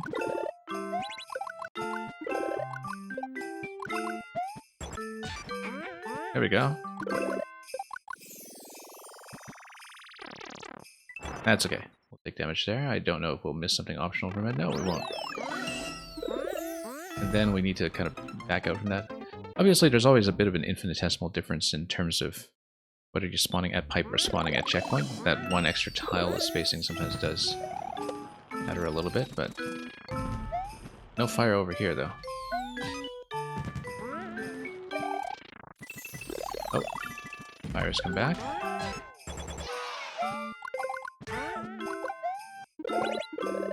Okay, got a little bit stuck on that wall. Whoops, no. Getting pushed pretty tightly here. Oh, nope, lost it. Right at the end, too, just as the auto-scroll was about to complete. We would have made it.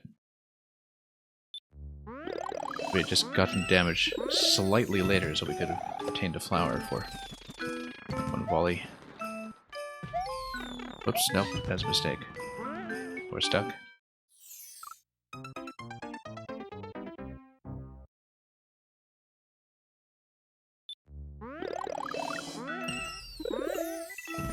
And yeah, quality humor, that was definitely an F right there. That's the letter grade, not just paying respects.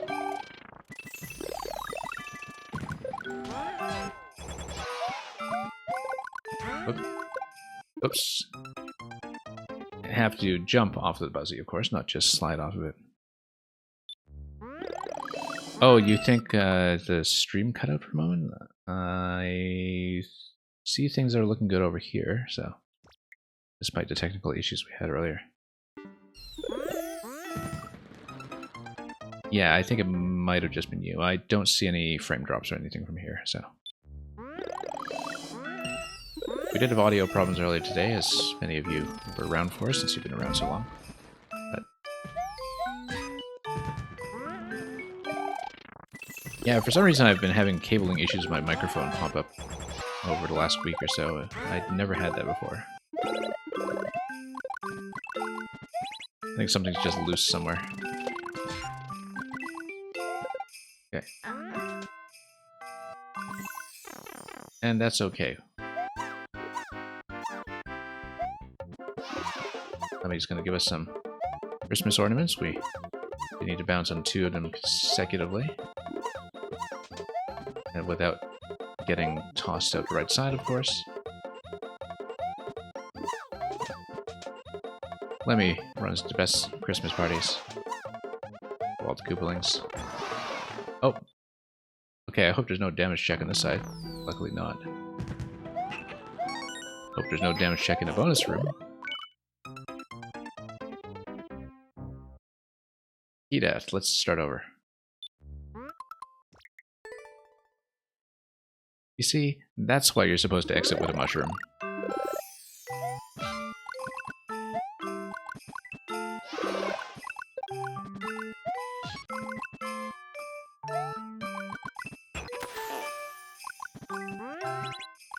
Well, that happened.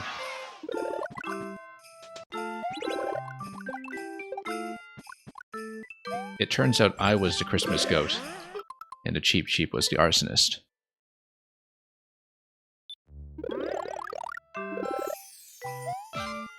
That's the twist.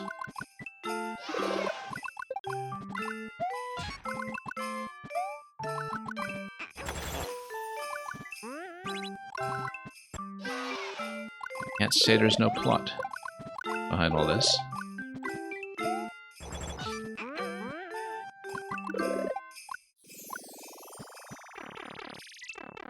Anyway, through we go. Last year the goat survived, yeah. Okay, we're behind by a tile at the start, but then that means we have a bit of wiggle room here, I hope.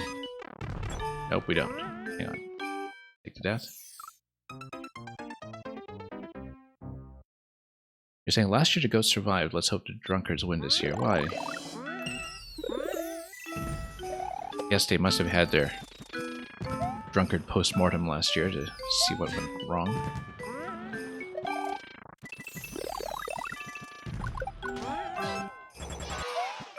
Oops, nope. Nope, and then, yeah, there are some additional Fireflower gates here just to make sure everything works as intended.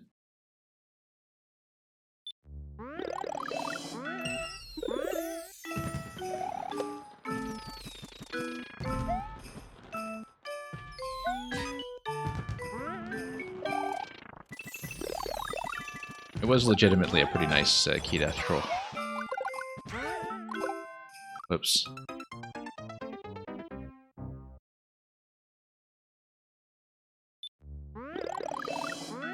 See, after the first 2 blocks I was so complacent about it too, I was thinking, oh, okay, you know, maybe there's something that punishes me for not having the mushroom in the bonus room, and then I just kind of whacked the 3rd block without really considering it. That's how you know that you got player psychology down pat.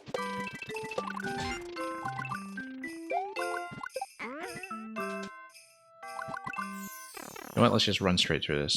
Let's not get bopped too badly by the balls. I like how good the positioning is on those, by the way. Lemmy balls, and being able to take the semi-Lemmy ball out as well is a nice touch. Come on. There we go. Justice. Partly. I guess we haven't... Oh, come on. Back here. There we go. That's the Christmas fish.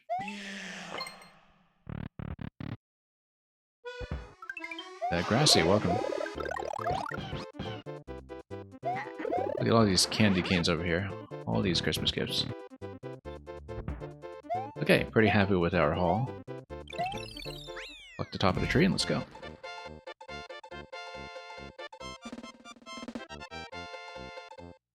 And Landy, welcome as well. Finally catching up on a couple messages. Yeah. Thank you for all the GGs. Let's see what's next.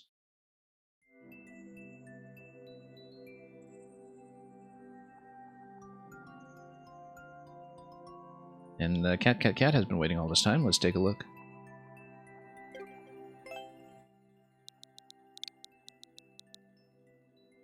It's Kata.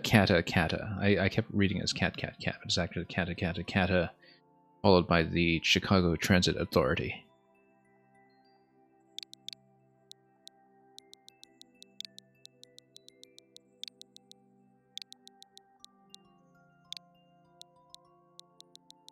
Yeah, thank you so much for waiting. You've been here for hours. Let's take a look. And yeah, Parnassus, I don't know if you saw the clear of your level earlier, if you were AFK or just unable to chat or something, but we did clear it just before the one you saw just now. And had a great time with it too. So after that Christmas double feature, let's take a look at some 1-1 winged Koopa plants. Jump on winged platforms and turtles. You had to step away for a sec? Yeah, no worries. I always keep the VODs of maker levels, so. Belatedly, thanks for submitting that. Anyway, Kata.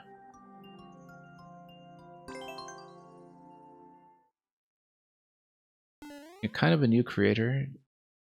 You made levels 2 years ago, but you just got back to this? Yeah, no worries. It's always nice to see some newer or returning people cycle in. And also some traditional to mix in with everything else that we do.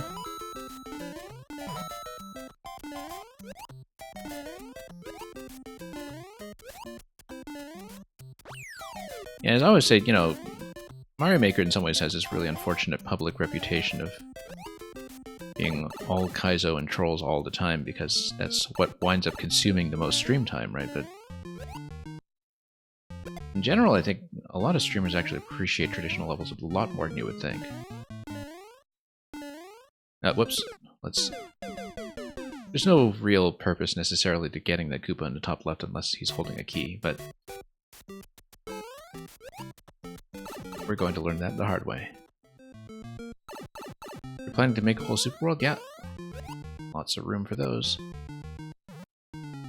Anyway, let's head up this way. And I don't think that Koopa on the top left was anything. I think it was just there for fun. These guys, however... Oops, no. I knew I didn't have room for that. Let's not be silly here.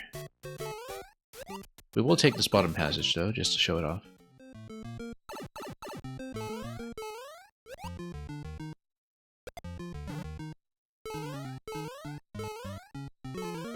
Yeah, traditional is very much its own skill set when it comes to design. There are a lot of things that people take for granted about how Nintendo does platformers, which, you know, you can really tell who pays attention to the kinds of spacing and point placement and optional challenges or contents or route. That is really kind of characteristic of the Nintendo style, because it's not as easy to emulate as people think it is. Oops. Okay, oops. Okay, we can't bust this anyway. That's alright, we tried.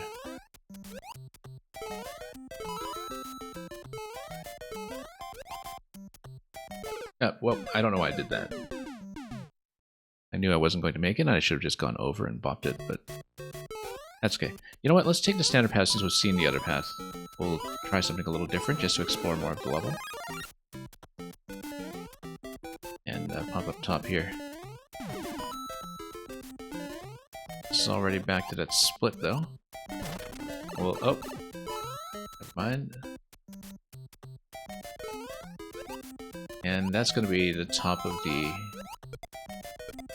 top half anyway, so... I like the coins here, because otherwise you would have a blind drop here if you didn't have some kind of hint that it was safe. Yeah. So it's nice to see that you are considering the player camera, because that's something that is very easily missed, especially by less experienced makers. Worked out pretty well. Thank you for that. I hope it was a good test. The Koopa in the top left is kind of your fault because you didn't think anyone would try and jump up there. Well, I mean, I see it. I see that as possibly within reach I do it, right? I mean, given the structure of the level, it probably wasn't going to be anything useful, like a key or anything, but I'm definitely in the habit of messing around and trying things like that, so. I did miss a 30 in the first half. That's short enough. You know what? Let's take a look.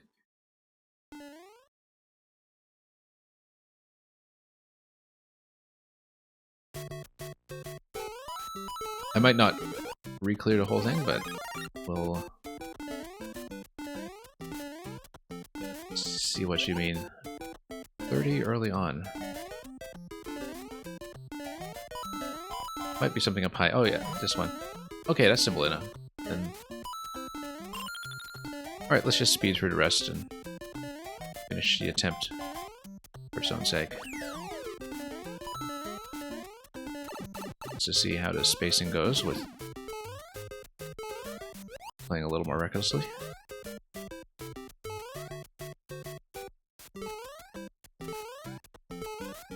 Oh, whoops. That was reckless. That's okay. Did it. What's in it? We lowered the clear rate. Yeah, thank you for that.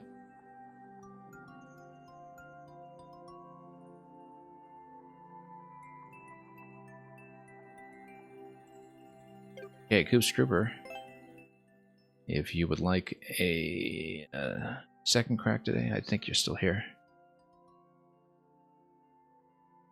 Looks like it anyhow.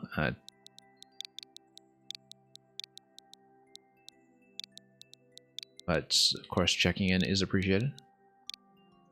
These days, Twitch runs so many ads, I don't know when people are, you know, staring at ads and unable to hear me and unable to chat, so...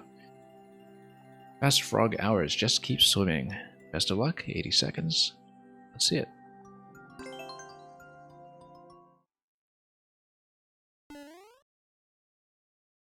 The goal as Frog Mario. Oh, here's the frog. Let's swim it. That was not the optimal position here. Yeah, okay, this is a problem. Let's be a little more accurate. We don't necessarily need to hold the dash button the whole time if we need to pass momentary accuracy check. Oops, no.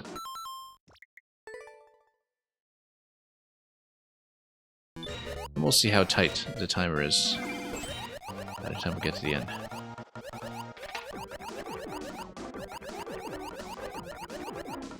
Nice orthogonal movement. Shit, whoop, nope. I saw that coming, and it was definitely going to be a problem. Now, hopefully we can get our timing over to that track's been consistent enough.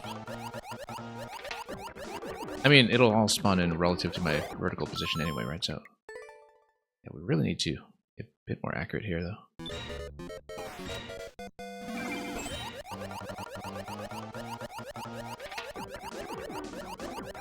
That's a lot better. And this is here to scare you a little bit, but it's not really a threat. I don't know how tight things will be. 1 minute 15 was somebody took, so probably like 5 seconds of wiggle room by the looks of it with the existing clear. So yeah, we don't need to be absolutely optimal the whole way through, but we still need to frog for sure. Don't burn any goats while you're gone. I'll try not to. Although it is Christmas and you can't stop me.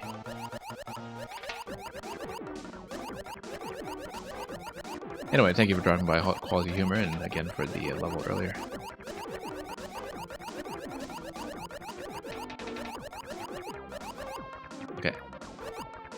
no object to hold here, I don't think. We just jump with the frog.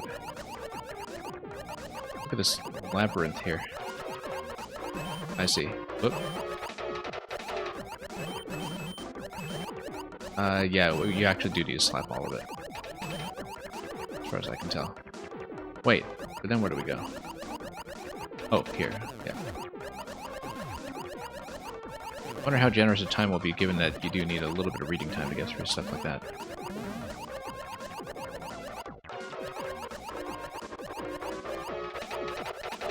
Okay, out with 23 to go. What's in this segment, though? This is just a frog check, I think. Whoop, nope. We failed a frog check. Let's see how much there is, just so we know what we're looking at. Yeah, you basically have to swim round and round and let the thwomp cut through. Supposing we just follow the thwomp. Yeah, that's actually pretty lengthy. The rest of this here. Ah, okay, so that's actually going to be an on-off switch once we...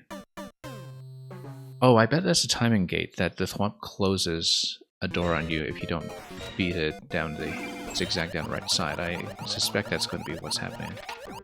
Okay, let's not get so lost in the on-off labyrinth segment this time. That one I think is a bit of a difficult blind read if it is in fact time sensitive over that segment as well, so...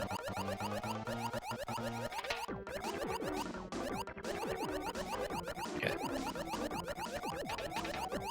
Go back. Try this again. I don't know that we should head through the middle here, and then, whoa, really got caught.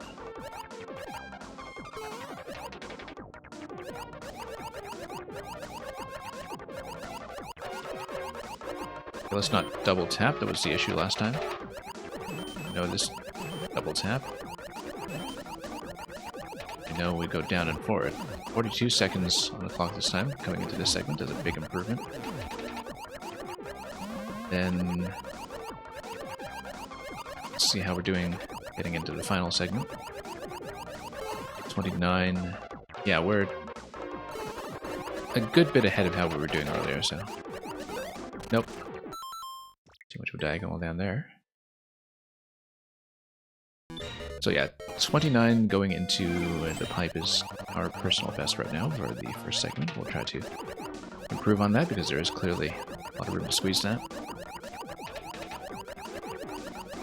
Given the structure of the level, I expect that some things will be pretty flexible here, relative to the timer, so certainly should be. Because it's not like it's a level that's particularly strict about movement.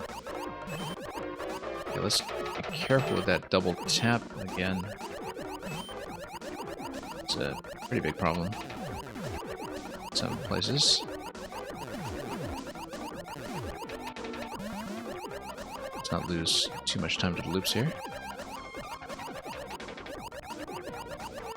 30 seconds, so we beat the previous attempt by 1 second. Let's be careful with the down diagonal this time. Ooh, a little difficult to see these on the way down. Feels a little bit blind. You feel like the frog suit should be able to hit things from the side. Yeah, I think I instinctively tried that because the frog suit plays so similarly to the P-balloon.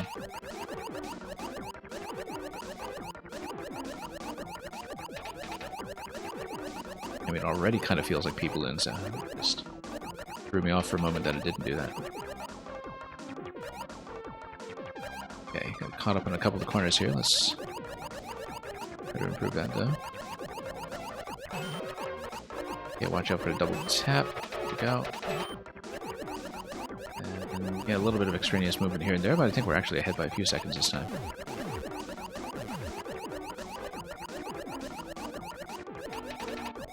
Stalled a little bit here, but this movement pattern is pretty good. 33 seconds, that's good. That's an improvement. But of course, we still need to do this accurately, so... yeah, staying ahead of the thwomp seems to be the key to this whole area. Then beating the zigzag before it shuts the door. Almost got stuck there. 13 seconds to go. Let's see you. Okay.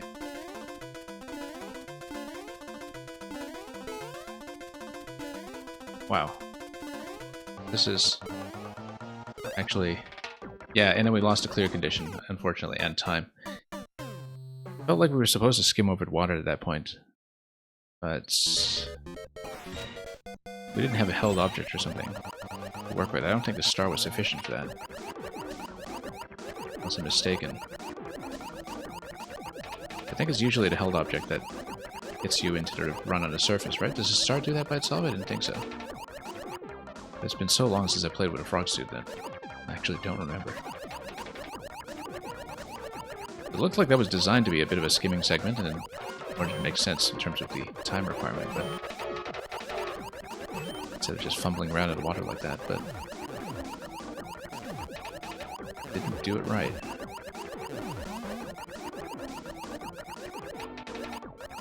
Oh, whoops. Lost a bit of time here. Nope. Needed full speed? Yeah, I guess so.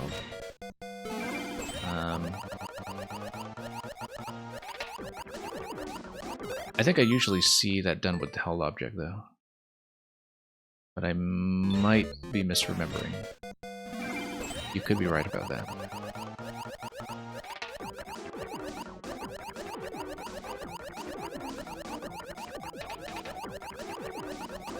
But it felt like the star was supposed to get me full speed there for skimming over the surface, and didn't quite see what my entry point for that was going to be.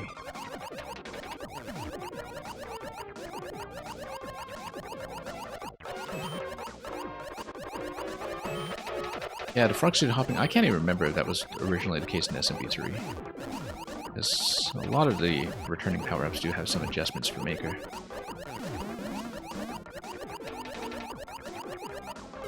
Oh, whoops. You're not really... I mean, you know, in SMP3 you can hold any power-up anywhere you want, technically, because of the inventory system, but I have so little memory of how the frog suit actually operated on land. That engine.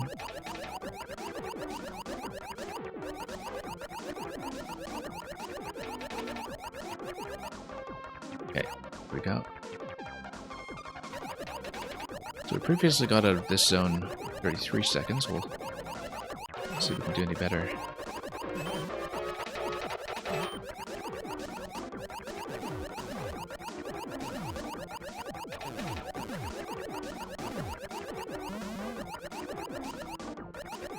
We got to the finale. That time with some time to spare, 33 seconds once again. Yeah, I hopped in SMP3. I mean, that's the justification for a hop, is that that's the original behavior. I thought so, anyway. Whoa, no. Too slow. But we're gonna have to be super crisp about it here. Nope.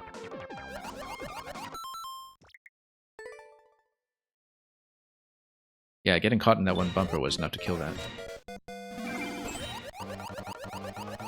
Hey, yeah, welcome, Hazard. Sorry, I was glancing over at your name and I didn't read the whole thing. Reminds you of Barb's levels? I think it feels easier in Barb's levels, but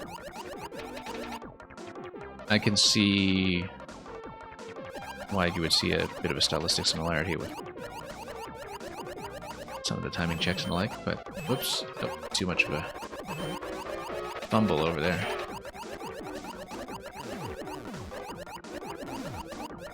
I admit I didn't really play very much of Barb in Maker 2. He also kind of quit it completely for ROM hacks pretty early on, I think.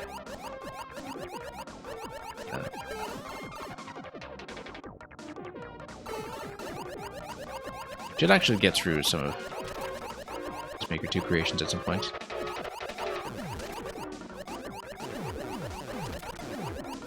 I'm planning to get back to a lot of Maker 1 in the new year before the servers shut down, and so I'll definitely be returning to a lot of the big makers of Maker 1 as well.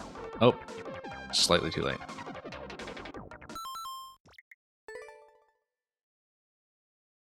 Yeah, Hazard, we're doing pretty well here. Just finishing up the last levels in the queue. Oops.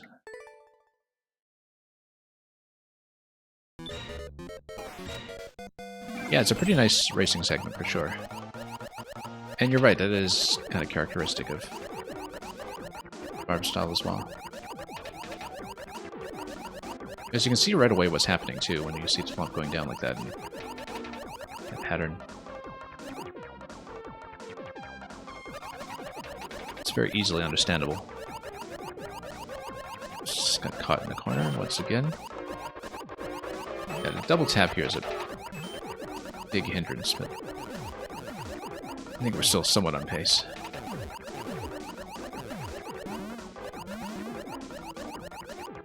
Of course, we still have to figure out how to get into the surface run in the last segment, but this tells you that I don't understand enough about the star plus frog mechanics. Whoops, that's failure.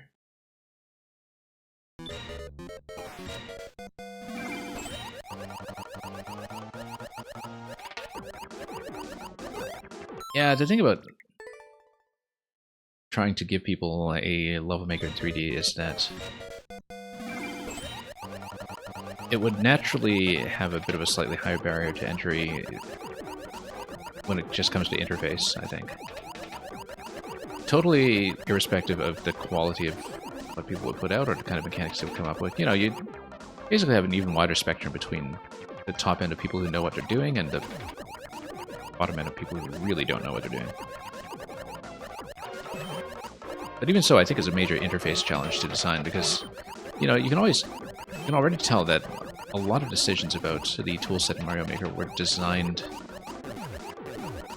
A, for this relative simplicity of the interface, be a huge priority, and B, for the readability of random levels to be a big priority in such a way that, you know, people can just look at a game style and kind of immediately understand what the rule set is, for instance. Which is why makers don't necessarily just get the freedom to mix and match everything they want in terms of theme, game style, music, etc. A lot of that is for the simplicity of unknown content to make it immediately readable. And so given that, you know, the accessibility of a toolset is a big priority,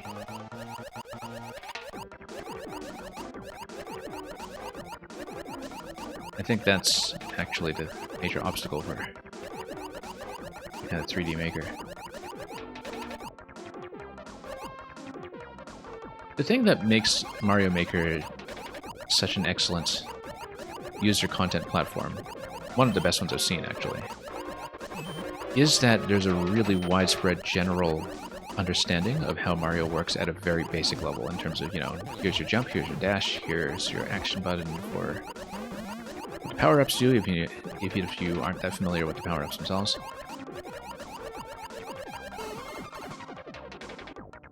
And the shared language of how Mario is structured is kind of widespread enough that with a simple enough interface, it can support a very robust community. Obviously, you know, for advanced makers, it would be nice if things were more programmable. It would be nice if, especially Nintendo, didn't delete things so aggressively when behaviors glitch out in ways they don't want. But the simplicity has real benefits when it comes to sustaining a healthy community, which is always a bit of a risk whenever anybody launches any kind of editor-based game.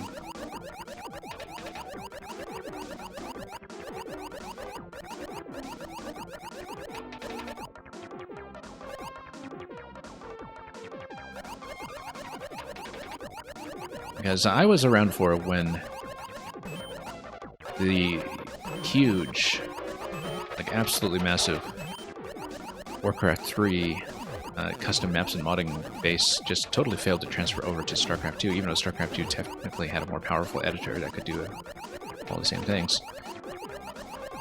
And there were a lot of kind of managerial mistakes behind that. But a lot of it was also because the interface was much less friendly, and there were fewer problems that were solved for the players out of the box, right?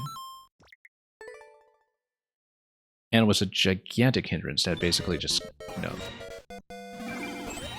killed off what was once a very vibrant modding community. Didn't completely kill it, but it definitely reduced its potency and influence. Have I played Geometry Dash? I haven't. I've been asked by many people about that because there's a big overlap between Geometry Dash and Mario Maker. For reasons that will be obvious to people who know Geometry Dash. We have had a lot of makers here who have said they were basically Geometry Dash alumni going into this game.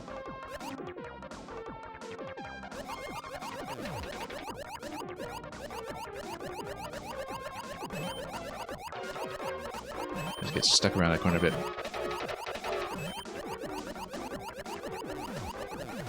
Yeah, it looks like that'll set us back by about a second or so, but we'll... Oh wow, this is a disaster. Yeah, we're usually out of here with 33 on the clock. We might be lucky to get 30 on the clock this time. 31. Geometry Dash is actually getting an update after many years. Interesting. Whoops.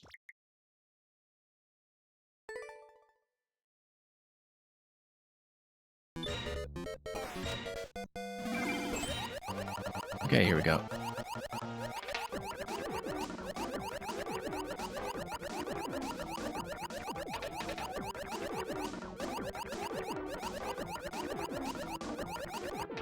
Okay.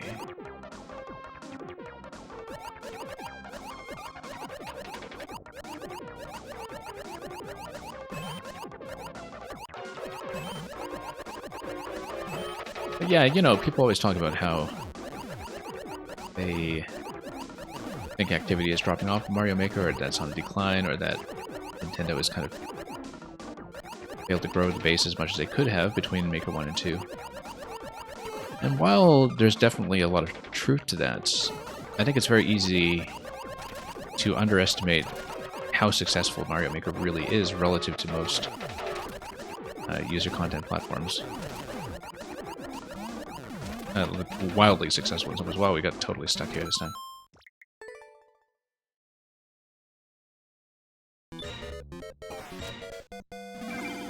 I mean, we're at over 4 years now since Mario Maker 2 launched, 4.5 or so.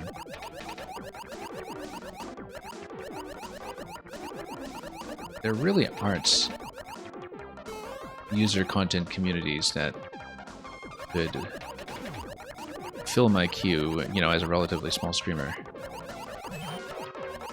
on a very consistent basis week after week, with people who have new things to show. With a game that is, at this point, this mature.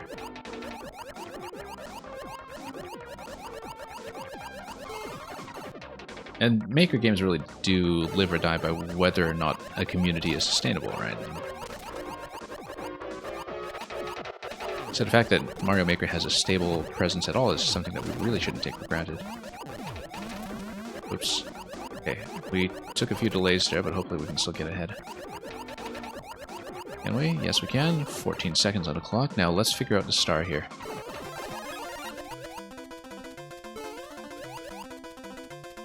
Okay, no, we just need to jump all of these. It's actually just jumping all of these and then busting through. And losing clear condition at the last moment. Yeah, we were just about a second off. Actually, as you can see, yeah, no, we're getting into the curtain area and we had a final loop to do down there before getting out. So this is maybe a little bit tighter than I think it is, although, you know, the current record is 5 seconds off the limit, so definitely room for improvement everywhere. Some people who know how to pilot both the frog suit and the P-balloon really know how to pilot it, though, in ways that I can't dream to replicate.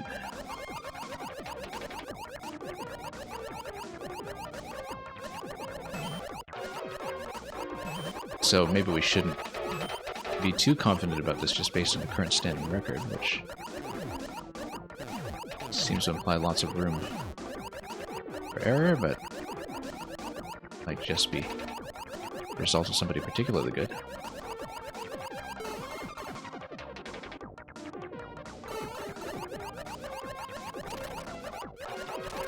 Yeah, we kind of need to turn these corners a lot better than we're doing.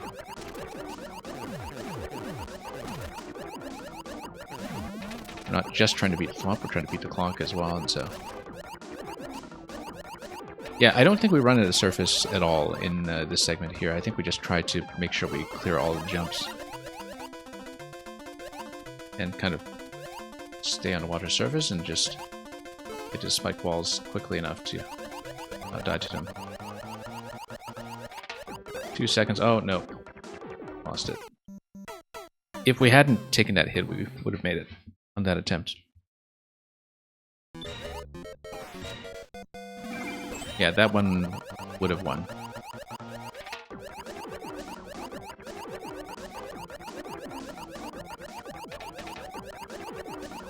Just kind of choked on the descent after going through the spike walls. And definitely a lot of room for improvement getting up to that point as well. So yeah, there is margin of error, it's just that we expended it.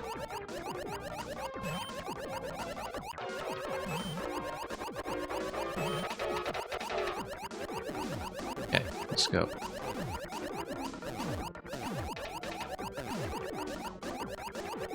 Oh, got caught in corners here, just losing little bits of time here and there.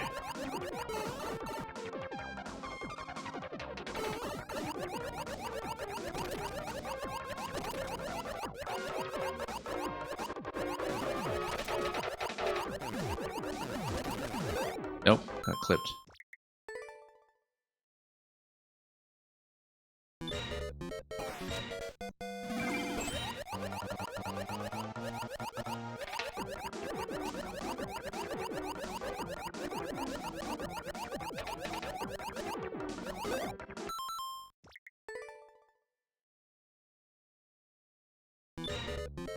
Anyway.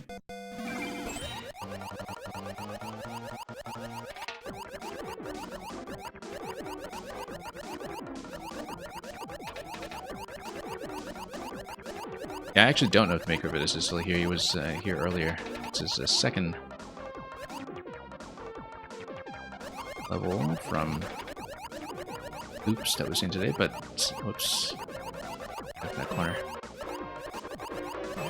But hey, we're in the flow, we'll finish it anyway. Did see him listen in the chat. I'll this one in. Whoops. We're close enough that I do want to close it out.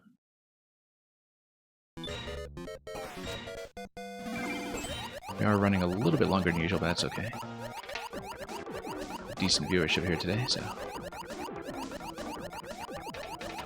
Yeah, getting a little too trapped in some of these corners. Let's see relative to track timings how well we're doing. That segment, and there's just been some slight improvement.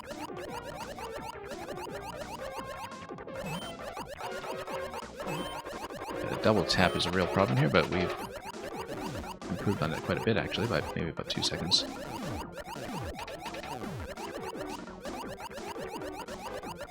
Tap in the corner. 35 on the clock, okay. That might buy us the time we need, assuming I do the rest of this accurately. Not too many issues. This attempt is looking quite promising. I was about to say. It was actually the best attempt yet going up to that point. And one little dip there for what I thought was going to be a tiny adjustment. Just enough to kill it.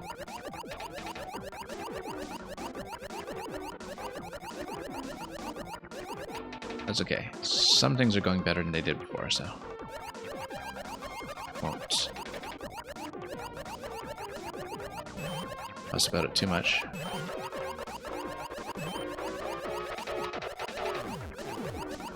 Yeah, doing the on-off tap accurately without a double tap is surprisingly challenging. When you're also just trying to swim around the whole time.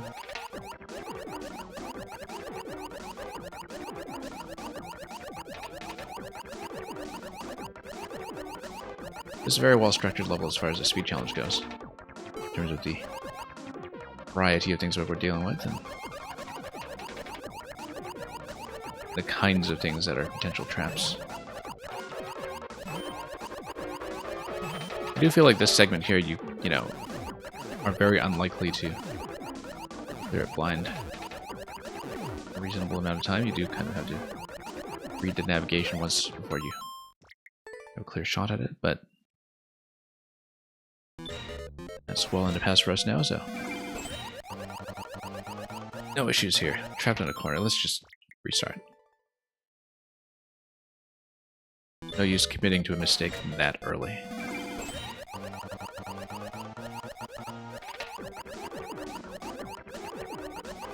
Definitely a couple of efficiency gains here that we didn't have before.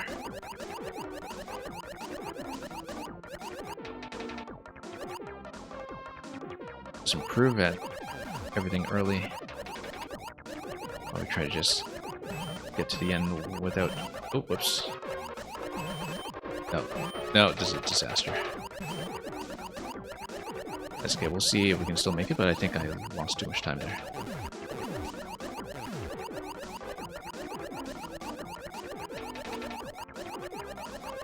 Yeah, too many little inefficiencies in our way this time. Back to 33, we know that's going to feel a little bit tight by the time we get to the end. Having 35 on the clock going into the second segment, it does seem like it's going to be comfortable, but whoops. These diagonals here are becoming a bit of a problem. But we'll fix it.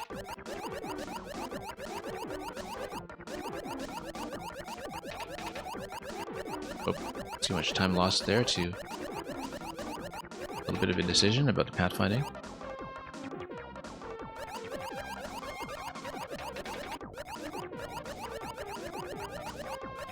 Oh. Really hard to hit these accurately.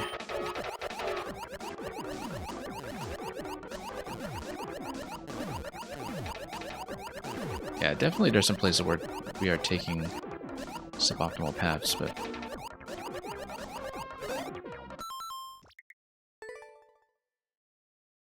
try to fix that.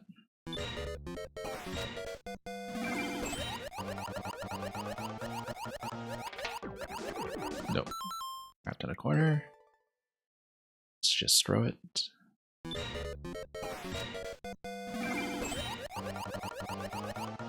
Oh. Yeah, it's not worth it to try to cut corners. There's too many issues doing it that way.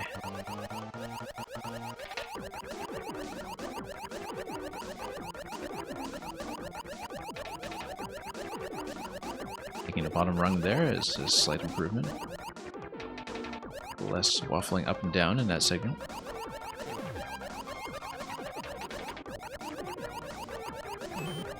Let's avoid a double tap so we can.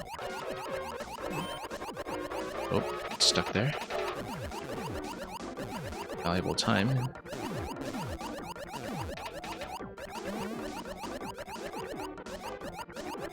I feel like there's a more efficient way to get past the first wiggler. But we'll do what's safe. 36 on the clock, that's better than usual. One of the better attempts, in fact. We can serve it.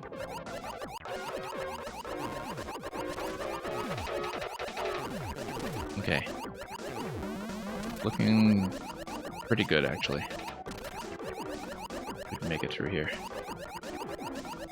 17 seconds on the clock. Okay, if we're accurate about the star, we are in okay shape, actually. Oh. Okay, good. 6 seconds here. We're solid. 3 seconds to go on the clock. Excellent. That's a win. And a nice clean win, mostly. By the time we actually made it.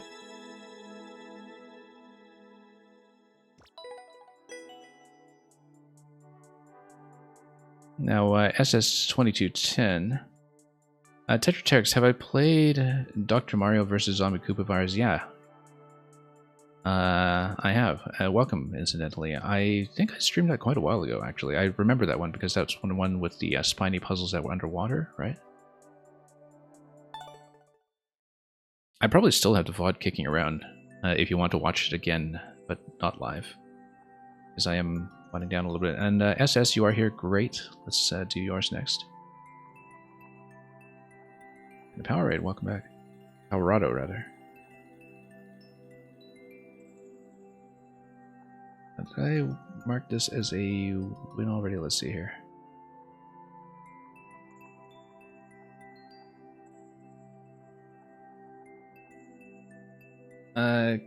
Kata, do I have any specific feedback for your level? I have to think back to it. The 1-1.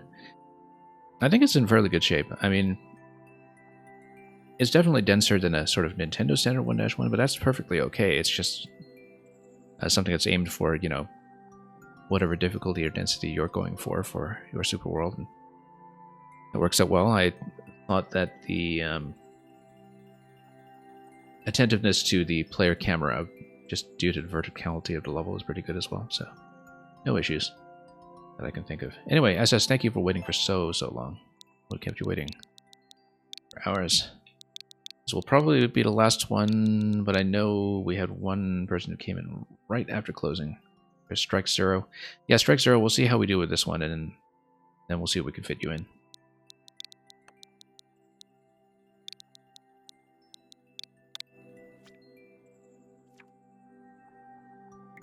Yeah, this one, I think we'll be able to. This is a 10%er. It's long.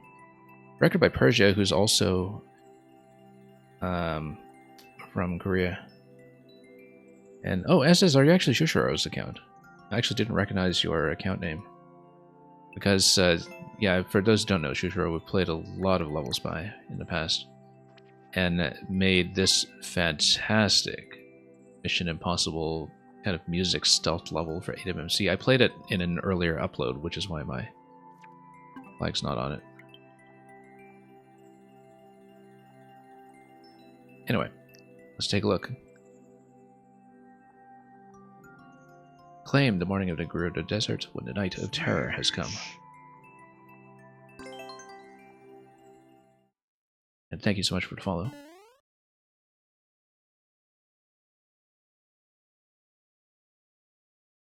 And yeah, Tetra Tiger sort of here that got hit by the COVID.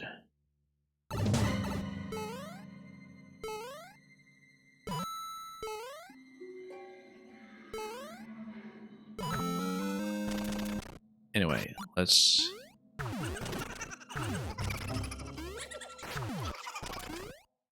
see here. That's going to be an arrow shot. For sure it's going to be an arrow shot. And then we just continue. Something down. Probably just... the bomb toss? I can't see it necessarily. It looks like the POW hit over here. We do need to work with the wind. Whoops. I see. No, it's just a shield. And a shield takes you through. The shield gets into the clown car. What does that do? That flips it over there, and... hang on, let's get another sword. Yeah, AKC-84, we are on the last level of the queue right now. We might have one past that. We are technically closed, but if I have a little bit of time at the end and you have something short, I'll see if I can accommodate you. We already did tell that to one person, though, so we'll see how things go. Because this looks like it's going to be a lengthy but gentle level.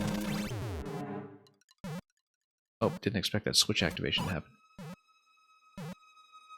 Okay, so Clown Car goes up there. I feel like we're supposed to... oh, no, I see that we can go up through where the blue blocks were. We really have to move those boos, though.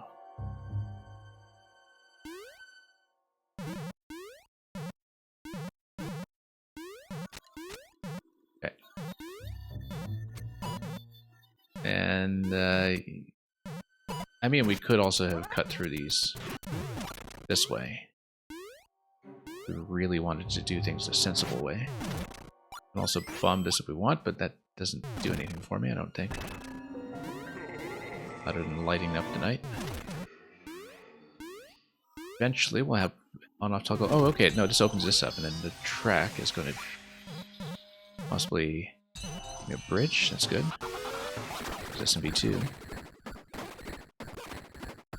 Yeah, AKC-84 will hopefully see you another time if we don't today.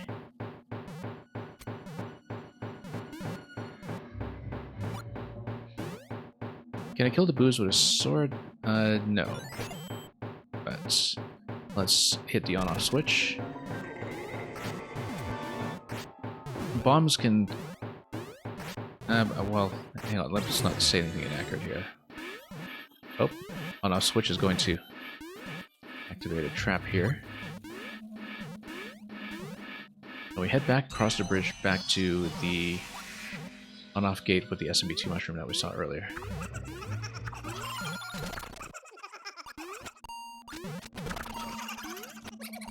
Yeah, I think the SMB2 mushroom was mostly there for some other kind of mechanism. Whoops. That's okay, I'm sure we'll have a chance to switch back to the Master Sword. And if we don't, well, too bad. We're gonna have some music here for some horror show.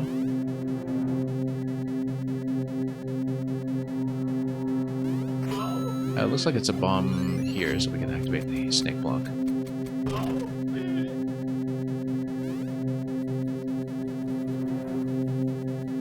And then that gives you access to the switch here, which, oh, totally didn't see the chomps. And then, oh, that squeezes you. Okay, I didn't realize that. That's okay, we're right at checkpoint. We'll deal with this again.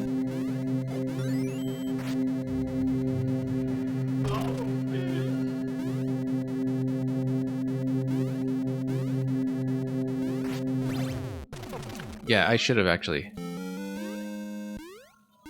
maintained position here.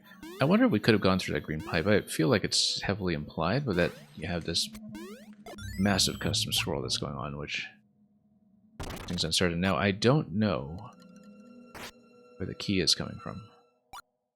I wonder if the implication was that you were supposed to get the key off something in the green pipe earlier, or if it's just going to be something... Oh, well, you can also just walk this guy off and maybe he'll just walk away and... Oh, look at that. That's lovely that he goes under and he becomes a dry bones from being stripped down, and Abu just clips him. Poor guy, he hasn't died twice. Guess he only lived twice. And yes, I have played Captain Toad. I played it on Wii U and on Switch because I was the benefactor of a pricing error on Switch where for the price of the DLC I got the whole game plus DLC, so I didn't mind acquiring it a second time. This is going to be a bomb. And so I got a chance to play the content that was added exclusively to Switch when Captain Toad was ported. It was a lot of fun because they had a lot of the new Odyssey themed stages. And... There we go. Look at this guy just dropping his teeth on me like he hasn't seen a dentist in who knows how long.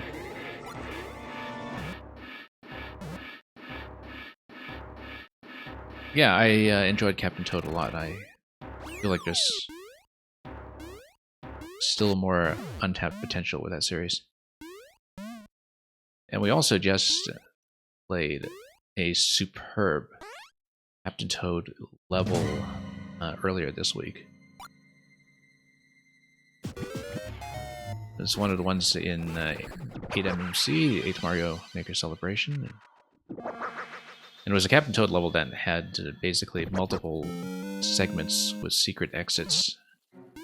You wanted to get a true 100%, so it was a very thorough... So, yeah, you're supposed to avoid the mushrooms, but we collected them all by mistake, so we'll just go back with Master Sword and bomb this out properly. This is a pretty gentle level and very forgiving when it comes to messing up so spectacularly.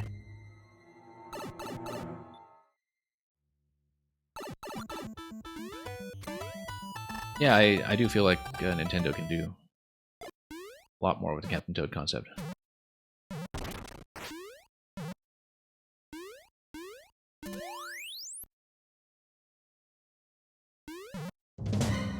Oh, I didn't know if that would just reactivate or something if we went down there and maybe figured something else. Surely there's gotta be something here. Yeah, okay, good. Oh, interesting.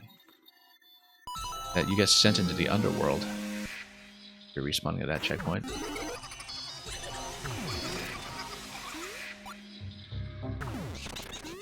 Very complicated.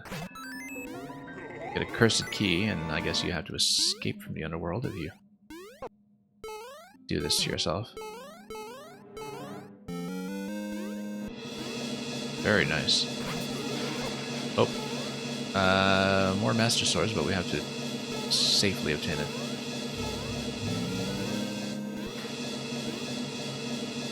And yeah, you can't shield out of Phanto, we know that. Muscle memory doesn't know that, but consciously we do. Why don't we just dig up all the graves? That's a bad idea. This is literally digging up the graves, by the way. If you look at this cinematically, you see these tombs, and when you pop the tombs, you go to boost. Maybe there's a door behind one of them? Yes, there is. There we go. Just like Dumpy's graveyard back in Ocarina of Time. Hence, time. Song. Song of Time, maybe. We'll see.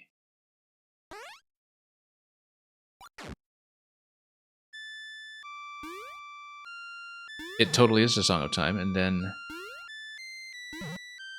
Are we given a way to get out of here?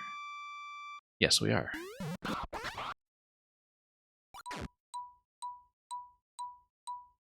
Then we let the clock tick, and then... yeah. Where do we go afterwards, then? So we played a Song of Time, and then we turned back time to the Gerudo Desert when everything was still alive. Get the music coming. This is a really densely packed level.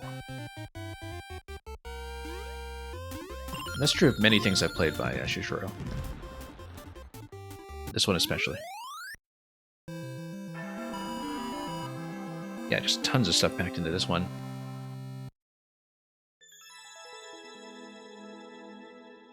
With a lot to follow in the story and theming as well. I don't know if that was a required death or if there was any way to bypass it, but I think it might have been a required one with a death door passage elsewhere. I'm not sure. But I was definitely caught by surprise by the way that was structured. So, yeah, thank you so much. I enjoyed that a lot, as well as the Mission Impossible one. So, Kata, you clear check with a required death if you have a secret developer passage.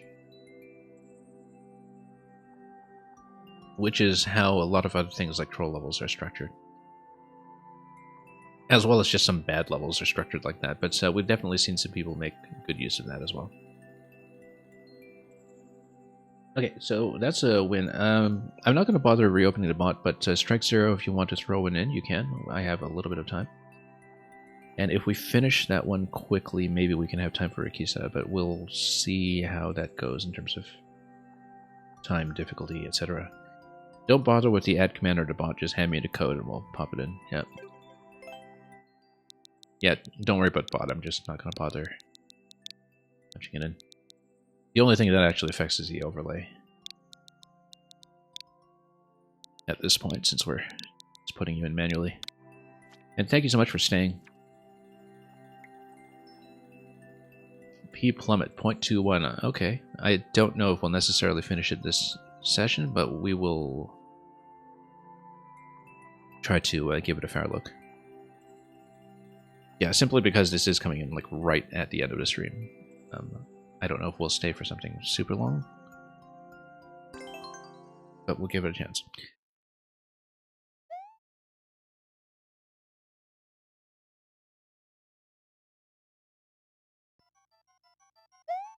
And I'm still in Link mode. I was trying to do a downward strike on that for no reason whatsoever. Let's not do that. Spin over here, I think. And you plummet. Okay, so let's take a look at this while we're not under the icicles. If you hit the P switches, then everything drops out and you die. So you go straight for the key, and then you kind of P jump out afterwards, I think. It's going to be a little tricky under this icicle on the left side. Also, yeah. Oh, nope. Yeah, miss. just got bumped against that block. You have to be very clean about how you drop into that location.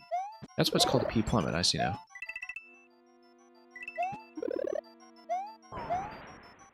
Maybe we just hang left and then fall into that? No. You know, that's not a bad idea either, just take the P. Why don't we just take the P? And then just pop this one at a time. We can even take the P switch with us. Okay, that might work a lot better, except we would need to hit the P switch to go through here to the key door. That's fine, we can do that. And that way it's not that time sensitive either. Oh, whoop!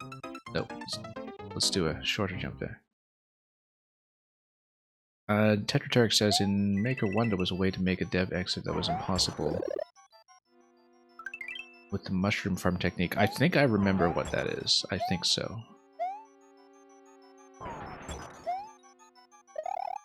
Speaking of which, I am planning... I said this earlier, but I'll say it again for Tetraterics who find this relevant. I am planning to stream a lot of Maker 1 again before to shut down the early months of 2024. So we'll try to record as many of your mega puzzles as we can that we haven't already. For sure, that's definitely one set I want to do.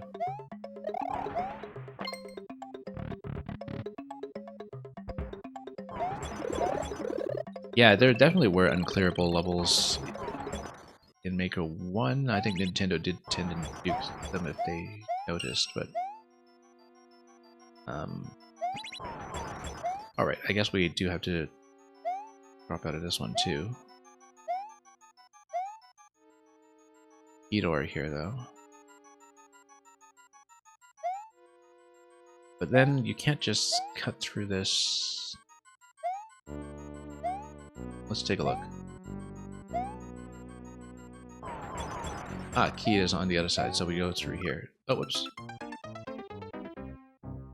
Ground tile though, maybe can't get across. Let's see. Yeah, there's a ground tile ceiling that's actually on the top row, then no, we can't walk through that.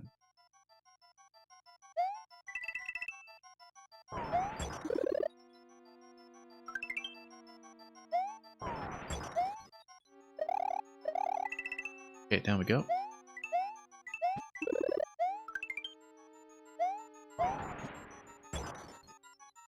Do it this way again, just because it works.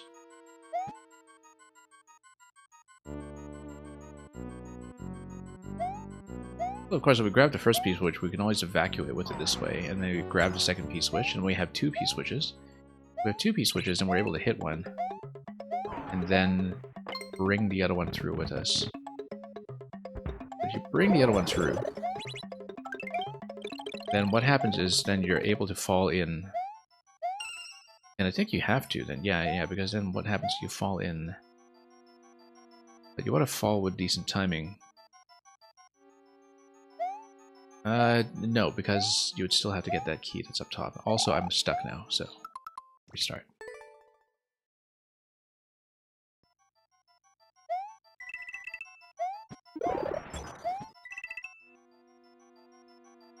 Yeah, because it looks like it is possible. Also, notice that you can drop down below as well if you don't want to spend that key location yet. The thing I had in mind was taking a P out like this. Well, not like that, but alright.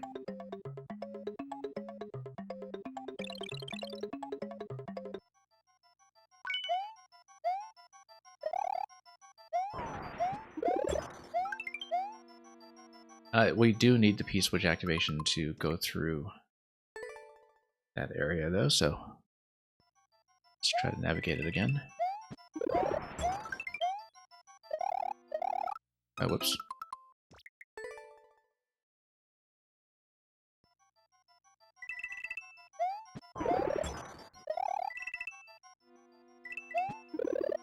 And yeah, power extension. I'm pretty sure I did not play that one, so I will Try to remember to feature that as well. Get back and make one.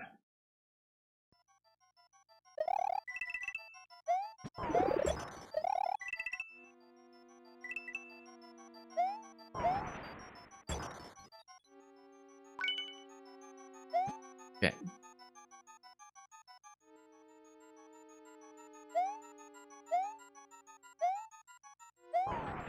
Over here.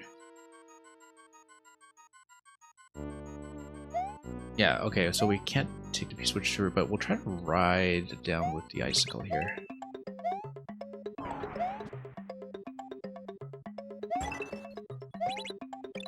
If we take that, then we're able to go through this door with the key intact. Do that. Yeah, so this is a bit of a maze. Then we get this key, and then we have the second key for later. Then I think we're fine. I think this is all we need. Notice that enemy just kind of climbed through here. We're not going to mess with this, though, since we do know, I think, the route to go back.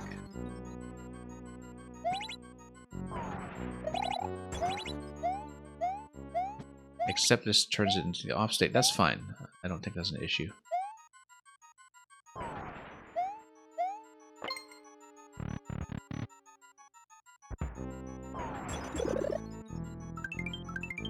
And we need to remove the central column so we don't hit the P's on the way down. That. Hit point. Good. So anyway, more P drops here and there. We want to actually grab that P on the way in, I think. Oh, lots of coins here. Yeah, so we want... Well, if we respawn a checkpoint, it's going to respawn in the on state, so... Which is what we already had. We just need to drop accurately then. Like that. And we can take these down one at a time. Just drop them out of the way. Then drop it away. Just take it carefully. Might be one that we need to activate at some point, but we'll try to be careful with that. I think Burrow wanted Kalvik to include that level in 3YM. Yeah. So you put Plumber and the walls in there instead, and guess what got deleted? Briefly, until you put it back. Okay, I guess we have to follow this falling path. Nope.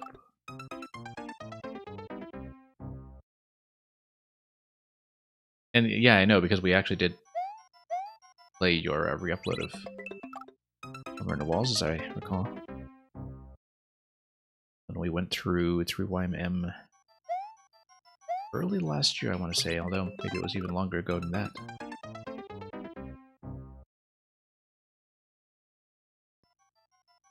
Okay.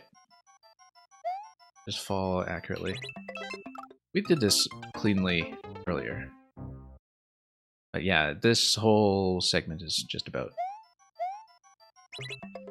dropping cleanly and not hitting the piece. But just need to be very accurate. Straight down with no manipulation. What we want to do actually is sort of hit a wall and drop straight down from there. Because that would line you up. You need to do the line up like that. That's how to do it. And we just put everything else out of the way.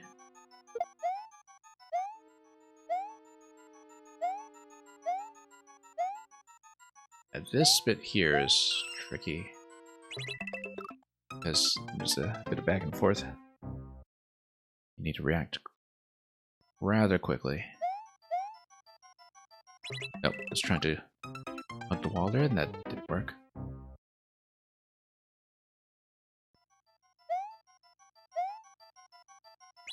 Nope.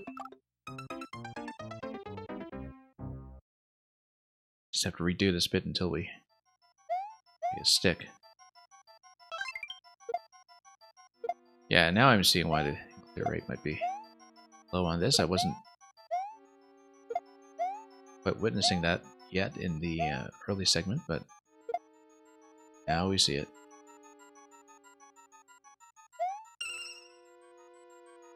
There we go. Kind of have to be able to see it coming. And there, it's okay.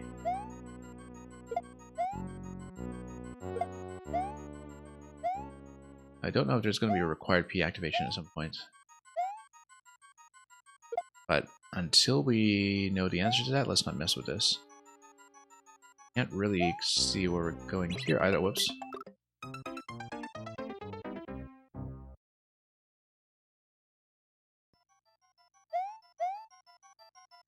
Yeah, it does feel a little bit blind unfriendly simply because of how quickly you have to drop, but gotta make it happen. When you can find a nice lineup, that's great, but of course you're not dealing with straight drops the 2 columns after this one, so... Nope. That's a little too close. It's a similar kind of pattern to this drop here, actually, a little bit back and forth. Don't need to go too far in either column. In either direction, rather.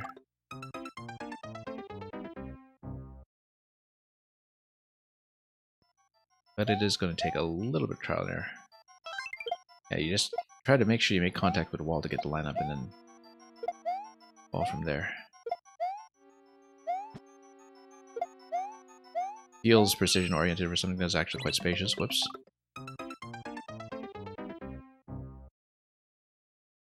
It does look like I practically have to memorize the drop pattern in some ways, so...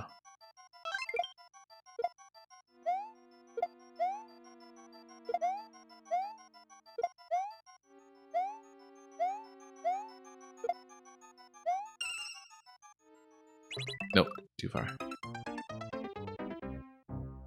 Judging by the coin count, it looks like it's probably all the coins in this segment, and then having to come back here too, that eventually you do have to make your way back up. And across.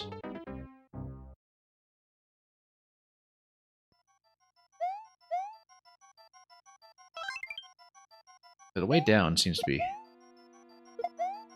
challenging anyway, unless there's something I haven't accounted for.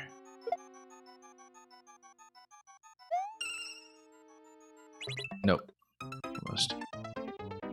Have to be very confident about changing directions around a bend.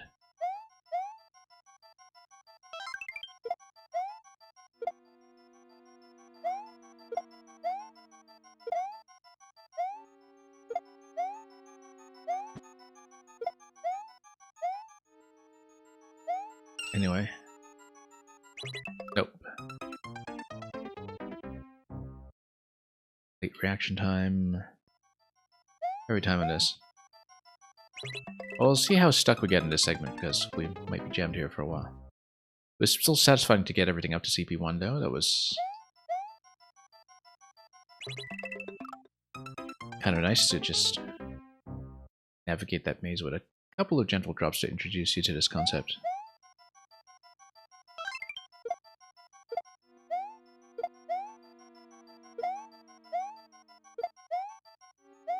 See how far we can go.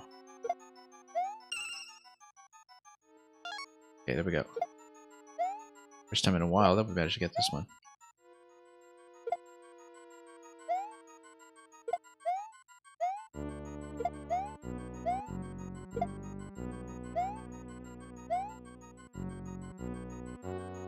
Like, piling everything there might be a problem in the long run, but...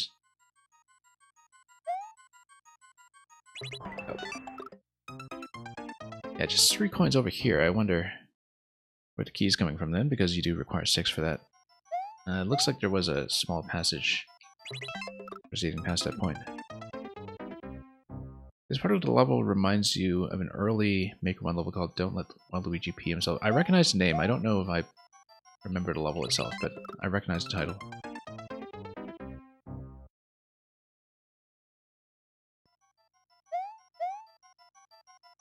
Anyway, let's go down.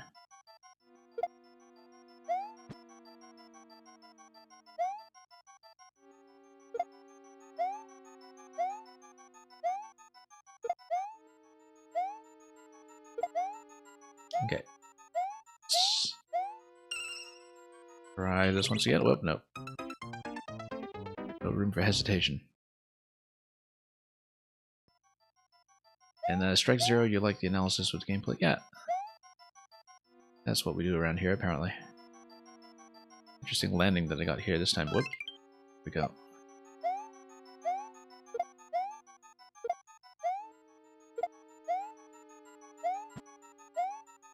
Yeah, like I explain to people sometimes, this is not a look how good I am at Mario Maker stream. It's definitely not that. It's more of a let's hang around and talk about level design stream, so.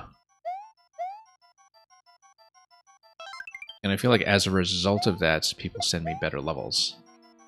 Because it's a kind of approach to commentating that I think is a little more compatible with what makers who are, you know, trying to playtest and improve are trying to get out of their experience. So hopefully that is something we're still able to provide. Oh.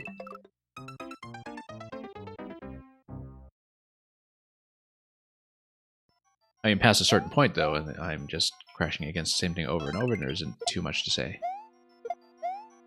about the same obstacles and pitfalls. Okay, there we go. Have to do all 3 in a row, of course. Next one was definitely giving me trouble, so... Yeah, because the icicles do constrain your initial drop here. Nope. I feel like just running off of that actually is correct. Instead of trying to jump it. And we just needed to pull back a little more aggressively. Oops.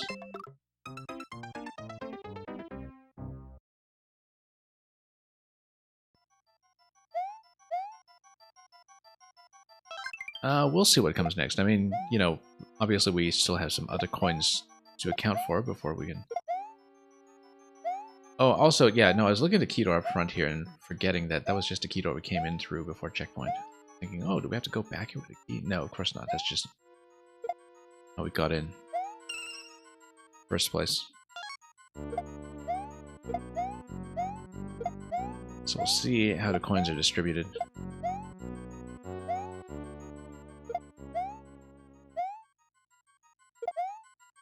Yeah, it looks like we're trying to get through here, but we have to drop down to do that first. Because we don't really have the room here to kind of curve into that P and pick it up the way that we managed to do with the other one earlier. Can't really do it. That seems like it's part of what the icicles are trying to constrain, so you don't have the room to fall in, pick up, and land all at the same time.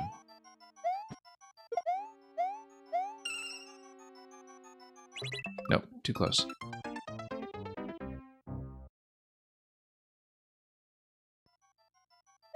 Yeah, we'll see if we can at least make it out of this segment. But it may be that I can't stay long enough to really push through it today, so...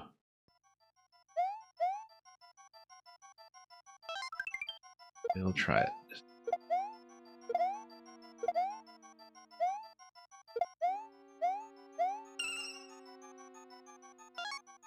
Yeah, you kind of need to anticipate the curve ahead of time. That seems to just feel at least a little bit easier.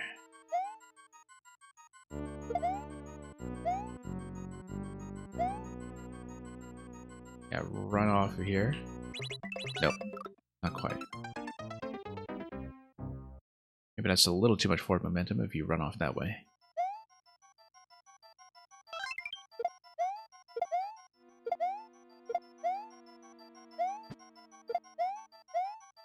Anyway, let's fall in.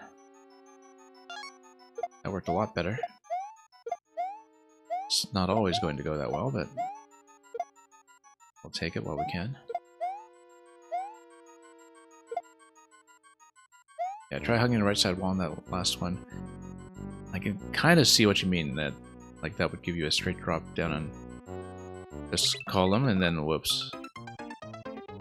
Yeah, it's just not familiar enough with the spacing there yet, while we're still learning it.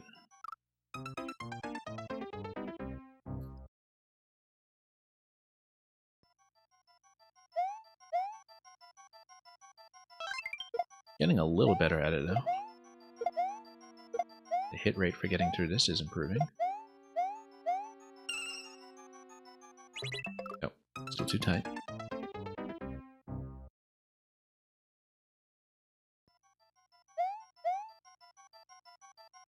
Nope.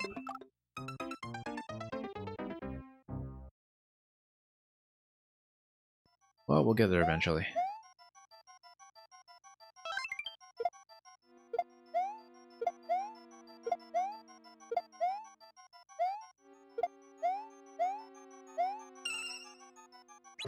Nope.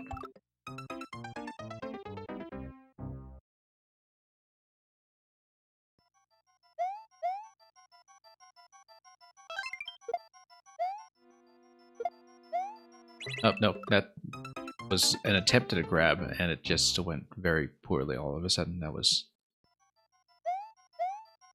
a bit of a wasted attempt. Nope. Let's try to be a bit more careful here.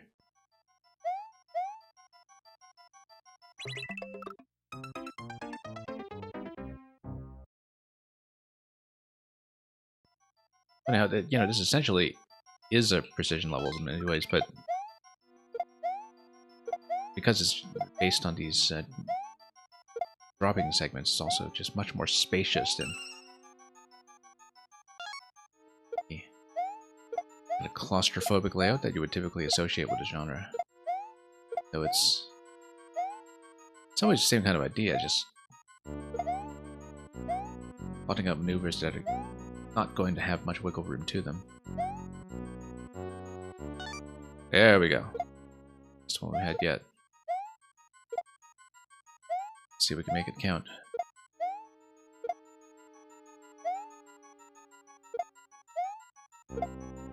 Oh, I feel like we should have picked up a P to go into this door, but nope. Let's get out before the icicle comes down. Smashes everything. Get out. Okay, this looks like... Yeah, we need to fall into that gap there, and then... And if we do that, we might be within icicle range, so we need to fall into it or spin into it. Oh, look at that, because, yeah, the icicle doesn't... Now, we should be able to go through pipes, right, without activating the P. I kind of don't want to test that. Sploosh. Thank you so much for the follow, Nurse Scuttler. Yeah, that's good. We got 400 seconds. I'm not worried about checkpointing right now, but at least not in terms of time. We have to be cautious about this now. Okay. Okay, basically you have to take these in pairs.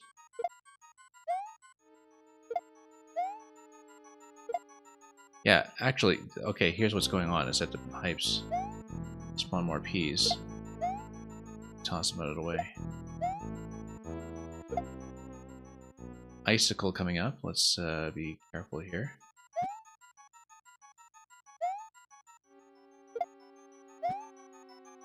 Let's not hit the spike. You know, a P jump at this point is not terrible. It is salvageable if we are inaccurate. Nope, no it's not.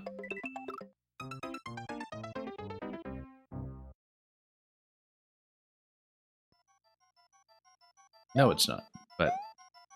Okay, we actually made it reasonably far that time.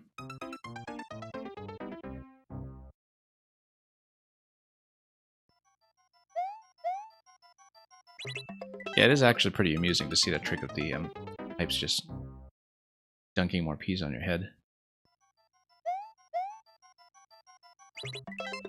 Hang on, getting a little impatient with this section now. That's okay, that felt surprisingly manageable. It's just that we, you know, missed a jump into the one-tile slot at the end and didn't really have the Ps in a safe place. And it was probably possible to place the Ps in a much safer place instead of on that block. We definitely could have done it if we just planned around it properly and dumped that P off the right side.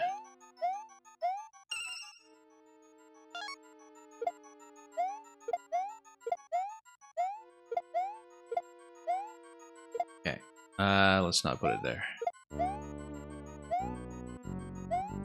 Yeah, you see, typically I'm not really getting that one tile entry on the first try anyway, which is definitely a bit of a concern.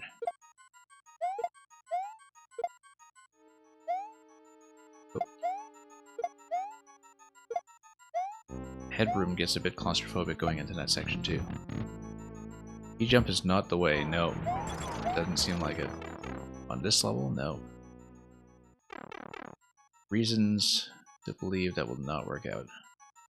So yeah, we want to basically outpace the icicle so it doesn't cause us issues. Then we open the gate.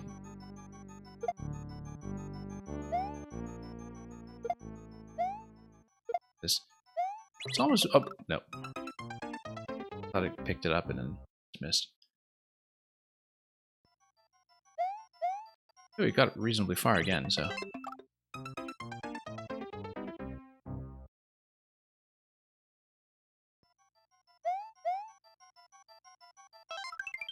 Okay, let's try this. Yeah, sometimes the pickup is failing on the upper one.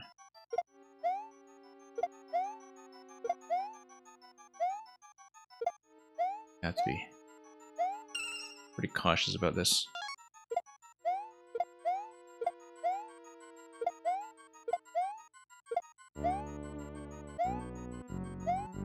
Yeah, that's not gonna go. Let's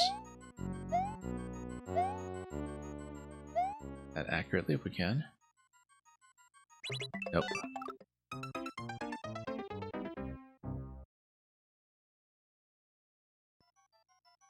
Yeah, that third one, I think you pretty much have to get a timing down by memory almost and feel comfortable about it.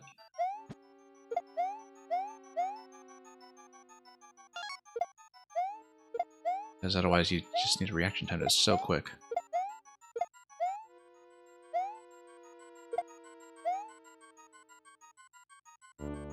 Nope.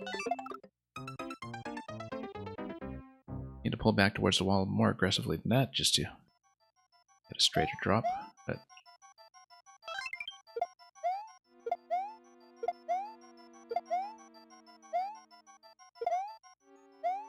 well, it's pretty satisfying to do this as successfully as we have been. That's partly because the level is pretty generous about letting you retry certain spots if you're not at the point of stepping at a P just yet. Let's not mess around with this.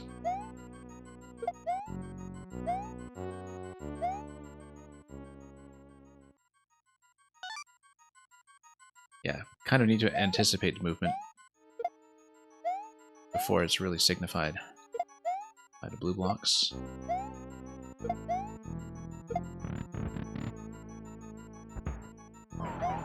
Okay, here. Then spin jumps seem to work pretty well here in terms of the spacing. And the blocks just kind of tuck you in place, which is nice. Now we try not to accidentally just step on something as soon as we pick it up. I want to put this over here, actually, that might work better.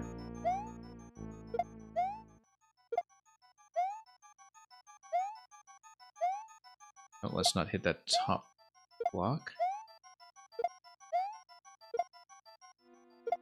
Starting to get into some issues with pipe respawn simply because some Ps are starting to fall out of view. Yeah, okay, so you can't drop this out from the bottom. Drop it out like this. Pick it up like this. Let's go straight for it. What do we got here? Ups for endless. I think those don't activate Ps. I feel like we actually are going to activate a P here with the icicle, and that at that point we need to drop precisely through the center column. Now we don't have a good way to line that up right now. It's funny because if we actually had tossed a couple of P switches here, and we tossed them, you know, 3 P switches, then we could have gotten a lineup on this center block here, but instead we actually have to drop them. Oh, okay, and it goes back and forth. Alright. But if the P is going to be activated anyway, then... Oh, maybe there's a timing that will require us to not hit any P's on the way down in order for it to expire on time, but... This P jump won't be the way there too. Nope. Yeah, I jump on a P and then we actually get a proper curve way down like this. Wasn't exactly sure how that was going to go. For a moment I thought it was set up such that the center column would actually be safe if we were precise about it, but it seems not. There is quite a bit of back and forth.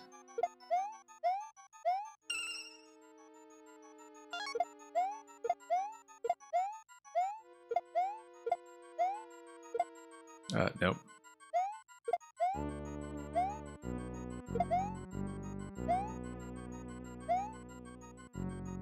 Then...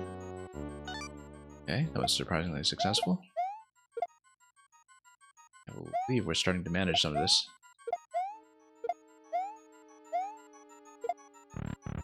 Don't want to be too careless, though.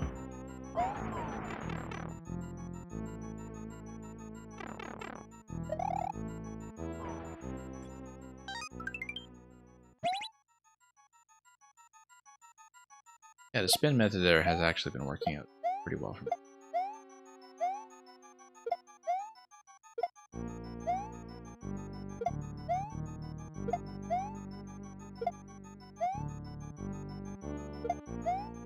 So yeah, it's not going to be done via a precise lineup. We do need to back and forth segment. That looks tough, but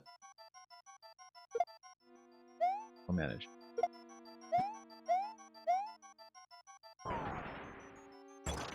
Yeah, that's why we don't leave a P standing there, because if we had left a P there at all, well, that's okay. They could always expire, so.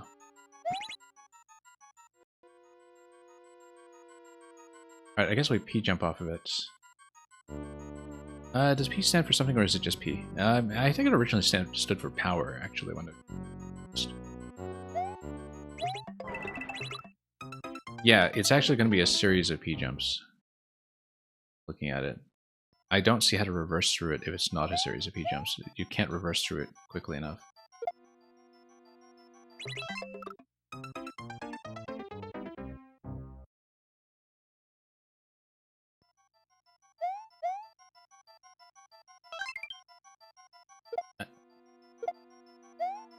I think it says in Super Mario World Manual, maybe, or...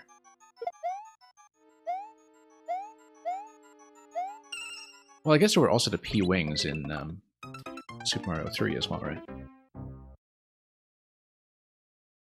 And neither of those games had POW blocks originally, you have to remember. That POW blocks, after their appearance in Mario Brothers Arcade, they were actually unseen for quite a while. They didn't really work their way into inline 2D Mario for some time.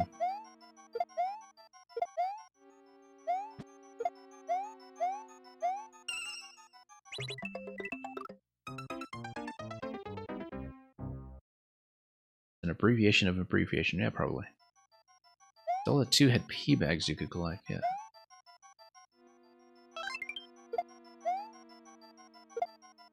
Well, anyway, whatever the reason for it was, it since stuck.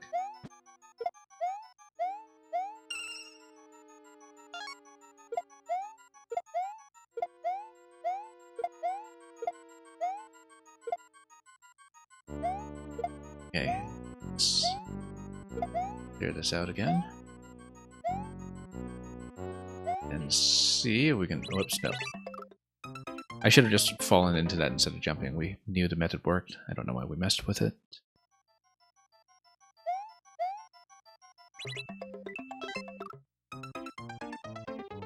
But yeah, now that I think about it, the letter P is just kind of all over the place with the P-Wings and that.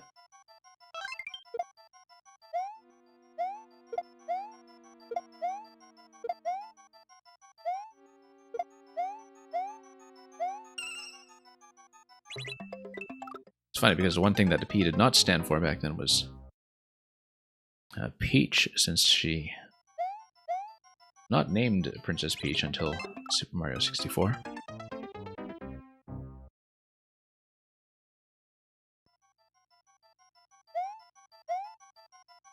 And yeah, the P meter was already a thing in terms of being visible in SMP3 and being hidden in Super Mario World, but as the flight meter, it was already a P meter, and that was the basis for the P-Wing too.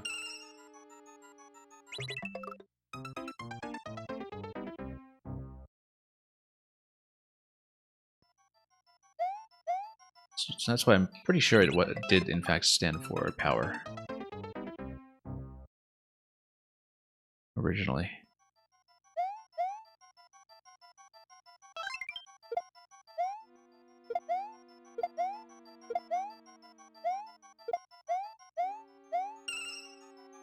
Nope. Yeah, I'm pretty sure it actually does specify that in one of the game manuals.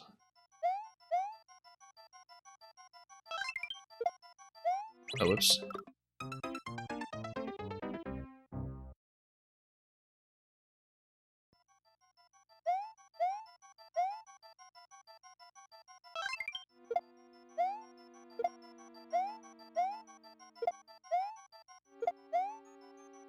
But anyway, we're stuck with it.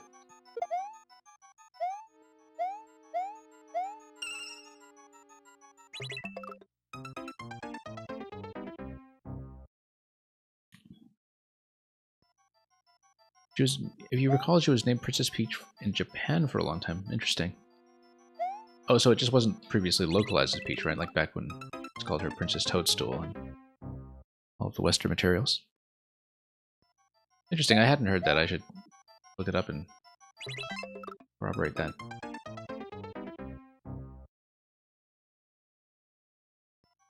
Yeah, it's sort of interesting to see what did or didn't stick in localization back then. I mean, you know, in Japan, I think Bowser's still called King Koopa, like he was originally.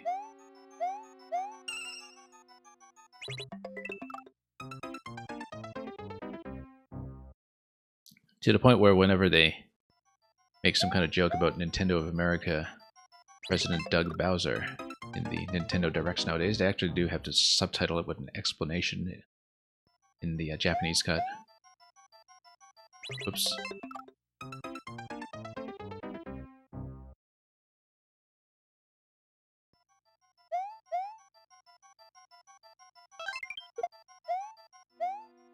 Like how, as Smash players probably know, that, you know, Rosalina is Rosetta. There.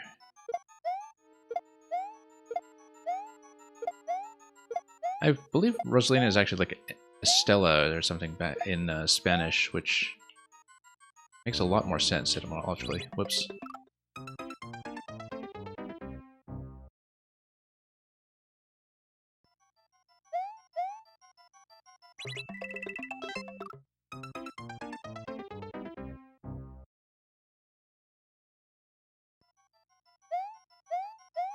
Pretty sure Pauline was named Pauline from the beginning, though, and possibly likewise with Daisy.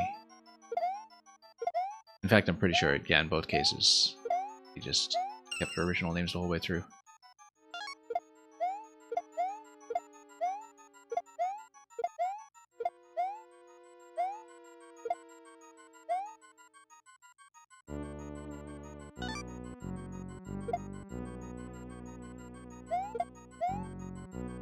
I don't think that it was a typo in the US Strike Zero. I believe the way I heard what happened with Donkey Kong was that in Japan they actually looked up a word that was like for a fool or something, and the closest approximation when they were translating was, you know, when we call people a donkey or something similar. That was meant to be like a, you know, kind of foolish King Kong. Silly Kong. That's how I heard it anyway. Might be wrong.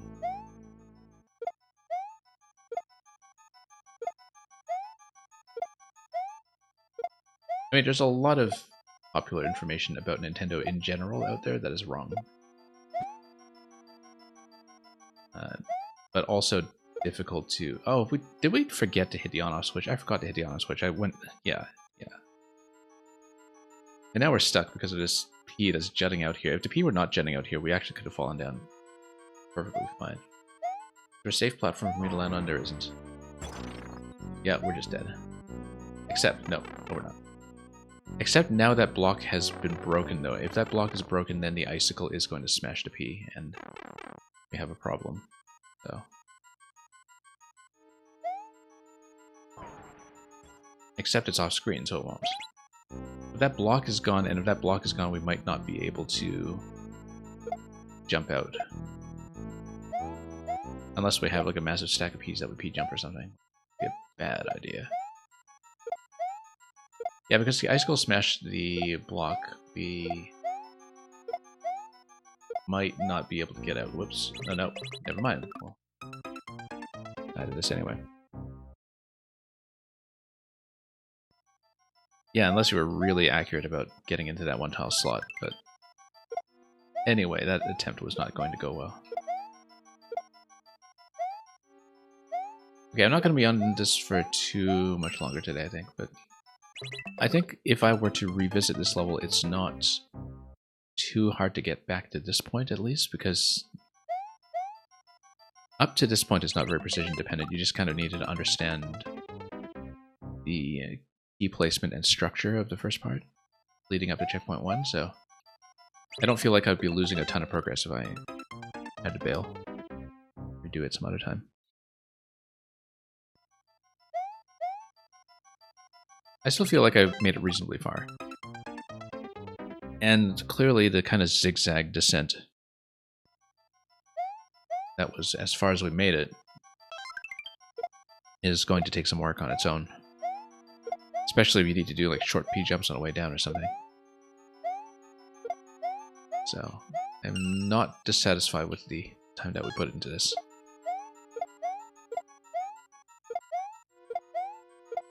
But I have been running pretty long relative to my usual streaming time, so, you know, we have to bail soon. But, yeah. Maybe one more solid attempt and we can manage it.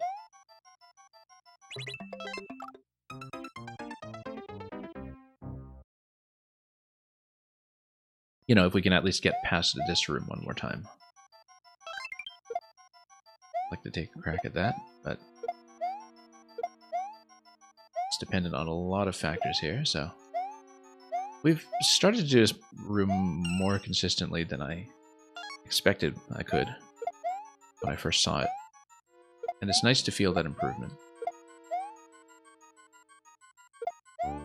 It's nice to feel that it's possible to kind of improve at something and become more consistent at it. I find that with precision especially, I often don't get that feeling, and that's why I don't play precision very well.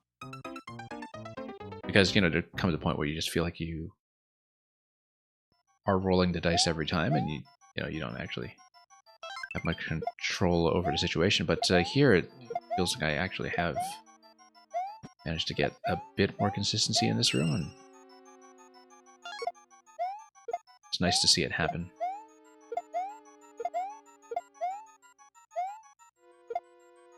It's like a little bit of extra assurance that the design is playing fair, even if the initial read is going to be a bit awkward.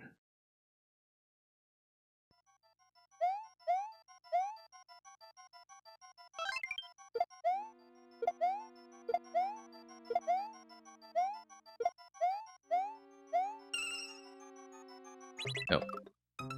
Yeah, we're getting sloppy, though. Who knows if we will, in fact, get that attempt in that I've been talking about. Okay.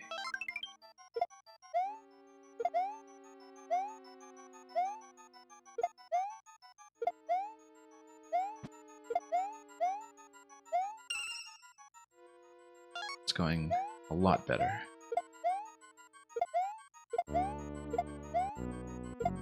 Alright, let's toss it.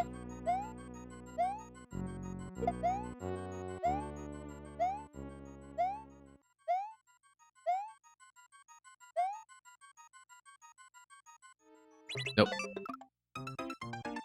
Yeah, I think we have to bail here. That's okay. Like I said, the zigzag descent later on was going to take a lot of work anyway. Who got the clear on this? Let's see it. As congratulations to them. Zero Planes and Old Wolf. That doesn't surprise me.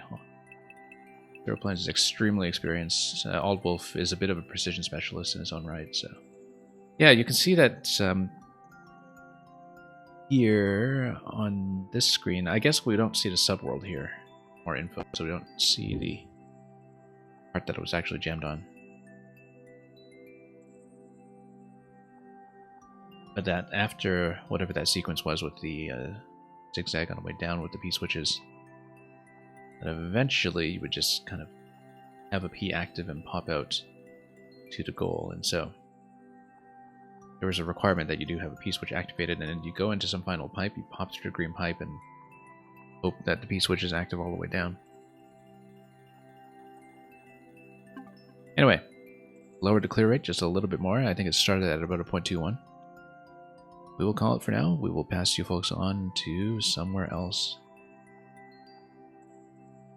Like I've been saying, we do generally run viewer levels in this time slot. Starting in 2024, we'll mostly be switching to Maker 1, but we'll probably still do Maker 2 for viewer levels at least. We'll see how the schedule works as we get into the new year. We may be back next week, but whether we are or not, a Merry Christmas season to those of you who celebrate. We'll hopefully be back throughout the week with a little more content. Might be Mario, might be something else. We'll just kind of decide day by day, and we do tend to announce things on the Discord as we put it together. So thank you so much for watching. We had a lot of new follows today, and a lot of new makers participating, many of whom were very patient about waiting to be played. I think almost nobody bailed, actually, which is unusual. But really appreciate that you kind of enjoy sitting through other levels enough to endure the entire ordeal of waiting for yours to come around, all of you. So, thanks for watching. Thanks again for the great content today. And yeah, I hope for those of you doing some early playtesting that the commentary was helpful as well. As always, have a wonderful time with everything you may be playing or watching or otherwise doing this week. And until we meet again at whatever our next destination will be, fare thee well.